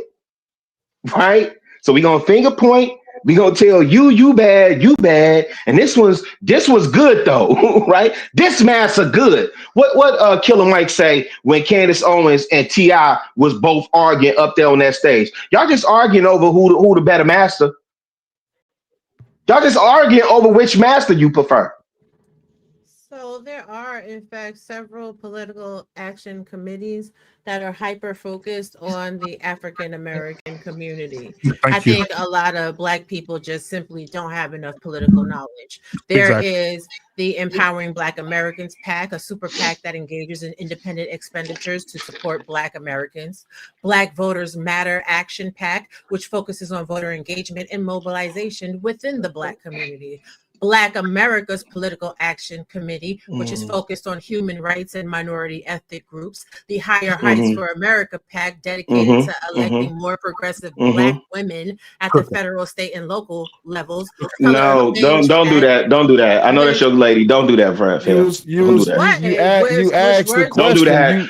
I did ask a question. So again, in this space, because the key word was in this space. Wait. The key word was in this space. Stop. Hold on. Wait. Stop. The key word was in this space. I got you. But Chicago Rilla. Sal, tell me. Wait. Of those seven, wait. Tell me the ones that you all self relax. Y'all been talking for a minute. Chicago. Here's Tell the me thing. the ones that y'all support in this space.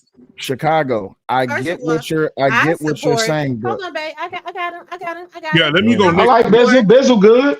I support the Black Economic Alliance PAC, which is a coalition of business leaders and advocates focused on economic justice and empowerment for the Black community. That's what I support. Bizzle, I'm talking about in this space. The key word I said is in this space. Everybody should know what I mean when I say in this space. In this space. In this Black space, these Black people, like this is no. I know that he means YouTube, but this is the point. Yeah. YouTube is a micro organism of a bigger and broader. I'm on mute. We starting the Black YouTube Alliance tonight. Right now. Even though we are Blood of Crips and Crip of Diva, that should have been started like 4 years ago, Diva. I gotta say this. But that's the problem. Let me finish saying what I'm saying. Because when my black ass told you motherfuckers. Let me set it up. So let Raw G finish her thought, and Bagged Up finally could get a chance to speak. What he got to say? I don't know. We're gonna find out. Go ahead, Raw G. Because you Negroes, when I told you Negroes back in 2019 and 2020, we need to stop focusing on this dumbass relationship shit and focus on the politics. Y'all gave me y'all ass 2 kids. Y'all said I didn't know what the fuck I was talking about. So fuck all you motherfuckers around here because y'all didn't want to motherfucking listen. Y'all ready to listen now? We ready. Chicago, to your own detriment. You're calling for community action on YouTube. Wait. You calling for community action on YouTube? To my own detriment. Here's the problem. Let me hear my own detriment. Go ahead.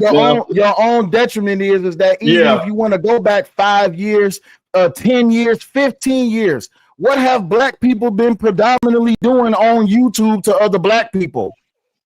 God, dog. Sel, my point is when I said that. No, that's cool. You have to answer that. Yeah, you have to answer that. What if so let me answer your question.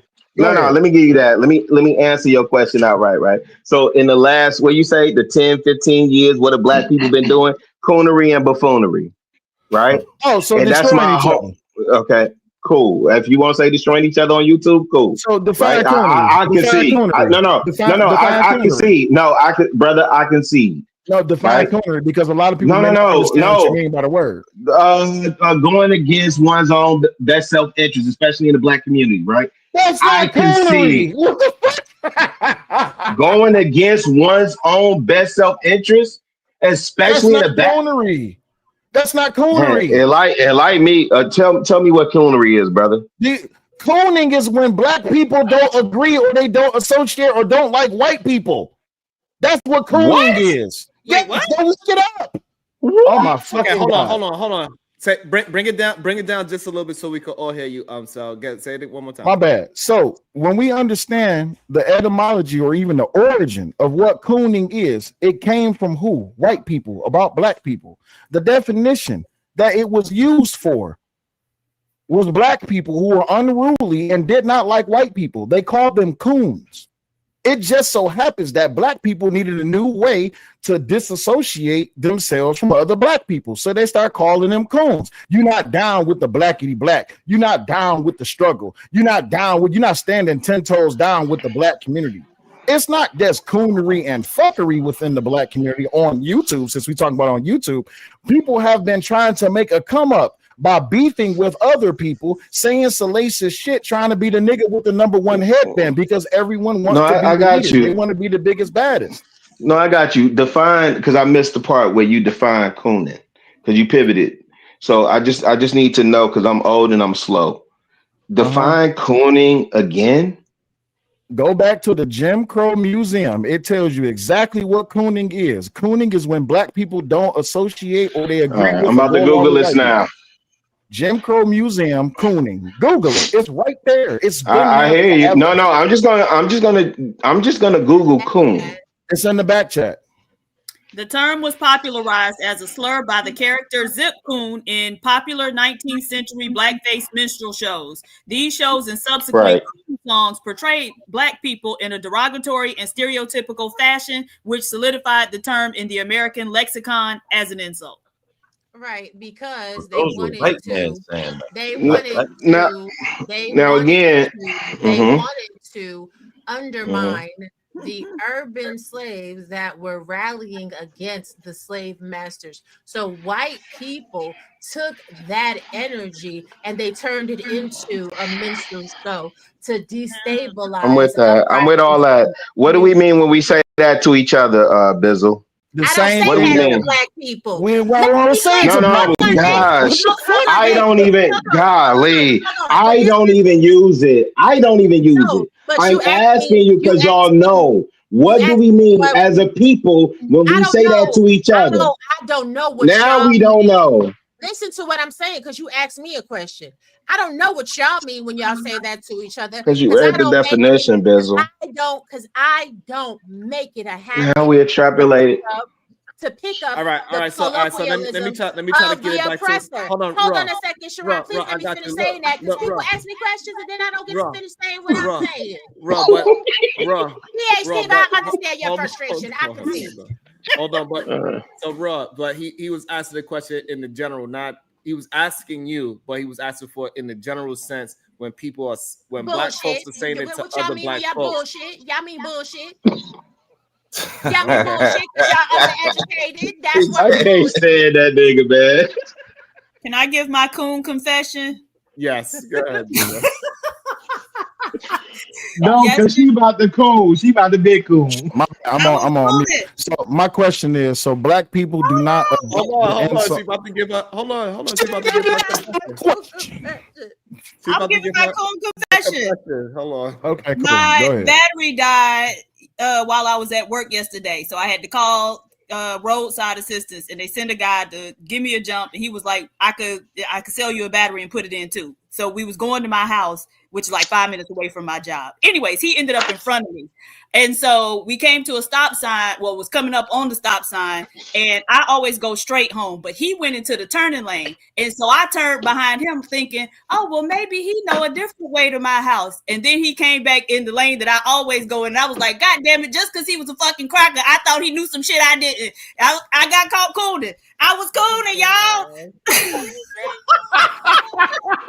So my point is this: do Why did Black you people, and this is Sharon, how much to kick Diva off the panel? $20.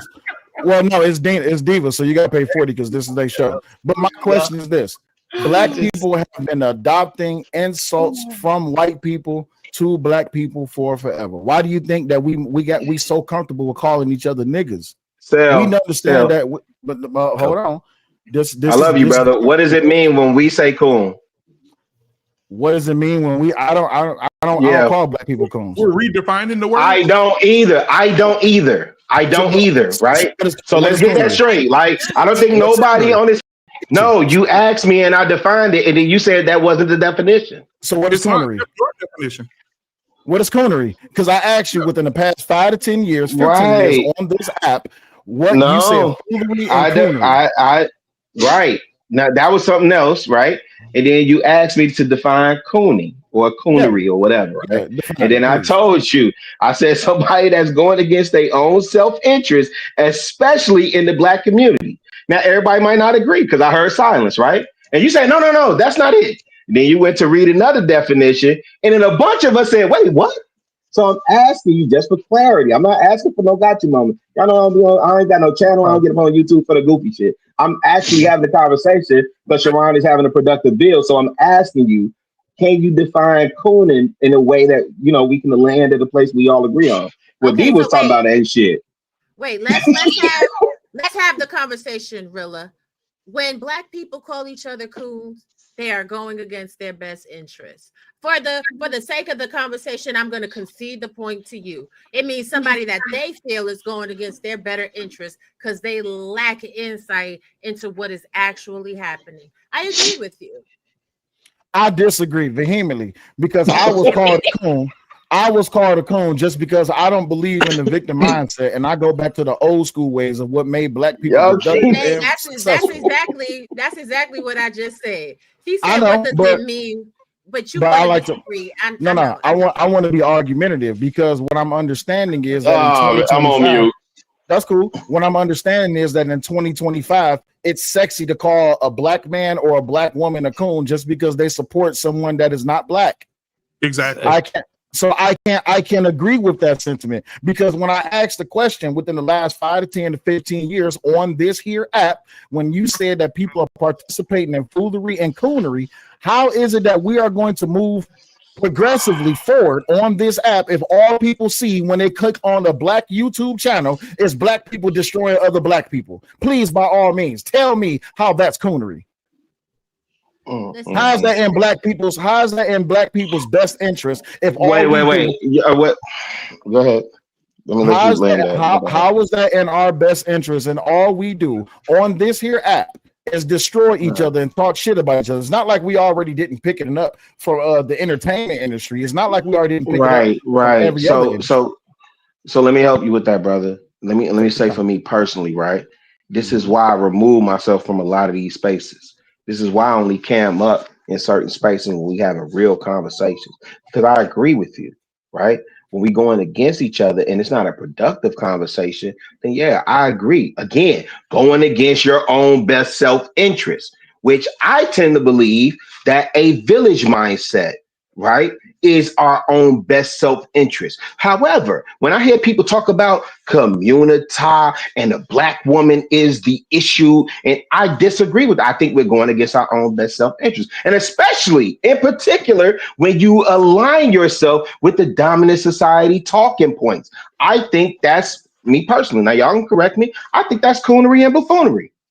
When you're acting along with what we traditionally know as a minstrel show, the drilling and the twerking and the jerking and what we have for what we consider entertainment and music and all that stuff now, yeah, that's cooning and buffooning. What's happened in this space in the last 6 years, these gender wars, yeah, that's cooning and buffooning. I don't appear on Thursday nights no more. That's been for a reason, right? That was cooning and buffooning. Okay, right. And I get you and I feel you, right? And I feel your pain and I feel your struggle. But there's no pain there. There's definitely no pain there. But go ahead, Bizzle. Black people, I love y'all so much, but y'all is the, God, Jesus, help me, Lord. But it's just this whole entire space and our whole entire group. I ain't gonna call it a community. Our whole group is very much devoid of structure. And is devoid of leadership. To PhD was point earlier. Ain't nobody leading this community. The men ain't leading the community. The women ain't leading the community. You know what's leading the community? The fucking algorithm. That's what's leading the community. Because whatever's popping and whatever's going to put some money in your pocket, that's what most Black people do. Shout out to HEP. The prevailing majority do whatever's gonna put some money in their pockets. The fuck, like this, all this shit is goofy as hell. It's goofy because even when we having these conversations, nobody want to just get right down to it. So let me be the one to say it because I'm just that gangster. Unless y'all willing to have anarchy 99 against all white people, then y'all better come up with another fucking methodology of how to get some shit done. Because that's essentially what y'all calling for every day. Y'all calling for another civil war within the United States of America. And if we're looking at the numbers, Black people don't got it. In the civil war right now, us versus them, we lose every fucking time because we don't have enough firepower. We don't have enough protection under the law. We don't have enough mobility and motility. And y'all keep Sharon, going before you and go, thinking that it's sexy to get a foreign or have babies with this bitch, that bitch, and the third bitch, every bitch with your bitch. So therefore, our numbers are consistently fucking dwindling down. We ain't building nowhere. We stuck at the same percent. Okay. Hey, Raw. Don't forget that soggy bottom boys either now. Well, wait a minute. And the soggy bottom girls tripping and ribbing and gripping on top of other women. What the hell y'all doing? I have no idea what that is. It's gonna get worse. And so So let me throw the alley-oop to BMU though, real quick. I know that's wifey. Go ahead, brother. No, it's not that it's Yeah, go ahead. It's other people on the panel. They ain't got to turn the talk. But let me just say this. You know what's going to happen? That. You know what's going to happen. You know what's going to happen in the race war. This is exactly what's going to happen. It's going to be a race war. The whites versus the blacks. And all the white liberals that say they support black people is going to go over to the white side. Absolutely, they are. So again, Sharon, before you go, can I please lock? That's you led into my point, which is why Sal, I know you're not Sharon. Sharon is ready to go because he needs to control his panel. I was asking for grace just really quick, and I promise I'll go on mute because I was going to lob it to BMU. The problem is when we think about black. And we think about community or black community or black nation or whatever. We tend to think of this because you know what y'all are quick. Well, not y'all, but the other people say, we not a monolith. We not a right. So I only am focused on what's in my community. I've been on this planet plenty of times. I know who my alderman is. I know who my mayor is. I know who my governor is. I know who my AG is. I know who my goddamn senator is. I know if I need to fix a pothole in my community, I know who the fuck I need to call. That's what I'm focused on. You know them kids that y'all say when all this conversation was going on. Oh, Trump sending the National Guard to Chicago. I ain't bust a grape with a sledgehammer. Them motherfuckers leave it. Ask what the fuck got accomplished while he was up here, right? All while that's happening, you saw community. No, but this is what I'm saying. You saw community. And shout out to BMU because he actually gets on here. He talk about them boys that he's mentoring and teaching and what he does outside of his kids, right? That's community. I don't think BMU is overly concerned about what goes on in Roseland. I don't think he's concerned about what goes on 103rd and Cottage Grove in Chicago. I think he's concerned about right where he's at. And guess what? I'm not overly concerned about what's going on with BMU where he's at. I'm not concerned about necessarily Arkansas. I ain't even concerned about Sharon and his shiesty ass in Brooklyn, right? I'm concerned about motherfucking Roseland, Chicago. Look that shit up.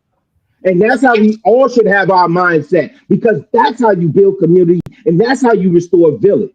I'm on mute. So I have a question. I just want to ask. I'll leave it alone. We having a huge problem in our community, and I think nobody's addressing it. And when we do address it, just like Cellulite said earlier, when you do address it, you're a coon or you don't support your people. No, let me finish. And one of the things that we're running into right now is that we're having an aisle 5 in Walmart epidemic. And aisle 5 at Walmart is the aisle that has the sugar. Most of the men, right? No. What I'm saying to you is my son and my daughters, they're athletes. They play in these sports. I am going to these events and to these arenas, and I am seeing the young men who are supposed to be the future. I am seeing them with pink nail polish on and dresses and skirts and weave in their hair and fucking eyelashes on. They're not men. And so the future of the black men, when we're all dead, they're gonna be running around here saying, yes, bitch. They're not going to be helping the community. So how do you change that? How do you change it, Rilla? How do you change how do you change the soggy bottom boys? How do you get them to be men in their community, to be leaders when we're dating? Oh, wait, hold on. That's a huge problem. That's what y'all was talking about with these bottom boys? That's what you was talking about? Yes. Soggy bottom boys. Exactly. Yes. That's why I said with the tripping. You got to look at the Porter's Lip movement. So I could tell you. So again, listen, BMU. I can tell you what I do in mines, right? And I actually gave you the alley-oop and I gave you the props because I remember you talking profusely. Yeah. I think where and I don't want to say miss it. I don't really want to say that because I think you do an amazing job when I hear you talk about the boys and the impact that you made, on them cats that play sports. I think they get a clear understanding of direction and how to respect authority. I think they get a clear understanding of how to participate in a team manner. But guess what? When I talk to y'all about what the fuck I'm doing in Chicago, I'm not trying to save all these little niggas. I can't. Wow. There's no way. There's absolutely no way. There's no way. And we could and we could, oh damn, so you ain't putting your Superman cape on and trying to save all of them? No, I'm here to do what God has called me to do my part. My part is to affect, you know what I've identified, BMU, and maybe you've identified this too, but maybe you didn't hone in on this. You know who gets overlooked the most? The niggas, the young bloods who are actually doing the right thing. They following the prescription. Those are the ones that get overlooked the most. But the young cats that are the gangbangers and the GDs and the BDs and the foes and the moles, all that wooty woo, and they flag and they flashing guns and all that, them the ones that get the most attention. And so we pour all these resources into them. That's not my focus. That's not my focus. Let me tell you specifically, for anybody in this audience, let me tell you, and if any of y'all got anything slick to say, I'm gonna tell you, direct your resources here and try me, right? Mentor, Teach Your Brother, Dovetail Project, Coffee, Hip Hop, and Mental Health. Those are the 3 organizations. I'm not trying to reinvent nothing here. I support what's already built and I play my part. Play your part, right? And BMU, you and I both know the fun boys, the culture, the way it is, or society, the way that shit is gone, fam. So I don't know how you're going to reel them back in. I'm not even trying to. Let me talk to who I can talk to. Right? Because if me and you not there, and we say fuck it all, then who's there to talk to them? Who's there to talk to the ones that actually want to hear our voice? Now, see, or willing to hear our voice? I'm on mute. But you can't pick and choose. You can't pick and choose, really, and that's the thing. You lie. The Bible tell me not to cast my pearls amongst swine. My Bible tell me not to cast my pearls. So I know you a lie.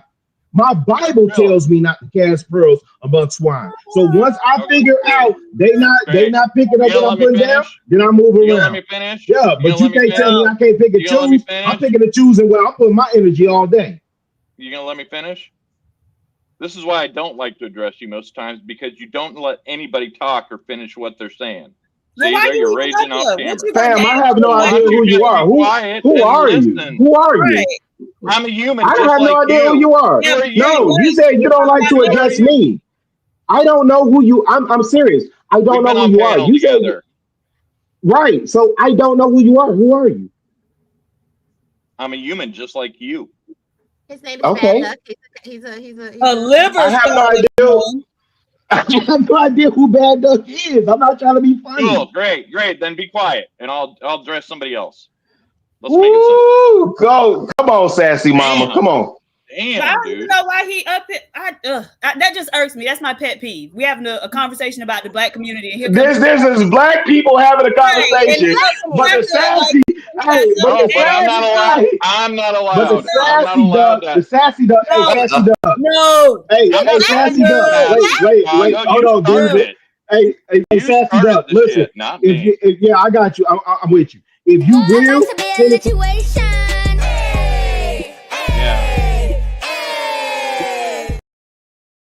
oh, let's read. Right. Shit. Oh shit. Brownsville, New York. $10. Great show, Cuzzo. Hey, Brownsville. Peace and love to the panel. So, anyway, somebody got a echo. Can you mute it real quick once you read the super chat? Bitch, we reading the super chat. God. Not bitch. That's not nice. I know. Brownsville, New York. $10. It's okay, Rob. Great show, I can deal with a racist. Hold on. Let me read the super chat. Shut your ass up, little spot. Brownsville, New York. $10. Great show, Cuzzo. Peace and love to the panel of kings and queens, especially the 2 intelligent queens on the panel. The Supreme Goddess PH Diva, hey Brownsville, and Raw Gangster. Hey, Brownsville. Let me take my shoes off before I come in here. At Byron. At Byron. Everywhere. One more, y'all. One more. Shut your liver spotted ass up. At Byron Turner, 4035, $2. Madden time. Stay grinding. Even today. Liver ass up. Hey, Bob Barker, stunt double. We got something for you. We got a Bob Barker stunt double. We gotta go, Bob Barker. BMU, you gotta chill. 20 Oh, I'm sorry. Hold on, y'all. Hold on. BMU, why you got a problem with me? I didn't say nothing to you. Why Okay, you talking smack? Okay, hold on. Okay, go ahead, Bad Duck. What you got to say, Bad Duck? Go ahead. Yeah, go ahead. Well, first off, BMU, what? Out of your mouth. I'd like to see it. Bye, Sunspot. Brownsville, New York. Brownsville, New York, $20. Drop the pilgrim. He's disrespecting Black excellence and derailing the show. Thank you so much. Right into that. Well, Oakley Dokley, I'll go. Bam! Somebody said bring the duck. They want another 20 to bring it back. Yeah, bring the duck. Hey, bring the duck back. But listen, don't provoke me to anger, or else you be in danger. Who is Mind Chaos Brew? What's their other name? Okay, first off, Sharon, I am being respectful. Mind Chaos Brew. Let me talk. No, don't do it. Don't do it. Don't do it, Diva. Yeah, let me talk. Mind Chaos Brew, $20. Bring back the duck. Shut your ass up. Diva, look at the back chat. Look at the back chat, Diva. Let me talk. Oh, okay. Please.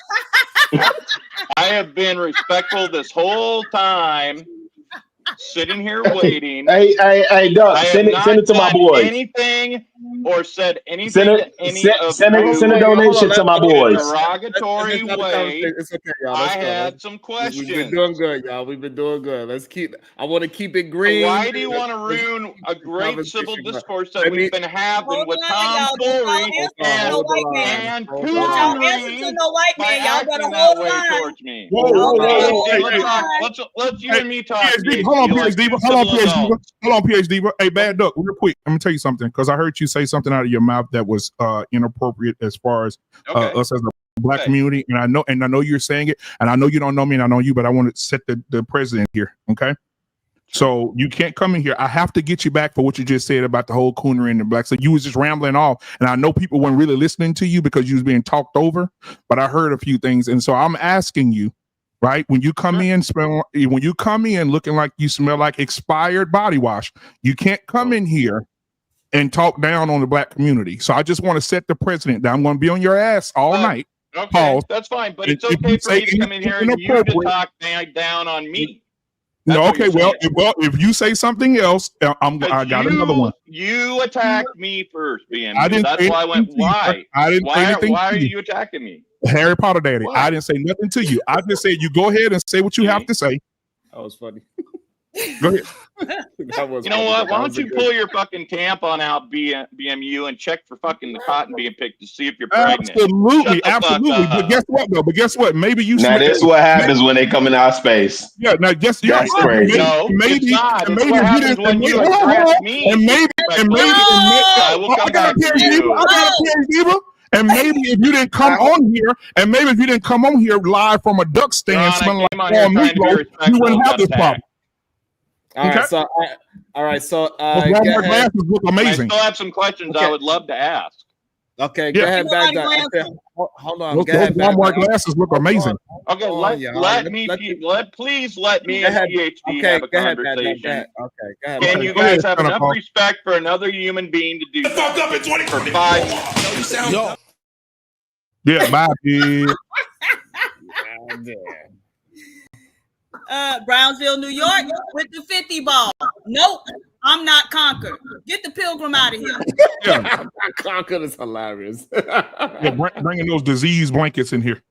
Big Bad Bull with the 20 ball. Let Duck Zaddy sleep, or I will start booting ninjas ASAP. Hold on, Big Bad Bull. Well, on behalf of the rodeo, bring your fucking money on and boot me, because I'm gonna be on this motherfucking ass the entire time you're here. So go ahead and send a 20. Get me off now, because I'm finna light his ass up. He come back up here. I'm gonna make you some money tonight. Sharon. Bring him back. Damn. Hold on, y'all. Now you see Rilla. Rilla. Yeah. Hold on. Wait. We got one more. Just one more. Go ahead, Diva. We have comedians. Go ahead. I'm sorry, baby. Ezekiel, Mr. Mims with the $5 super sticker. Thank you, sir. Thank you. Every time we on the road, here come a motherfucker from the road of perdition coming up on panels thinking they can just say what they want to say. Damn, not the road of perdition. That was a good movie. Those That's are a good some movie. excellent jokes. I ain't gonna lie. That was a great movie. Tom Hanks did a wonderful That job. was a college word. That nigga said perdition. Yeah. I can't stand y'all black asses. I swear to God. I love when we come together, man. Yeah, I love it. But I'm sorry, Sharon. It's been a I've been listening to y'all for a minute. It really has been a productive build, so hopefully we can get back to that. Go ahead, fam. My bad. Y'all be cutting up. But see, so here's the thing. That was a perfect time to show growth and leadership, and at least hear what somebody has to say and give a cohesive argument against. But y'all did what we the people, I guess, do. Y'all started with the joking and roasting and the gagging, especially BMU. Why you fucking man Harry Potter did? Why you did that? I think you have the echo, Roger. No, but we did something great because we stuck together. We held the line as a community. But can I ask something? Don't break the line, Roger. Don't break the line. I ain't gonna break Let the me line. ask Y'all ain't something. finna jump me But let me, out. Bizzle, let me ask something. Because this is a conversation that's actually going on in Chicago right now, right? And especially in urban cities where there's a lot of gentrification going on. When Black people create spaces for ourselves, why the fuck do we need validation and invitation from people who don't look like us or who want to? I don't even know what Fam was about to say. Didn't seem like it was about to go in the right way. So when we protect those spaces that we curate for ourselves, why is that such a problem when nobody else invites us and protect us in their spaces? Well, it's not a problem at all. I'm just saying the gentleman did Bizzle. for quite a long time. He was very silent. Sharon kept trying to throw him the ball to get in to speak, and everybody kept speaking over him. These are facts. Then sit your ass there and be quiet. Sit your ass right there. You a guest in this space. You a guest in our space. Sit your punk ass there and be quiet and enjoy the show. We're actually allowed. Don't provoke me to anger, or else you be in danger. Hey, Raw B, real quick before Bad Yuck go. Listen, Raw B, I would hate. I would. You know what? You being as a parent, I can see you talking to your kids, talking to your kids in that calm voice. She's like, I know you want to do better, but I'm still gonna whoop your ass. I'm an old man. Get over it. I got liver spots. Oh well, big deal. You don't get those. You're gonna get them too. Talk your talk before they try to get you again. Talk. Fat Bad Bull, $30. Bring him back. PhD, let me ask you something. And let him speak his turn. You a hoe, big fat back bull. Damn. See? Why you gotta be a hoe? See, why? PhD, let me ask you something. What did I? Don't ask me shit. What did I do to you? Well, you're the one saying stupid shit, so I need to ask you shit. Don't ask me nothing. Bad duck. Just go ahead and say your statement, what you want to say. I'll ask the questions I wanted to ask then, and you can all please be quiet for 2 minutes to indulge the poor, scary little white man.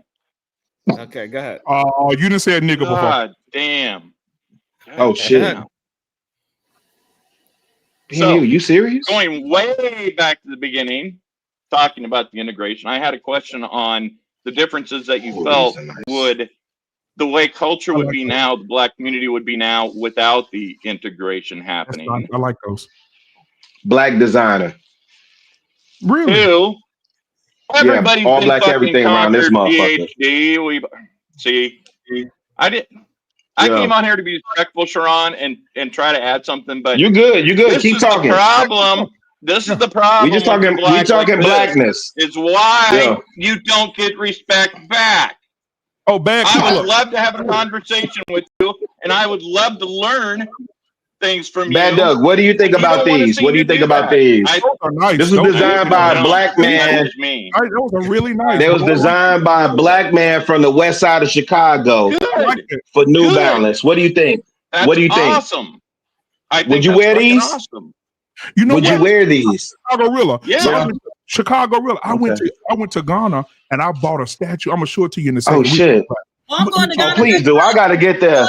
Oh shit! You're gonna Wait, love hold on, Love Diva. Hey, Would you mute shout them, out to Sharon, these for 2 guys that minutes? just got Oh my inducted God. in the Rock and Roll Hall of all right, Fame. all right, with y'all crazy asses. Hold on, let the man. Okay. Go ahead, Bad Duck. Jesus. What's your question, Bad Duck? Second question for PhD. God damn, Tom Foolery. Hey, Rilla, here you go, Rilla. It's I got pretty. this from Ghana. I got this from Ghana. Ain't it beautiful? Look how they carved it. Ain't that amazing? It's nice looking. That It is really That's, nice looking. that's handmade. That's handmade. Yep. No, wait, Yeah. what is it? I'd love to have a BMU? piece like It's the that. statue of fertility. Oh, hey, BMU, chill, brother. By the You way, got enough. PhD, Relax. you're not allowed to call me cracker anymore because I can't use the N word, so you can't use the cracker word. Them the rules how they work, right? Okay, good. Moving No, on. she can say cracker. Going back to She can say. going back to the She can say conversation. I didn't cracker. ask you. She can say BMU, cracker I to didn't ask infinity. you. Oh, ooh, You can't stop. BMU. It's so fucking easy to troll you, Hey, them BMU. boys. And I'm actually Hey, them boys. side. I'm actually Hey, agreeing them with what you're boys. Hey, them saying. boys. Hey, the South got So something to yeah, say, easy, bro. Sharon. That's cool. Sharon don't like that. Well, it's the No, inside cricket letter coming Yeah. from the South. Is that Diddy? Sharon don't like that. No. Oh, hey, somebody Wait, pay the was money to that boot is him that down. Diddy, Rilla? He said, Honest "Is that question, Diddy?" is that Diddy on there? Hey, Chicago-rilla. You Hey, you know, Yes, sir. you got a butt fucker in your place? You got a butt fucker statue in your house? I guess Damn, we dude. got, hold on. I guess we got to the limit where we ain't want to type.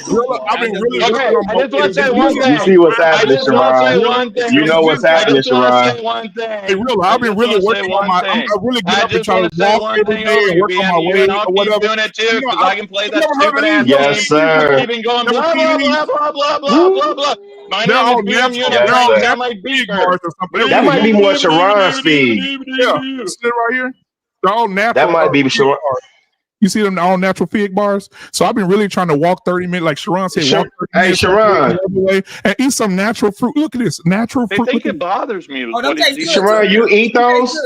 Yeah, I eat these like a motherfucker. Hey, you like them? You like them, Supreme Goddess? Yes, they're very good. You think I'm gonna shy away from you, BMU? I'm not. Hold on, y'all. Let So me you get keep going all night. Hold on, y'all. Hold on. All right. So Bad Dog, I'm God trying You too damn. old to have it. You too old to have it. You see what's going on, Sharon. Hold on. You too Bad young to Dog, have brains. Hold Next. on, y'all. Let the You too old to have Throw AIDS. some more You too third old to grade have insults AIDS. out there. You Go look ahead. like, Go ahead. you're Keep going. the walking, you're the walking herpes. You're walking herpes, sir. You're walking herpes. You look like a bag of. Just You look like a remember, bag of BMU. you like a bag of uncooked No. Just leg quarter remember. sitting up on this. Hey, Just give me 1 second. Still going. BMU, pause, BMU. Hold on. All right, Bad Duck. Everybody's on pause. You're gonna get your opportunity. Go ahead, Bad Duck. Shit. Hey, BMU, I just want to Just like remind the you. taste out of your mouth. I'd like to see you try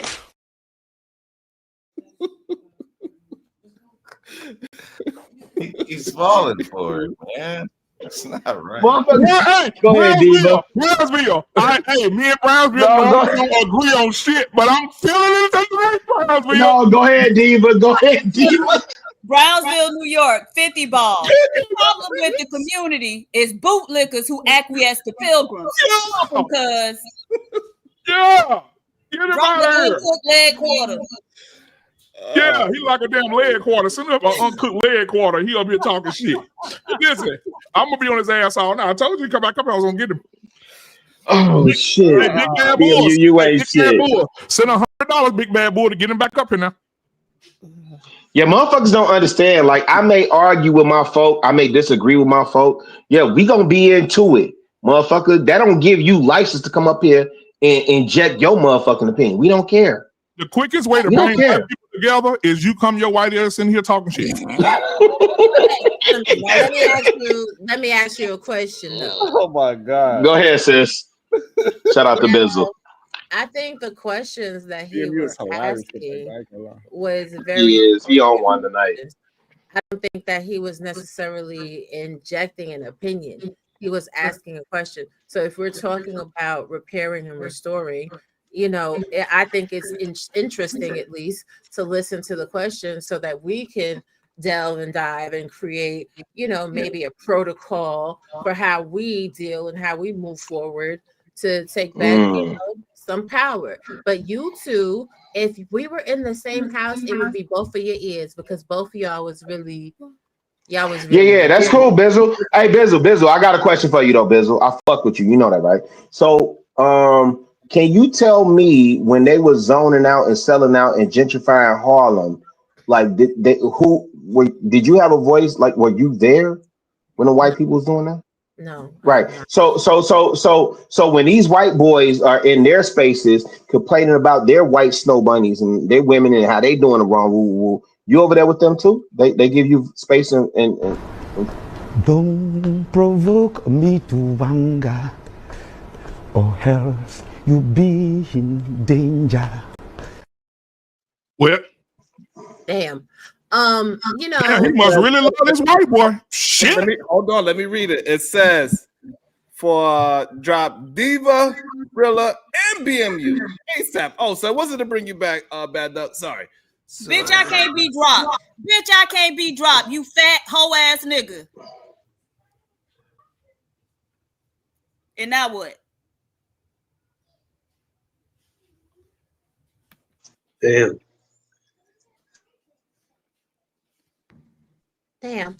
So change the whole ice. I got an ice maker today. I'm really loving my ice today. But Big Bad Sharon, Boy, I blame you. If you want to use the other 50 for something else, you can let me know. Put it in the chat. Hell, you might as well bring back Bad Duck with that other $50. Hey. That's up to him. That's up to Big Bad Bull. If he wants, I'm gonna mind my business. This ain't my platform. I ain't a co-host. But Sharon, I blame you because you got me the damn thumbnail, so you knew. See, this Sharon not slick. Sharon said I'm gonna put Raw G in the thumbnail, and she gonna slide through. She ain't gonna be able to help herself. She been ignoring me, but she gonna come today. And this is what you bring me to. Come outside. This is what you bring me to.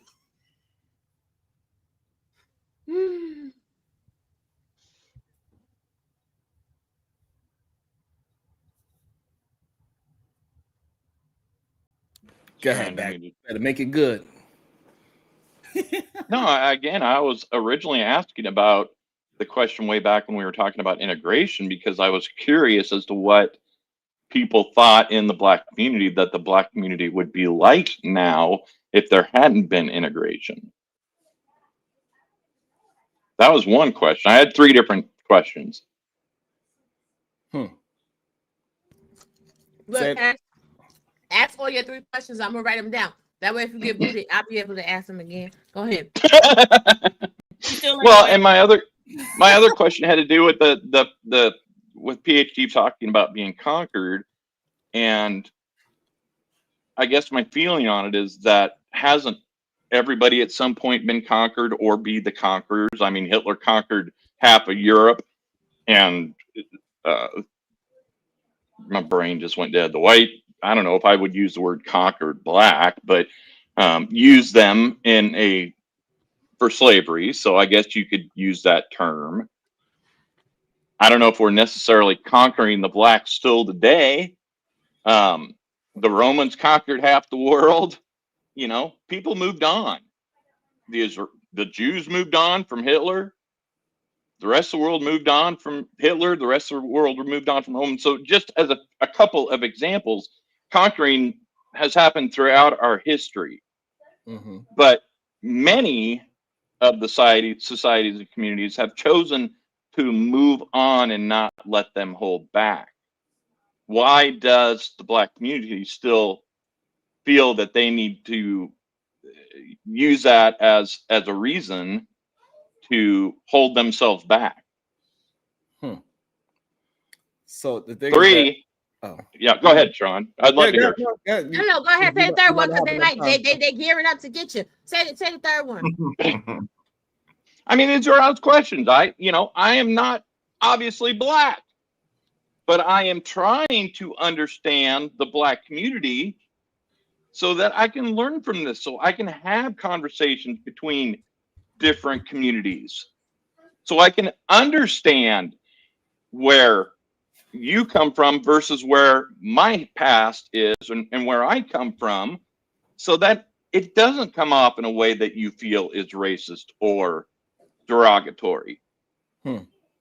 So I'm making an honest effort.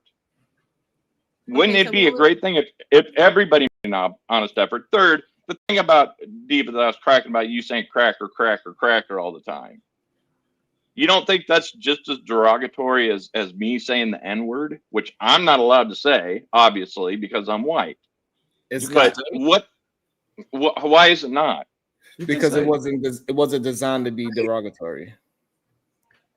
See, Conscious, I'm asking, you're laughing.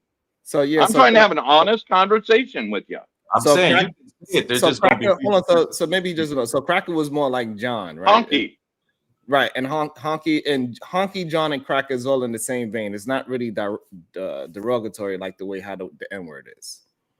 So I could say Negro and be okay, because that's not really a derogatory term. Ninja is, but Negro's not. Technically, yeah. And then that would be going to your but tone, it's best right? practice just not to say. It would be about your tone, Sharon. I would agree with you on that. It would be how it's being used. So that's why Cracker doesn't fit in the same boat as the N-word, because Cracker was never used as a way to hold you down, like the way y'all have the N-word and y'all have boy. Those are the two words that y'all use. Mm-hmm. That is designed to hurt and insinuate and inflict pain on a human being with words. Cracker doesn't do the same to y'all. So it's not the same. Not even close, to be honest.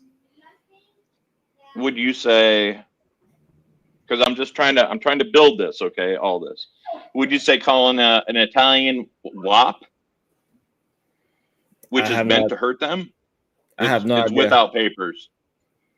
Oh, I have no idea about that word. Because that's what they called the Italians. No, they tell the Italians back in the day when everybody was coming to America, they called them WAPs because they didn't have their citizenship papers in a derogatory way. Would that hold the same value as ninja or not? I don't know about the word. I don't know the history of the word. I don't know who was using it against them. So for me, I have no idea. So are you saying that there's no? I'm sorry. Go ahead, Conscious. I was gonna say, Go just ahead, because please. you were accepted into said community, it kind of lost its value. You dig what I'm saying? Breaking the line. And they were outcasts. Yeah. Never hold the line. Y'all can't never hold the line. See, I'm supposed to be the mediator here. No, we don't trust the half breeds at all. We gonna come on. We gonna send you over translate. God, come on. But see, here's my exact point. You know, you kind of make a I'm little trying to. No. Hold on. Let me talk. We're trying to have an honest conversation up here, Conscious and me, and Sharon and me. And Supreme jumps in here and throws tomfoolery into it for no just reason other than he's white. No, I think it's because you got your answer when you asked the question the first time, and then you kind of keep on trying to prod and see what, not necessarily what you can get away with, but try to find No. or whatever. No, see, and that's the problem. I'm not trying to get away with anything, AR. I'm trying to understand. Is there a? Go ahead. I'm sorry. It's the way you come off. So it doesn't really matter whether that's your intention or not, but it's the way you come off. And when you ask the first question about the N-word versus cracker, honky, etc., there's obviously a huge historical difference between the words. And then you bring up something about Italians. Nobody on here is Italian, as far as I'm aware. Nobody knows about the history between Italians and the derogatory remarks that they have or whatever. So you're bringing up a ethnic group or a group of people that nobody on this panel knows anything about. It's irrelevant. Let me rephrase the question then. Is there a derogatory term for white or any race in the Black community that would hold the same level as the N-word? No, there's not. No. How? So, yeah, it's just historically, there's just no comparison whatsoever between. Doug, if you know the history and the context behind that word, why do you feel the need to want to say it? Because you can say it privately all day. But like, why do you bring up that question then? Like, why do you and a lot of others online have this obsession with trying to say a word that you know the context behind. It's like, why? It's not an obsession. It's just trying to understand why it's still holds such power. Well, like for example, right? We as Black people, if we know what the Jewish people went through in the Holocaust, but you don't see us finding the need of asking Jewish people why we can't say certain words in them. We just don't say it. You know what I mean? Like we just don't ask because we understand that there's a historical context behind what those words mean and what happened to them, and that would just offend somebody. Like, why does it feel like you want to offend or want to say something that could potentially offend people? Can I say I didn't. something? I just wanted to actually have a nice conversation without people freaking out for a second. What were the other? Oh, my bad. No, That's amazing how that works. When you bring up something like that heavy and you just want to have a nice conversation about it to understand, or in my case, I already understood, but to just prove a point. So this is a good illustration of what I was talking about, right? So it was a line that we was holding. Even Raw B, and she was advocating for us having a conversation with this man. And Raw B stayed quiet. Well, Raw G, I'm sorry, baby. Raw G stayed quiet. And so that's the issue with the leadership I have. Because anytime the white man show up, y'all gonna always bend the knee, black men. All of you. I said something. I have never met a black man that didn't bend his knee to me.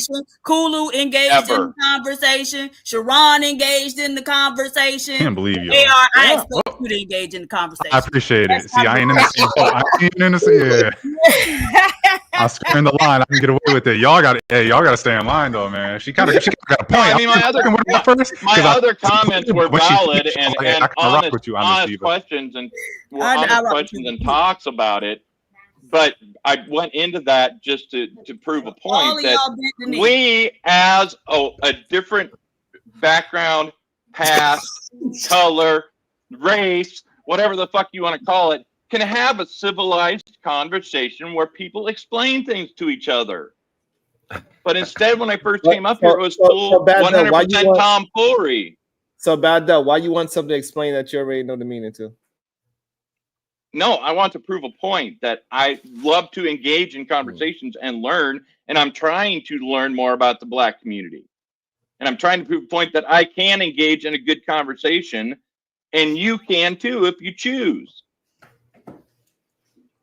I chose to. You guys were all acting a fool at the beginning. Now we've had a nice conversation. Thank you. I hate you, Diva. I really do. So real quick, I disagree with P and Diva a little bit. I don't think that's. I ain't never seen you before. Turn on your camera for a second. Let me see where you, because you sounding a little suspect. So let me see what you look like. Next Diva's gonna say you're a little too white to be black. You might be with AR. You might be with AR.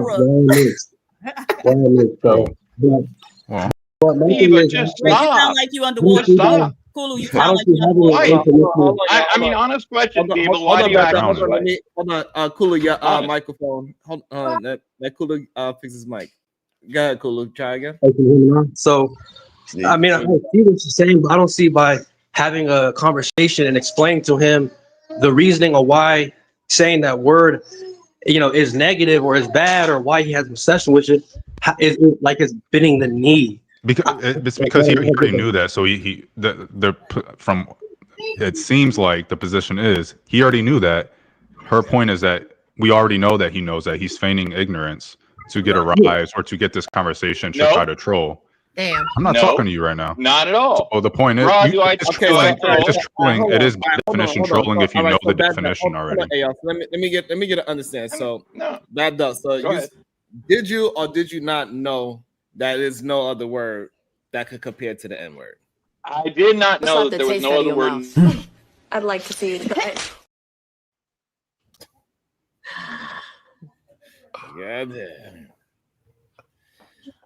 At Big Bad Bull, $20. Okay, he disappointed me. Drop that Bama. He can learn by watching from the chat. All love, brother Sharon. I just wanted a reason to support you anyway. No. I'm just playing. Yeah.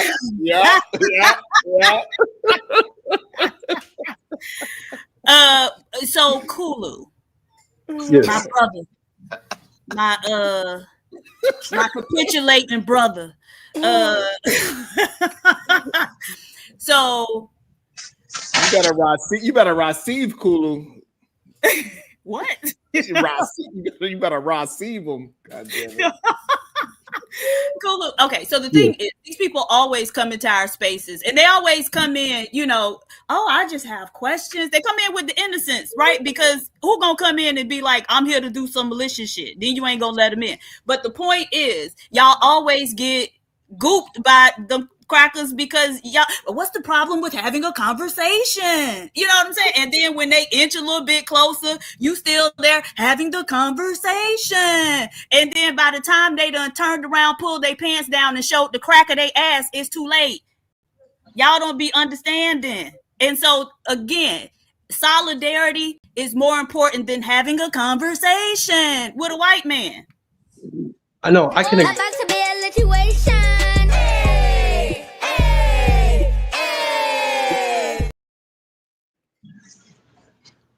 All right. The Chicago Rilla, 50 ball, Black Power. You niggas would silence the people who are repairing the breach to acquiesce to Zaddy. You see what I'm saying? Just got up here and bent right down to him. That was very well written, too. Well, let me say this real quick. Is because if we don't answer and we just, let's say, for example, all silent on that, in my field, in the blue collar industry, and that's becoming more and more of a question that you see a lot of those type of people like Bad Doug starting to ask, and if we don't answer it and show them intellectually why that's wrong. Wait, what? Right. And he'll wait, go. No, this is shit. No, wait, Steve. I'm so sorry. Because this the shit. At first, I ain't like how you, Diva. A lot of times the way you would come in, I be like, damn, like she too hot. Blah blah blah. I had an issue with that. I understand the shit that you be saying. That this is the shit that drive me crazy, right? You got motherfuckers on the panel that actually do shit to repair the breach in our community. And we still 6 years later, we just need to have the conversation. Let's just have the conversation. Let's hear him out. For the fuck what? You niggas still ain't built shit. Don't own shit. You don't own a bank. You don't own your school. You don't own your community. You ain't did shit. You don't know shit. You don't own shit. Only thing you know to do is shit on black women. That's the only thing you really know, right? You don't know. You can't. You definitely ain't finna go compete with that white boy. As much as you think you gonna compete with him, you ain't finna compete with that white boy. That motherfucker playing 3D chess, and you motherfuckers out here playing Connect 4. And a motherfucker get up here and say, I just want to understand you people. Like he in a motherfucking science experiment or something. Like he at the zoo trying to peep in and understand us. The motherfucker, if he say he had a conversation with me, that means he been around enough to know. Because I ain't even on these stages. And if he remember me and I don't remember him, that means enough, right? And you niggas will still entertain this motherfucker for nothing. Meanwhile, here in Chicago, Sharon, I'm gonna take a quick pivot. Here in Chicago, motherfucking middle schoolers jumped on a pregnant woman and her kids. I saw that. I've seen that. 10 to 13 of them. And you niggas ain't doing shit about it. You got the nerve to say about how Trump sent the motherfucking National Guard up here. To do what? Right? You niggas get on these stages, the grandstand, and I don't mean to take it there. I know, Sharon, I know, I understand what it is, but this shit be, man, this shit blowing me at this point. Hey, man, if we say, I'm just saying, if we say, motherfucker, you ain't welcome in the space, nigga, you ain't welcome in the space. Keep the shit pushing. Why you gotta be so hard? Why are you so hell bent on being in our spaces? Go fix your women. Ain't that what the manosphere was created for? Because y'all was complaining about y'all women? Wasn't that shit the red pill about finding out the truth about women, nature, and all that shit? Ain't that what y'all white boys started? Why the fuck you so busy trying to be over here to understand us? We 13% of the population. Y'all 66%. No, not a statistician. So whoever can correct me, whatever, right? My point being is I understand, Diva, I promise you. I understand what the fuck you be saying. I don't give a fuck. Them niggas say, oh, Willa, he caping, he on whatever. I don't give a fuck, fam. I get that shit now. Because these women are looking to us as men to say, what the fuck are you doing? These women out here helpless. That woman got jumped by 10 motherfucking kids and wasn't a man around to protect her. Fuck is y'all talking about?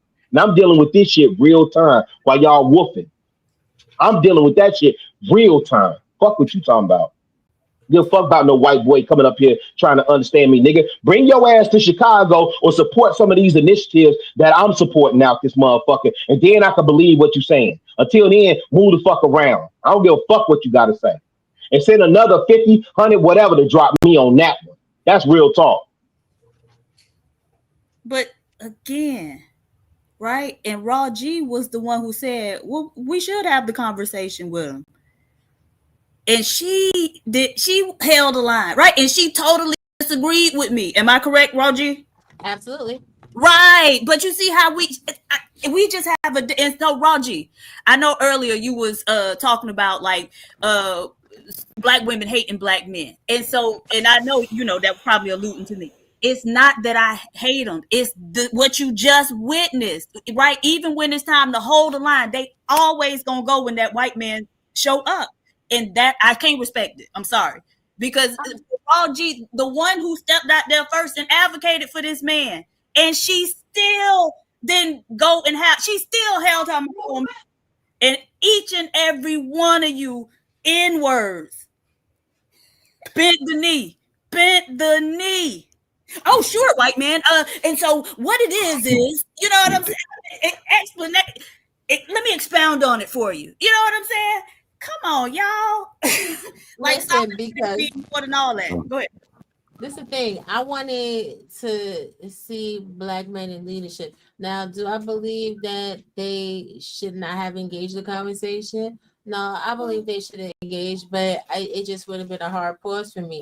No, there is no equivalent to the N-word, period. Please don't say it in any capacity. But I do believe that the way the conversation was going earlier, I can understand Chicago Rilla and BMU's perspective.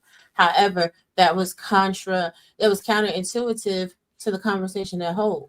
Like, Rilla, I love you to pieces, but even what you just said, right? If somebody going to invest in a business or divert resources to your initiative, the way you just talked to that man, why would he? And I think what a lot of black people forget is how black people, no, it is the point. It's because how black people actually got civil rights, they had to have white help in order to get that done. How they got free from slavery, they had white help to get that done as well. And I get it, right? Y'all want to stay along color lines. Guess what? That ship has long since sailed. We live in a world now where it's a blended global community. Y'all are talking crazy, but Sharon has family right now. Children that came from his loin are part white. No, listen to what I'm saying. I mean, it's gonna make you upset, and that's okay. You could get a Kleenex and you will be all right. Children that came from Damn, Sharon, Bizzle. I hate when you do that. because I hate when you do that when I'm talking, because I don't really none of that was necessary though, Bizzle. Right? Because at the end of the day, real talk, Bizzle, like I don't need his support. I'm saying if you really about trying to understand, right? If you really about being over here, I could have said send it to fucking Sharon and whatever. Right? I could have said send it to you and whatever you doing, where you at. I don't need that motherfucking support. I just went and fed 60 people yesterday. Guess what? I'll be in the hood Sunday feeding another village. But guess I don't need that motherfucking money. What are you talking about, Bizzle? First of all, can she finish what she was saying before you go off? Send me some money, bad duck. I'm sorry, go ahead. This be that shit. Did you not just go off? My God, y'all are being so reactive. Like, I'm really just having a conversation. And Youngblood, did she direct anything at me? I just said, I didn't hear her say your name. You said that he should Damn. divert resources. But regardless, even if she did, let her finish. You just said he should divert resources. Youngblood, you should stay on mute. Go ahead, Bizzle. I got you. Go ahead. But what if I don't stay on mute? Then don't stay on mute. It's Sharon's show. I don't run it. Go ahead, Bizzle. Bizzle know I fuck with it. Go ahead, Bizzle. Yes. So this is the thing, right? When we are talking about a global community, right? Not the individuals. Because you have some individuals in this community that have money and you can always use more money to reach more outliers. But you have people in the community that don't have the funds to reach out to outliers at all. You have people in the community that are mixed breed, right? Because they're white and they're black, or they're white and they're Mexican, or they're black and they're Mexican, Blexicans, Blasians, all different type of things going on. So how we, the people, have set up the global community, there is no such thing as pure blood anymore. So when we are sitting here, we're trying to push initiatives and endeavors. It has always been initiatives and endeavors pushed by a bridging of communities that were diametrically opposed in order to have some type of advancement. And to those that don't want to be a savior, thank God for Malcolm X. Thank God for Marcus Garvey. Thank God for Dr. King. Because Dr. King, Malcolm X, Fred Hampton too. All of them could have just stayed in their own neighborhoods, but they decided that the initiative that they had was so important that it wasn't just about those who were just around them. Because what did Dr. King say? Dr. King said, an injustice anywhere is an injustice everywhere. But y'all want to sit there and remember the bits and pieces of what you want to remember. And because everybody is so unilaterally focused on whatever it is that they got going on, this is why Black people as a whole will never have tribal unity. And this is why PH Diva's point winds up being truth. And y'all know I hate to say PH Diva be right sometimes, but PH Diva be right sometimes. Shit, because y'all gotta stop. Y'all gotta stop it. You don't have to be nasty to someone to not allow them entry into your home and into your space. And that's the part we don't understand, right, Bizzle? Because when you invoke the name of a Fred Hampton who motherfucking died when he was 21, who was gunned down by the CIA, FBI on the west side of motherfucking Chicago while his woman was pregnant with his seed, right? What we don't understand is because we let motherfuckers infiltrate. Even people that look like us. Even people that look like us. It was Black people that did right. And you invoked his name, Bizzle. And what I'm saying is, why is it such a problem when Black people protect Black spaces? Right. It ain't a problem with what you do. It's a problem with how you do it. I wouldn't give a man. And my granddad was a man of few words, and when he spoke, that motherfucker meant what he said. I wouldn't give a mad motherfucker how I said it. Right. If the man was here to have a genuine conversation. See, this type of conversation, this reminds me of the Rory and Mal shit, right? So the Rory and Mal shit, the Joe Budden shit, the hip hop heads, pardon me, Sharon, please give me like 2 minutes. I'll the Rory shit, right? The whole shit that's blowing up with him because motherfuckers invite motherfuckers into a space where there are guests. And that's what we don't understand. We invite everybody in, and we don't understand that we're hospitable. We get it. We like come cook out. Yes, you're invited. When the last time them motherfuckers invited you to their side? Right? And then we sit up here and make all these concessions and excuses. And you shouldn't have talked to him that way. I wouldn't give a mad motherfucker. That's a grown man. And if he said me and him have had an interaction and he felt offended by that, then, it is what it is. So clearly he knows the type of person I am. But most of y'all that's on this space that really know who I am and what I do, listen, I'm on record and I'm on camera about what I do in the community. And the shit is crazy to me about all the pushback that I get. And I'm active. But this is the thing, that shit right? crazy to me. This is the thing, right? Now I'm gonna be quite frank and I'm gonna be very honest, and it may hurt your feelings. It may hurt a lot of people's feelings, and that's never okay. Would. When you go back and you watch the playback and you watch that this man was actually being a very polite guest. Sharon, how many times would you say during this podcast you say, let Bad Duck speak? and everybody just kept ignoring you, the host, and just over talking him and never giving him an opportunity to ask a question or say anything. And he still stood here politely and silently. Is that correct? So as soon as he gets to talking, no matter what he says, even if you don't agree, let somebody get their whole thought out. Because then when you give them and pushback, Bizzle, what I'm asking you. when you give them pushback, even if you say, you know what, fuck you, I don't like what you're saying, I'm about to boot you up out of here. Cool. At least they got their whole point out. Y'all sat there and y'all really drug him, right? Y'all gave him what for or whatever. So when he did get an opportunity to speak, there was no need for him to come from a peaceful place in a conversation because y'all already bought war. I don't even have issue with that, Bizzle. And what I'm saying is, please tell me about the time where the white people have invited us to their side of the shit like that, right? We have all this nicety, and we got to be white glove service for them on our side, right? Cool. If you say that, I'm not on that type of time, right? And how I dealt with them is how I dealt with them. I actually thought, listen, but I thought me and BMU, we was doing what we do, which was we was in the lunchroom joning. That's why we kept interrupting. That's why I kept showing shoes. And like everybody was picking up what I was putting down. We was in a room, we was in a lunch cafeteria joning, right? He didn't get in on the joke. Cool. The problem that I have is a black man dropped me. Right. Paid to drop me. That's your problem. Paid to drop me. Yes, and that's your problem. And it goes to what Diva was saying, though, Bizzle. Holding the line. Like, that's like, why are we missing that? Like, this is our space. Let me say this, and I'm going to go on mute, because I know other people want to get in. And Bizzle, you're right. Whatever you finna say after this, you're right. I'm going to concede the point. We don't protect our spaces, and we really don't care about whatever goes on. We really don't, right? Because we will get on YouTube and say it's character and performance. But when we get in real life, we say, oh, I'm different in real life. No, I'm the same. How I come up to y'all, that's how I am. That's how I am. So whatever y'all say in the comments, however y'all judge and however y'all send it to my Cash App so I can feed these babies up here. So I can take care of these boys up here. Whatever y'all finna say. And I'm gonna concede. I'm on mute.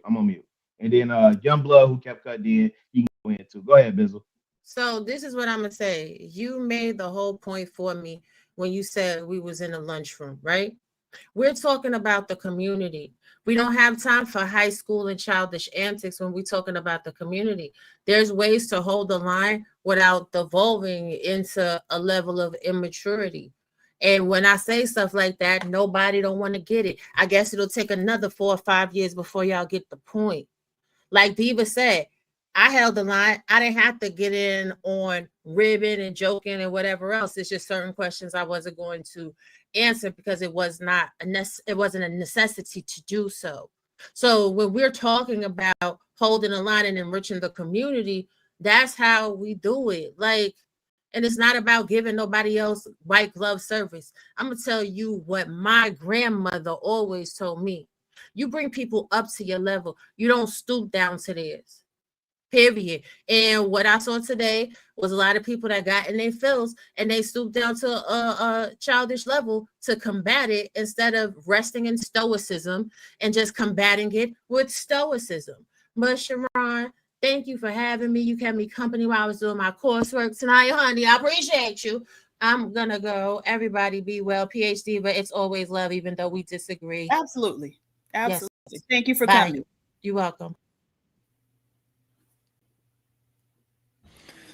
The black woman held the line. Okay, go ahead. I'm sorry.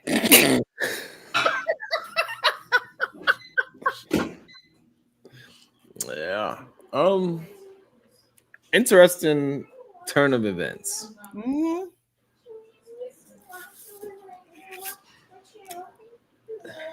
Yeah. Like Sharon, is she right or she wrong, man? You looking like she right. We already got established. We got to throw Sharon overboard. Like Sharon, you looking. The way I'm looking at it is that, I do find it interesting that, hold the line, Sharon. Like she said, we got to hold the line on this. No, I'm messing. That they would say that, right? But it was no support throughout the show, right? Yeah. And my cuz, he was just supporting just to support. Like he don't really, like, you know what I'm saying? Like he just, he support on days when, you know, like I could just call him and ask him for, you know what I'm saying? Like, so, but, and then when I see other people in the chat, like, so why Sharon? I find it hilarious. Because these other shows that do it, and they do it on purpose, they get hella love and support from Black folks that say that they're for the community, literally. And I'm up here a day, fighting, scraping, and scrambling to have the conversation and get the truth out there. Every day.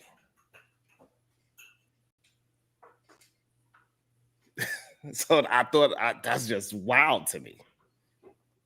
Yeah, I get it. Okay, so that's one. Okay, so certainly when he came and then the back and forth got people to start coming off the dime, right? But okay, so when he was up here and then he asked the question, why couldn't y'all men's just sit in silence and not respond to him? Well, the main reason why I did it because you know it's my show, so I was like, Yeah, so I'm gonna tell you off rip. I will say this, Diva. There's definitely an ego thing, and I ain't finna entertain that shit. Sit and be silent for what? With him? No. You weren't even up here. You were already. Oh, my bad. Let me go on mute. He finally got to start asking his questions. So he asked the 3 questions or whatever. And again, that's the craziest thing to me, right? Because Raw G was totally against what I was saying, but Black women to still fall in line and stand together. But the Black man always go. And my thing is, as Black people, so one of the things that they do is they show up knowing it's gonna cause contention, right? Because just like it was here, you're gonna have some Black people who are gonna be like, get these crackers up out of here. And then you're gonna have some who say, hey, Kulu, let's have the conversation, right? And so that causes dissension between us. Okay, so then how do you resolve that? Do you choose the white person and piss off the other Black people, or do you choose the Black people and say, nah, cracker, we ain't doing it? Hey, Diva, what was the white vampire from Sinner's name? What was it? Remy? Yeah. What's his name? Remy? Yeah. Remy Nick. Oh, something like that. Yeah, that's what happened today. Yeah, Remnant. That's what happened today. Right, he came up. I just want to come juke joint with you. And Well, who got that first? Can we all just be brothers for one night? And came in and bit every goddamn body. You niggas. Nigga saying let him in. Let him in. Hey, I'm just saying, like he picked old Robin clean. Sharon ain't shit. How much to drop Sharon, Diva? At this point, $1. Damn.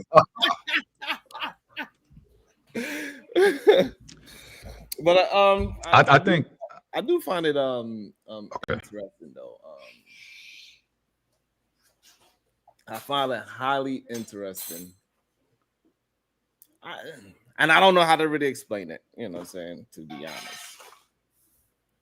That Sharon, it was a dope bill. I think it's something that you got to continue on. Because you had Angry Man up here earlier, right? And was Fantastic up here? Or did I miss that? Anyway, it was a dope bill. Yeah, Angry Man was up here early. I was listening on my way home from work. It was a dope bill. Like you actually was having a really productive bill. You know, I hate that I tore up your show, but you know it is what it is. But it was a dope bill, fam. Like you know, you just got to keep it moving and maybe do a part 2 or you know whatever or don't. But I thought it was a really good productive build. Yeah, man, I didn't even know he was up here. I didn't see him up here. This is the thing. So the dummy is down in the chat talking about as long as we continue to hold, as long as we hold the line, the problem continues. So all that splaining y'all Negroes did, and he'll still reduce it down to we the problem, right? Not his people the problem who doing the shit, but us holding the line. That's why it continued. So he's still there. But even with I that, think that the in the back. Go ahead, AR. I was just gonna say, you know, I think like someone asks a question, you know, whatever, give them a little good grace, answer it clear and concise the first time, and then they keep on, like, to me, when you answered, no, it's not the same. It's not the same because of historical context, X, Y, and Z. That's it on that conversation. When he started talking about the Italian shit, it's like, you're not really here to have a conversation. Why are you asking black people about an Italian slur? Like, they don't, what does that got to do with anything? And so, like, to me, when I chimed in and answered it like that, I was just like, all right, what's your other two questions? Because, all right, we answered it in good faith the first time. We're not going to do this. Oh, let me try to find some little sly way to say, you know, try to like play devil's advocate and shit. Like, you came up here, you say you want to be educated and whatever, get a perspective. You got it. What are your other two questions? That's just my opinion. I agree. I think that everybody had a good point, and I wasn't trying to interrupt and talk real earlier. It was just, you got to get your shit off. Diva, I think, talked after you got her shit off, and then Raw B was talking and got her shit off. And even if she did mention you, I feel like you should have just let her get her shit off and then responded. So I was just trying to, because I think everybody has good points, and I enjoy listening to them. So that's all. Yeah, I was just trying to hear what everybody was saying. Anyway. I got you, AR. Listen, wait, but AR, I come from a different. So y'all, listen, man. You see all this gray here? I earned every strand of those, right? And let me tell you something. I come from a motherfucking place where when the grown-ups was doing their card parties, they was playing bid, whist, and spades. Hey, sit your little ass down there, back there with the kids. I'm not saying that to be disrespectful, but these grown folks are handling their business. Let them handle their business, right? And so we talk about what's in Remick. I think it was Remick. It wasn't Remy. It was Remick. Remnick or Remnick, yeah. Remnick. We dealing with Remnick. And so, AR, what did you get out of everything that Remnick had to say today? Exactly. I'm just gonna be, if I'm not trolling or if I'm not in a, you know, some type of mood, I'm just gonna, you know, good faith. All right, man, your neck motherfucking bit, young blood. Your neck is bit, and you damn against us now. Mixed. What you mean? Like, I was born bit at that point. You mean, like, I'm born from a vampire.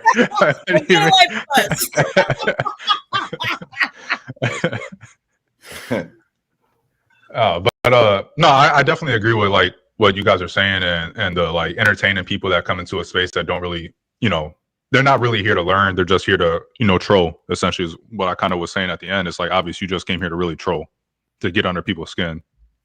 Right. And he's still in the back, you know, he's still in the back, kind of doing it. Mm-hmm.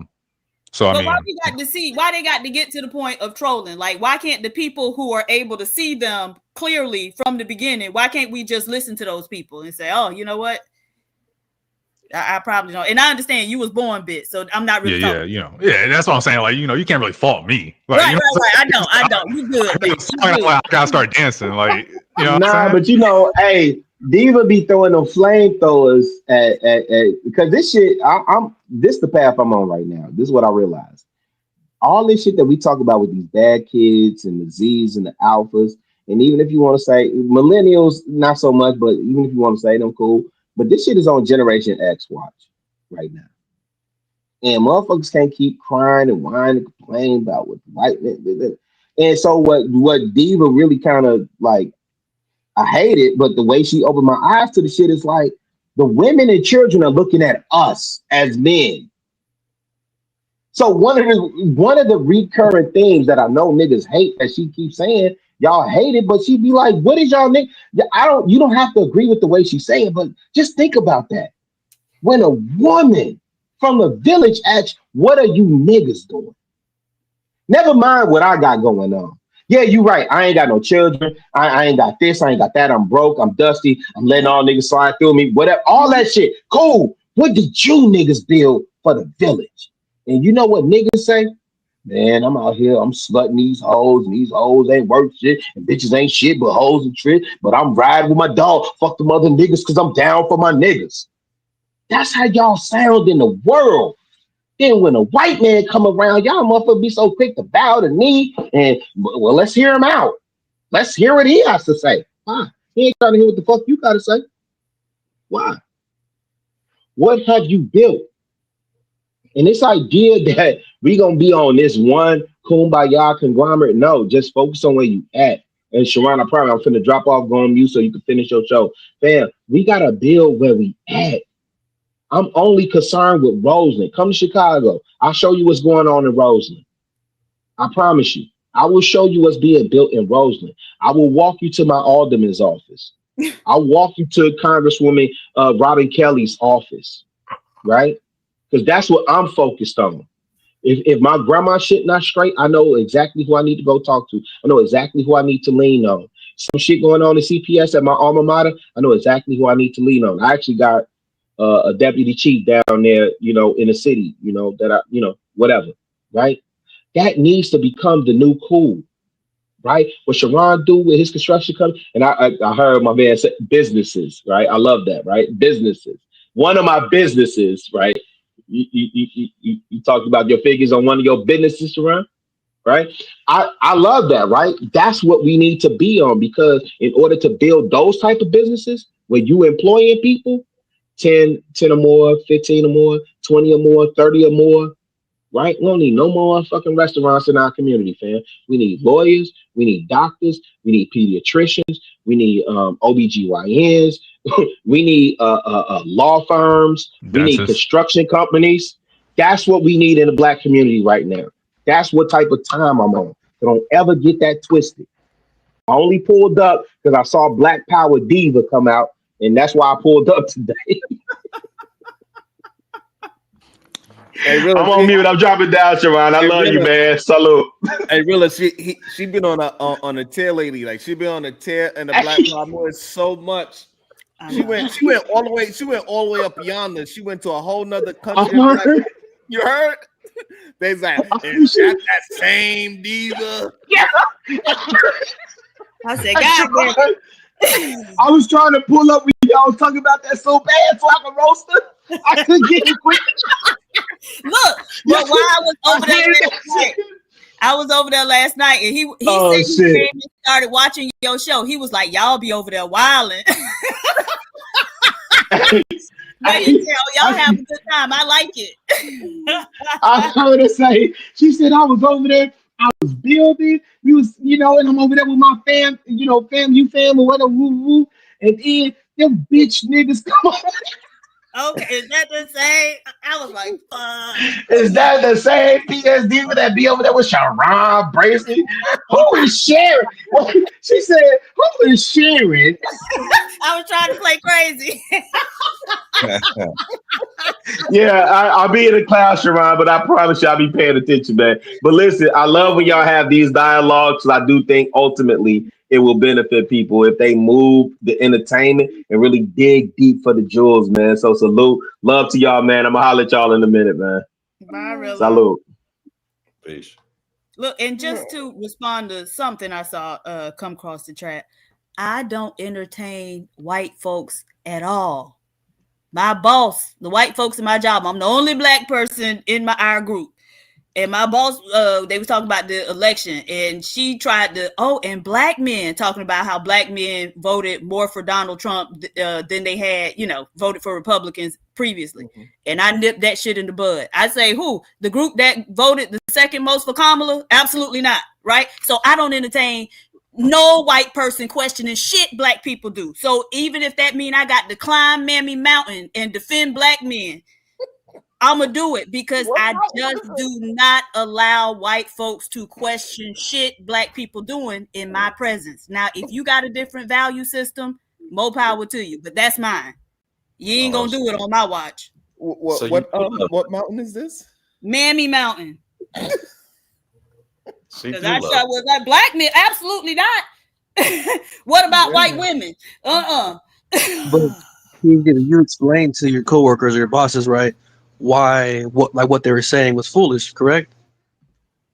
Like you just didn't want remain silent and just ignore them. A little bit with the response. No, I told them we not finna even talk about Black men. How we gonna talk about Black men when y'all did more? You want to talk about 6% of the population? Absolutely not. That's what I told them. Cooloo. Yeah, but you explained that to them, correct? There's no explanation. They were trying to have a conversation about Black men's voting. And I told them we ain't finna do that. Now we could talk about your voting. But you mentioned, you know, how they voted for Kamala, right? I said the group who voted second most for Kamala, that was the way to cut this the conversation off. Who them? That's who we finna talk about? Absolutely not. Okay, yeah. And that's So not an explanation, nigga. I didn't do what you did. I don't bend the knee to white folks. So please stop trying to act like me and you got anything in common in that respect, because we do not. well, so here's the thing, right? I don't think that being silent and ignoring people is the right way to go about things. I mean, personally, it don't matter what you think. The point is solidarity with the group. That was the whole point. But I understand that. You gonna bend the knee to the white man. We got it. I'm gonna have a conversation and educate people, whether they're white, black, Mexican, whatever. Even the man who was born bitten knew very quickly, like, okay, he ain't really here to have no conversation. But you still here talking about you gonna have the conversation. Cool. Okay. I like you. I like you. It's like that, and I like you too. And you're right a lot of the times, but I just on this one, I just disagree with you on this. And I've seen Bad Duck on this platform and other platforms, in the conversation, whether we're talking about politics, the right, the left. So, I was just trying to explain to him, ask him why did he have that curiosity, and that's it. You know what I mean? Like, I get what you're saying, and I I agree with you to a certain extent, but I think having a conversation to prove our point and to show that, hey, like, we're actually intellectual about this and we know what we're talking about isn't a bad thing. So you trying to prove something to the white man? No, that's you for anybody. Know that we're intellectual, right? So you trying to there are black people in the comments at the end of it, he's still gonna call you a nigga. Like, so I'm not talking about just him as a white guy. Like, there are black people that think just like that. Well, we don't have to prove to black people that we intellectual by having a conversation with his dumb ass, right? These people see us up here day in and day out having conversations. By now, everybody already knows that you're intellectual. By the way you've been presenting yourself, Kulu. It didn't take this. Okay, so for example, right, if a new person comes to Sharon's show on The Vertical and they think like Bad Duck, but then they hear Sharon or myself or whoever was explaining to them, this is the reason why saying this word is wrong and how it's not equal to anything else, they might be, he's right. And then they might go to their homeboys or coworkers who think just like Bad Duck and explain it just like how we said it, or in some sense. And that's how we start changing people's minds. But when we just ignore them, it looks like, oh man, like we don't have a response for what he's saying. Okay, cool. How old are you? I'm 29. Okay, maybe that's what it is, baby. Black people done been explaining this shit for hundreds of years, right? They done wrote books about it, made documentaries about it, made movies about it. If these crackers don't understand by now, it's because they don't want to, sweetheart. And so we got to stop falling for that, educate them out of their hatred or whatever. It don't work. They know. He know. You see how old that motherfucker is? He got liver spots. So he know better than you what happened when they used to call black people the N-word. The noose was right behind it, right? They was ready to string them up. That's what came after. He know that better than you do. So now why he needs you and your 29-year-old self to explain that to him so he can understand and go take it back to his liver spotted ass friends? No, I'm not disagreeing with you on that point. You're exactly right. And it's what I'm saying is that having a conversation isn't bad, but as I didn't know him coming in with bad faith and all that, I assume he genuinely wanted to know, you know what I mean? And that's why I answer what I answer. But I mean, to say I bend the knee, I mean, in any other instance, I don't know, You ever read the book Things Fall Apart? No, ma'am. Okay. So it was written by a Nigerian man, Chinua Achebe, and it talks about basically how they were colonized. And so one of the things he talks about is just what we saw tonight, how they showed up and there was a group of black people saying, absolutely not. And then there was a group, well, let's hear them out. Right. And then they ended up colonized. And so I think, first off, for somebody at your age, you need to do a lot more, maybe living, but certainly a lot more learning and reading before you think you're gonna be the one to come and educate folks up out of their ignorance, right? Because people who have been here longer than you tend to have more experience in that regard, and so they probably know more than you about that. right? So there's a proverb that says, an old man could see farther sitting on the ground than a young man can at the top of a tree. Why? Because he done already walked them roads. He don't have to sit there and look at it. He know what's out there. And I like that analogy. Yeah.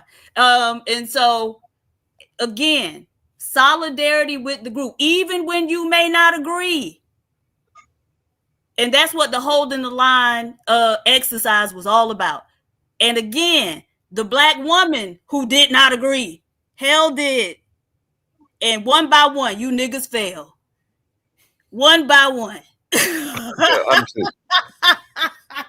And AR, we understand, baby. We understand, AR. We're not even talking about you. I appreciate that, man. Yeah, give me the handicap sticker, man. You should get a t-shirt made with that. He was caught in the middle. Yeah, I'm saying, he's playing double. I'm just trying to keep the peace. You know what I'm saying? Like, can we all just get along? No. Right. I love it. No, I like I said, I agree with a lot of what you guys are saying, and what everybody was saying. Robbie, Brilla, and you. So I just think answer it one time, move it on. That's just my philosophy. Answer it one time, don't entertain it. I don't find that one answer entertaining. If you start, well, why is it like that? What history are you talking about? Like, to me, that's entertaining. Like, that's like, come on, let's not play stupid. He owes a number. Yeah, you're right. You are right. Like, so. But yeah, I don't know what the other two questions were. So, what they were. Yeah. Welcome Big to the Bad show. Bull, eat a dick. Okay, go ahead. That's crazy. ADS, what's up, ADS? What up, Sharon? What up, Diva? Hey. What up, Conscious Moron? What's going on, brother? Sister? ADS. Just fuck me, huh? Well, I'm with Rilla on this for real. I mean, we got to stop being so damn inclusive, right? Unless there's some type of benefit to it. If you're just letting people on your panel just to talk, just to be talking, then saying that becomes more of an irritation and a derailment, right? Versus it being anything else in that circumstance.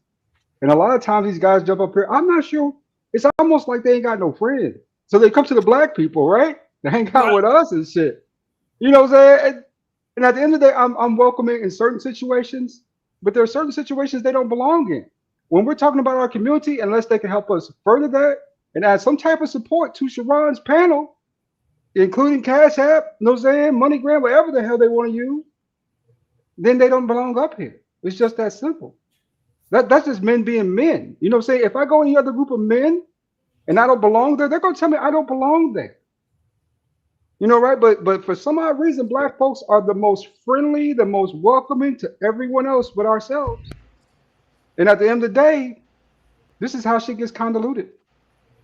Do you think that the way you talk is any different than the way a white supremacist talks about America and how it should be a white nation where you're too friendly to every other, ethnicity and all these other, religions, and specifically Christian nationalists?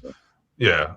We're too friendly to all these other religions. We got all these Muslims here and all these Jews and all this other stuff.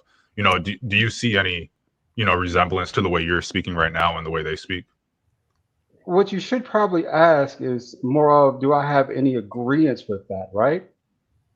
And the question is, do you? I can ask that question, or I can ask the one I asked, which was, do you see any resemblance in the way you're speaking, the way they're speaking? Ask the agreements question. Do you have any similarities or agreements with that? Yeah. Yes, I do. Not everyone belongs here. I don't know. Do you say everyone belongs here or not everyone? Not everyone. Oh, okay, yeah. What's the criteria of them belonging here, though? Few things, right? Let's go through that. For one, you need to be here legally. So we'll start with that. Okay. You know what I'm saying? That's always the first premise. For two, what are you contributing to this country? Are you coming here just to build your own empire? Or are you doing something for America and Americans? For three, we don't want to let people who are hostile towards us in our groups. Because we do that a lot in the black community. We let people who don't really. But you're talking about something completely different than what white Christian nationalists talk about, because they're talking about black people when they speak as well. Well, then I guess I don't have a lot of agreements with that, This is about black Americans, people that have been here since prior to. Gosh, now you're trying to move the goalposts, right? No, This is I asked you about the white. I'm telling you about I ain't the come up people here, that. man, for the headaches, bro. You know What which you come one up here always for? shocks me? Just to have a conversation. And Okay, if so you what were is up the here, issue with it'd be a having a conversation? conversation. I'm No, it's telling you not, that what because you're talking about, and what thank I'm you, talking about are Sharon, two for having completely me up. things. And I'm telling you I what I can't meant when I stand said this it. annoying irritation of a feminist prick. Well, You got to do something about that, Sharon. you got pockets. Hey, you got pockets, right? Oh, he ran. Where did he leave? That's crazy. That boy left. Oh, I ain't have to pay no money. This is crazy. Look at y'all. Okay, but so did y'all see the video of it was the president of Somalia who came over, and I guess he was probably in where all them damn Somalians at? Is it Minneapolis or something like that? I think it is Minneapolis. Or Right. Yeah, I think it's Minneapolis. Minneapolis is in Minnesota. And so Ilhan Omar was there. And so what he was telling her is, in the group of people who was there, he was saying that the Somalians need to start running for office and taking seats from Black people. Yeah. And so, look, we are very open to everyone. And other groups are very territorial and they come in to take. And so I don't understand why we disregard the gatekeepers. What's the problem with letting the gatekeepers do their job and figure out who the fuck these people is before we usher them in and give them a seat at the head of the damn table? I just don't understand why we have such an aversion to that. I mean, there's nothing wrong with that. I agree with you on that. You got to know who people are and what their intentions are, and their background, their resume, their accolades. All that's important. So I agree with you there. Yeah, I agree too. Yeah, but when it's time to put it in practice, put it in action, we don't do that, right? We see the person trying to gatekeep and we go, well, what's the problem with having the conversation? You know what I mean? So we got to let the gatekeepers gatekeep. And y'all are blessed and highly favored to be in the presence of the head gatekeeper in charge. I'm the gatekeeper of the free world. But once we get those people in power, right, then they're going to have to go out and negotiate and conversate with the other, politicians who run the country, other countries and stuff like that, right? I mean, we just can't. Okay, we can talk to politicians and whatnot, but a random motherfucker who show up with liver spots on the panel, we don't need to go negotiate with his ass. We can tell this bitch to pick rocks. Yeah. Right. And see, there's always a what happened? Let me see who this person is. Welcome to the show, Detroit Coalition. Good evening, skin folk. How you doing? What you like to Oh, y'all can hear me? Okay. Well, Diva, I'm calling in because I'm over here like yelling at my phone. Nobody can hear me. Like as soon as Bad Bunny or Bad Duck or whatever his ass name is, as soon as he came in, or start asking questions about, I just want to say this for any young folk out here. Like if anybody asks you about equivalent of words, as far as what's equivalent to the N word, just simply ask any person that asks you that, is there any slur in that would offend your family where they were being called this while they potentially were being lynched? And if they don't have that same experience, then it's never the same and they can never understand it. They can try, and I appreciate people who actually genuinely want to understand like what the Black experience is, but it's a false equivalency. It's made to play off of the altruistic nature of Black folks. Because I don't know, there is no white civilizations. There aren't. You've had colonizations where they end up, pissing in pots and shit like that. Nothing that was ever like concrete where they spread anything on to the rest of the world except for, entrapment. Democracy. You know what I'm saying? Democracy wasn't created by white folks either. It was stolen. It was spread. Spread by them? You think that's capitalism? Spread by them, or capitalism and democracy aren't the same thing? The Constitution. So human rights. Like that is a You believe UN that thing. that was started in formed America? by the US. No, you just said it You was nothing think spread by them. what? Okay, playing on words like we were No, talking not to about play on earlier. words, man. So yeah, I mean, you know what? If you just want to read my captions and try and like say what I'm saying, that's one thing. If you want to come back and read like the transcript of this later and speak like what I was saying with no emotions and stuff like that, that's one thing. But what I'm saying is there's nothing. Maybe I should just put positive in front of that because sometimes that'll help the remedial folks that can't understand stuff. There's nothing positive that came from European civilization. You can say the Constitution, The you know, US. but the Constitution itself had to be amended over The again. US. The U.S. was stolen, so it was No, but you butchered just said by nothing yeah, came it out of butchered human beings in came order out to of take over a European land. civilization. You said nothing positive came out of European civilization. This is the issue, is just because you want to up the black community and Oh, here you go. yeah, I'm about to get on my white Here we shit. go. Yeah, exactly. Just because you want to up the black community and talk about like the disrespect and the non-recognition, the lack of recognition, just all these things. You don't have to down other communities to do that thing. And so like You're when right. you talk about how the black community, all right. No, I was going. Let me just say this: when the settlers came here, how did it go for them when they first came? Was it a success, or did they eat all their rations, start cannibalizing each Definitely other? needed help. Hey, 100% Right? needed help. Yeah. Is that what kind of they needed help, right? Yeah, So the they success story that you're talking about started off with failure, and then again when they got Success new story rations too. and supplies and down. Well, the only success of the Constitution amended, Your mic is and breaking that's up. what keeps us from being, right. So, I'm talking about You dropping? is white folks playing. Is that me dropping? Yeah, you going in and out. What I'm talking about in this conversation, and I'll cut out here in a second so that somebody else can jump in. What I'm talking about is people playing in your face, acting like they're genuine about their wanting to know about our community. They just want to take a little pinch out of this and that to try and break us down eventually. And eventually, back to what I was saying to you, Diva, people crack, people cave. You always got somebody that's going to break the line. If this was 300, you breaking the Fairlinks. Like, you might not get it, and maybe you see something from the other side that is like special to you some kind of way. You know what I'm saying? I like to call them biscuits. Maybe it's some kind of special biscuit that you're going to get from the white community for being the token for them. But at each state, you don't know when they're going to pop out and say that you are the token. So tread lightly on what you tell people and how you invite them into the conversation at the barbecue, if that makes sense. I'm sorry. You guys go ahead. No doubt. Did this make any sense? Does this mean anything to you? Detroit Coalition on 7 Mile? On 7 Mile? Yeah. He said I'm not on 7 Mile though. Yeah, he said you on Livernois. I'm on the west side.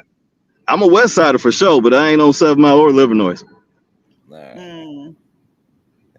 But I am a west sider for sure. 7 Mile, Livernois. I went to King High, born on the east side, raised on the west side.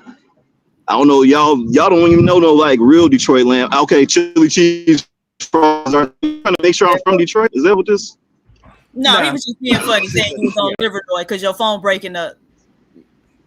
Oh shit! No, I'm down by the water here, but I'm pulling away from the water now. Yeah. So What you got, Del Al? Hey, Div, I think it's interesting, but Del Ray. Oh, okay. But somebody probably is gonna do a show today that's gonna say our ancestors will be mad, and ain't nobody gonna say, he probably watched Sharon's show. Nobody gonna say shit. They ain't gonna bat a fucking eyelash. I seen somebody did a show the other day that said Republicans versus the Democrats. I was like, Nobody said a fucking word. It's another show going on right now. Somebody reviewing this show today. Nobody's gonna say a fucking word. I don't know. I don't be getting it, to be honest, sometimes. But I'm gonna still keep doing the fight regardless. Even though I don't think people want me to get the accolades or whatever the thing is. You can't think like that. You got to know. Why you think that? It's not me thinking like that. It's just what's happening. You know what I'm You saying? don't- Like, I'd see it happen. You don't People think the act- right people want you to get those accolades, though? Huh? You don't think the right people want you to get those accolades? The people who matter to you? Why you focus on the people who don't matter to you? Am I focused on the people that don't matter to me? Interesting. That's an interesting way. I gotta think about that, Conscious.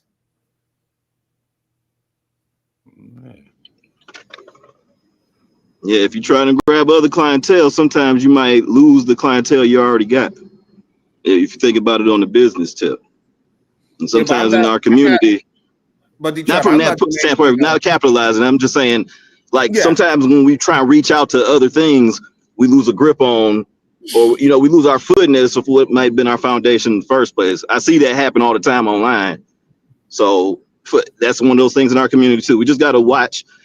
My biggest thing, and I don't call in a lot. I watch you guys a lot, and I love all the conversations. But I guess my main thing is, no matter what, the foundation is going to be us. It was the foundation of this country on our backs, and every problem that has happened in this country, we've found a way to, or at least we've found what the problem is. A lot of times, government and different communities don't listen to us, but we understand what we need. Like, yes, crime is an issue in every city. I know what our city needs. People don't like steal and rob when they have their wealth. You think about, the $300 billion worth of just, farmland that's been stolen from, black citizens in this country. And you talk about generational wealth, and, you don't connect the two. That's what we are here to do. But then you will have us have these semantic arguments. When Angry Man was on earlier, whatever, we have these arguments about what we can do in our community. You're right. We do need to do these things. But the whole time you have, like, another side and different people that either are, don't care enough, or like are actually trying to make sure that you don't do better than them. That has been the point of, Jim Crow and all this shit that's gone on in this country for a long time. It hasn't stopped. There's people that feel like you should be in the position that you're in. If you own a business and you're black, you should get less, business than the white business. You shouldn't get, a government contract if there's a white business around here and stuff like that. That hasn't changed. That pressure has always been there. The only thing that's happened is complicit Negroes. That's what's happened in the last, and it's always been going on, and it's gotten stronger and stronger, since the Civil. Okay, he back over there in what was it, Illinois? Illinois. I gotta go. All right, let's see. All right, bye, y'all. I think I called it too late in the show here. You got any final words, Diva? Bye, y'all. Nothing wrong with being. Hype me up. Let me.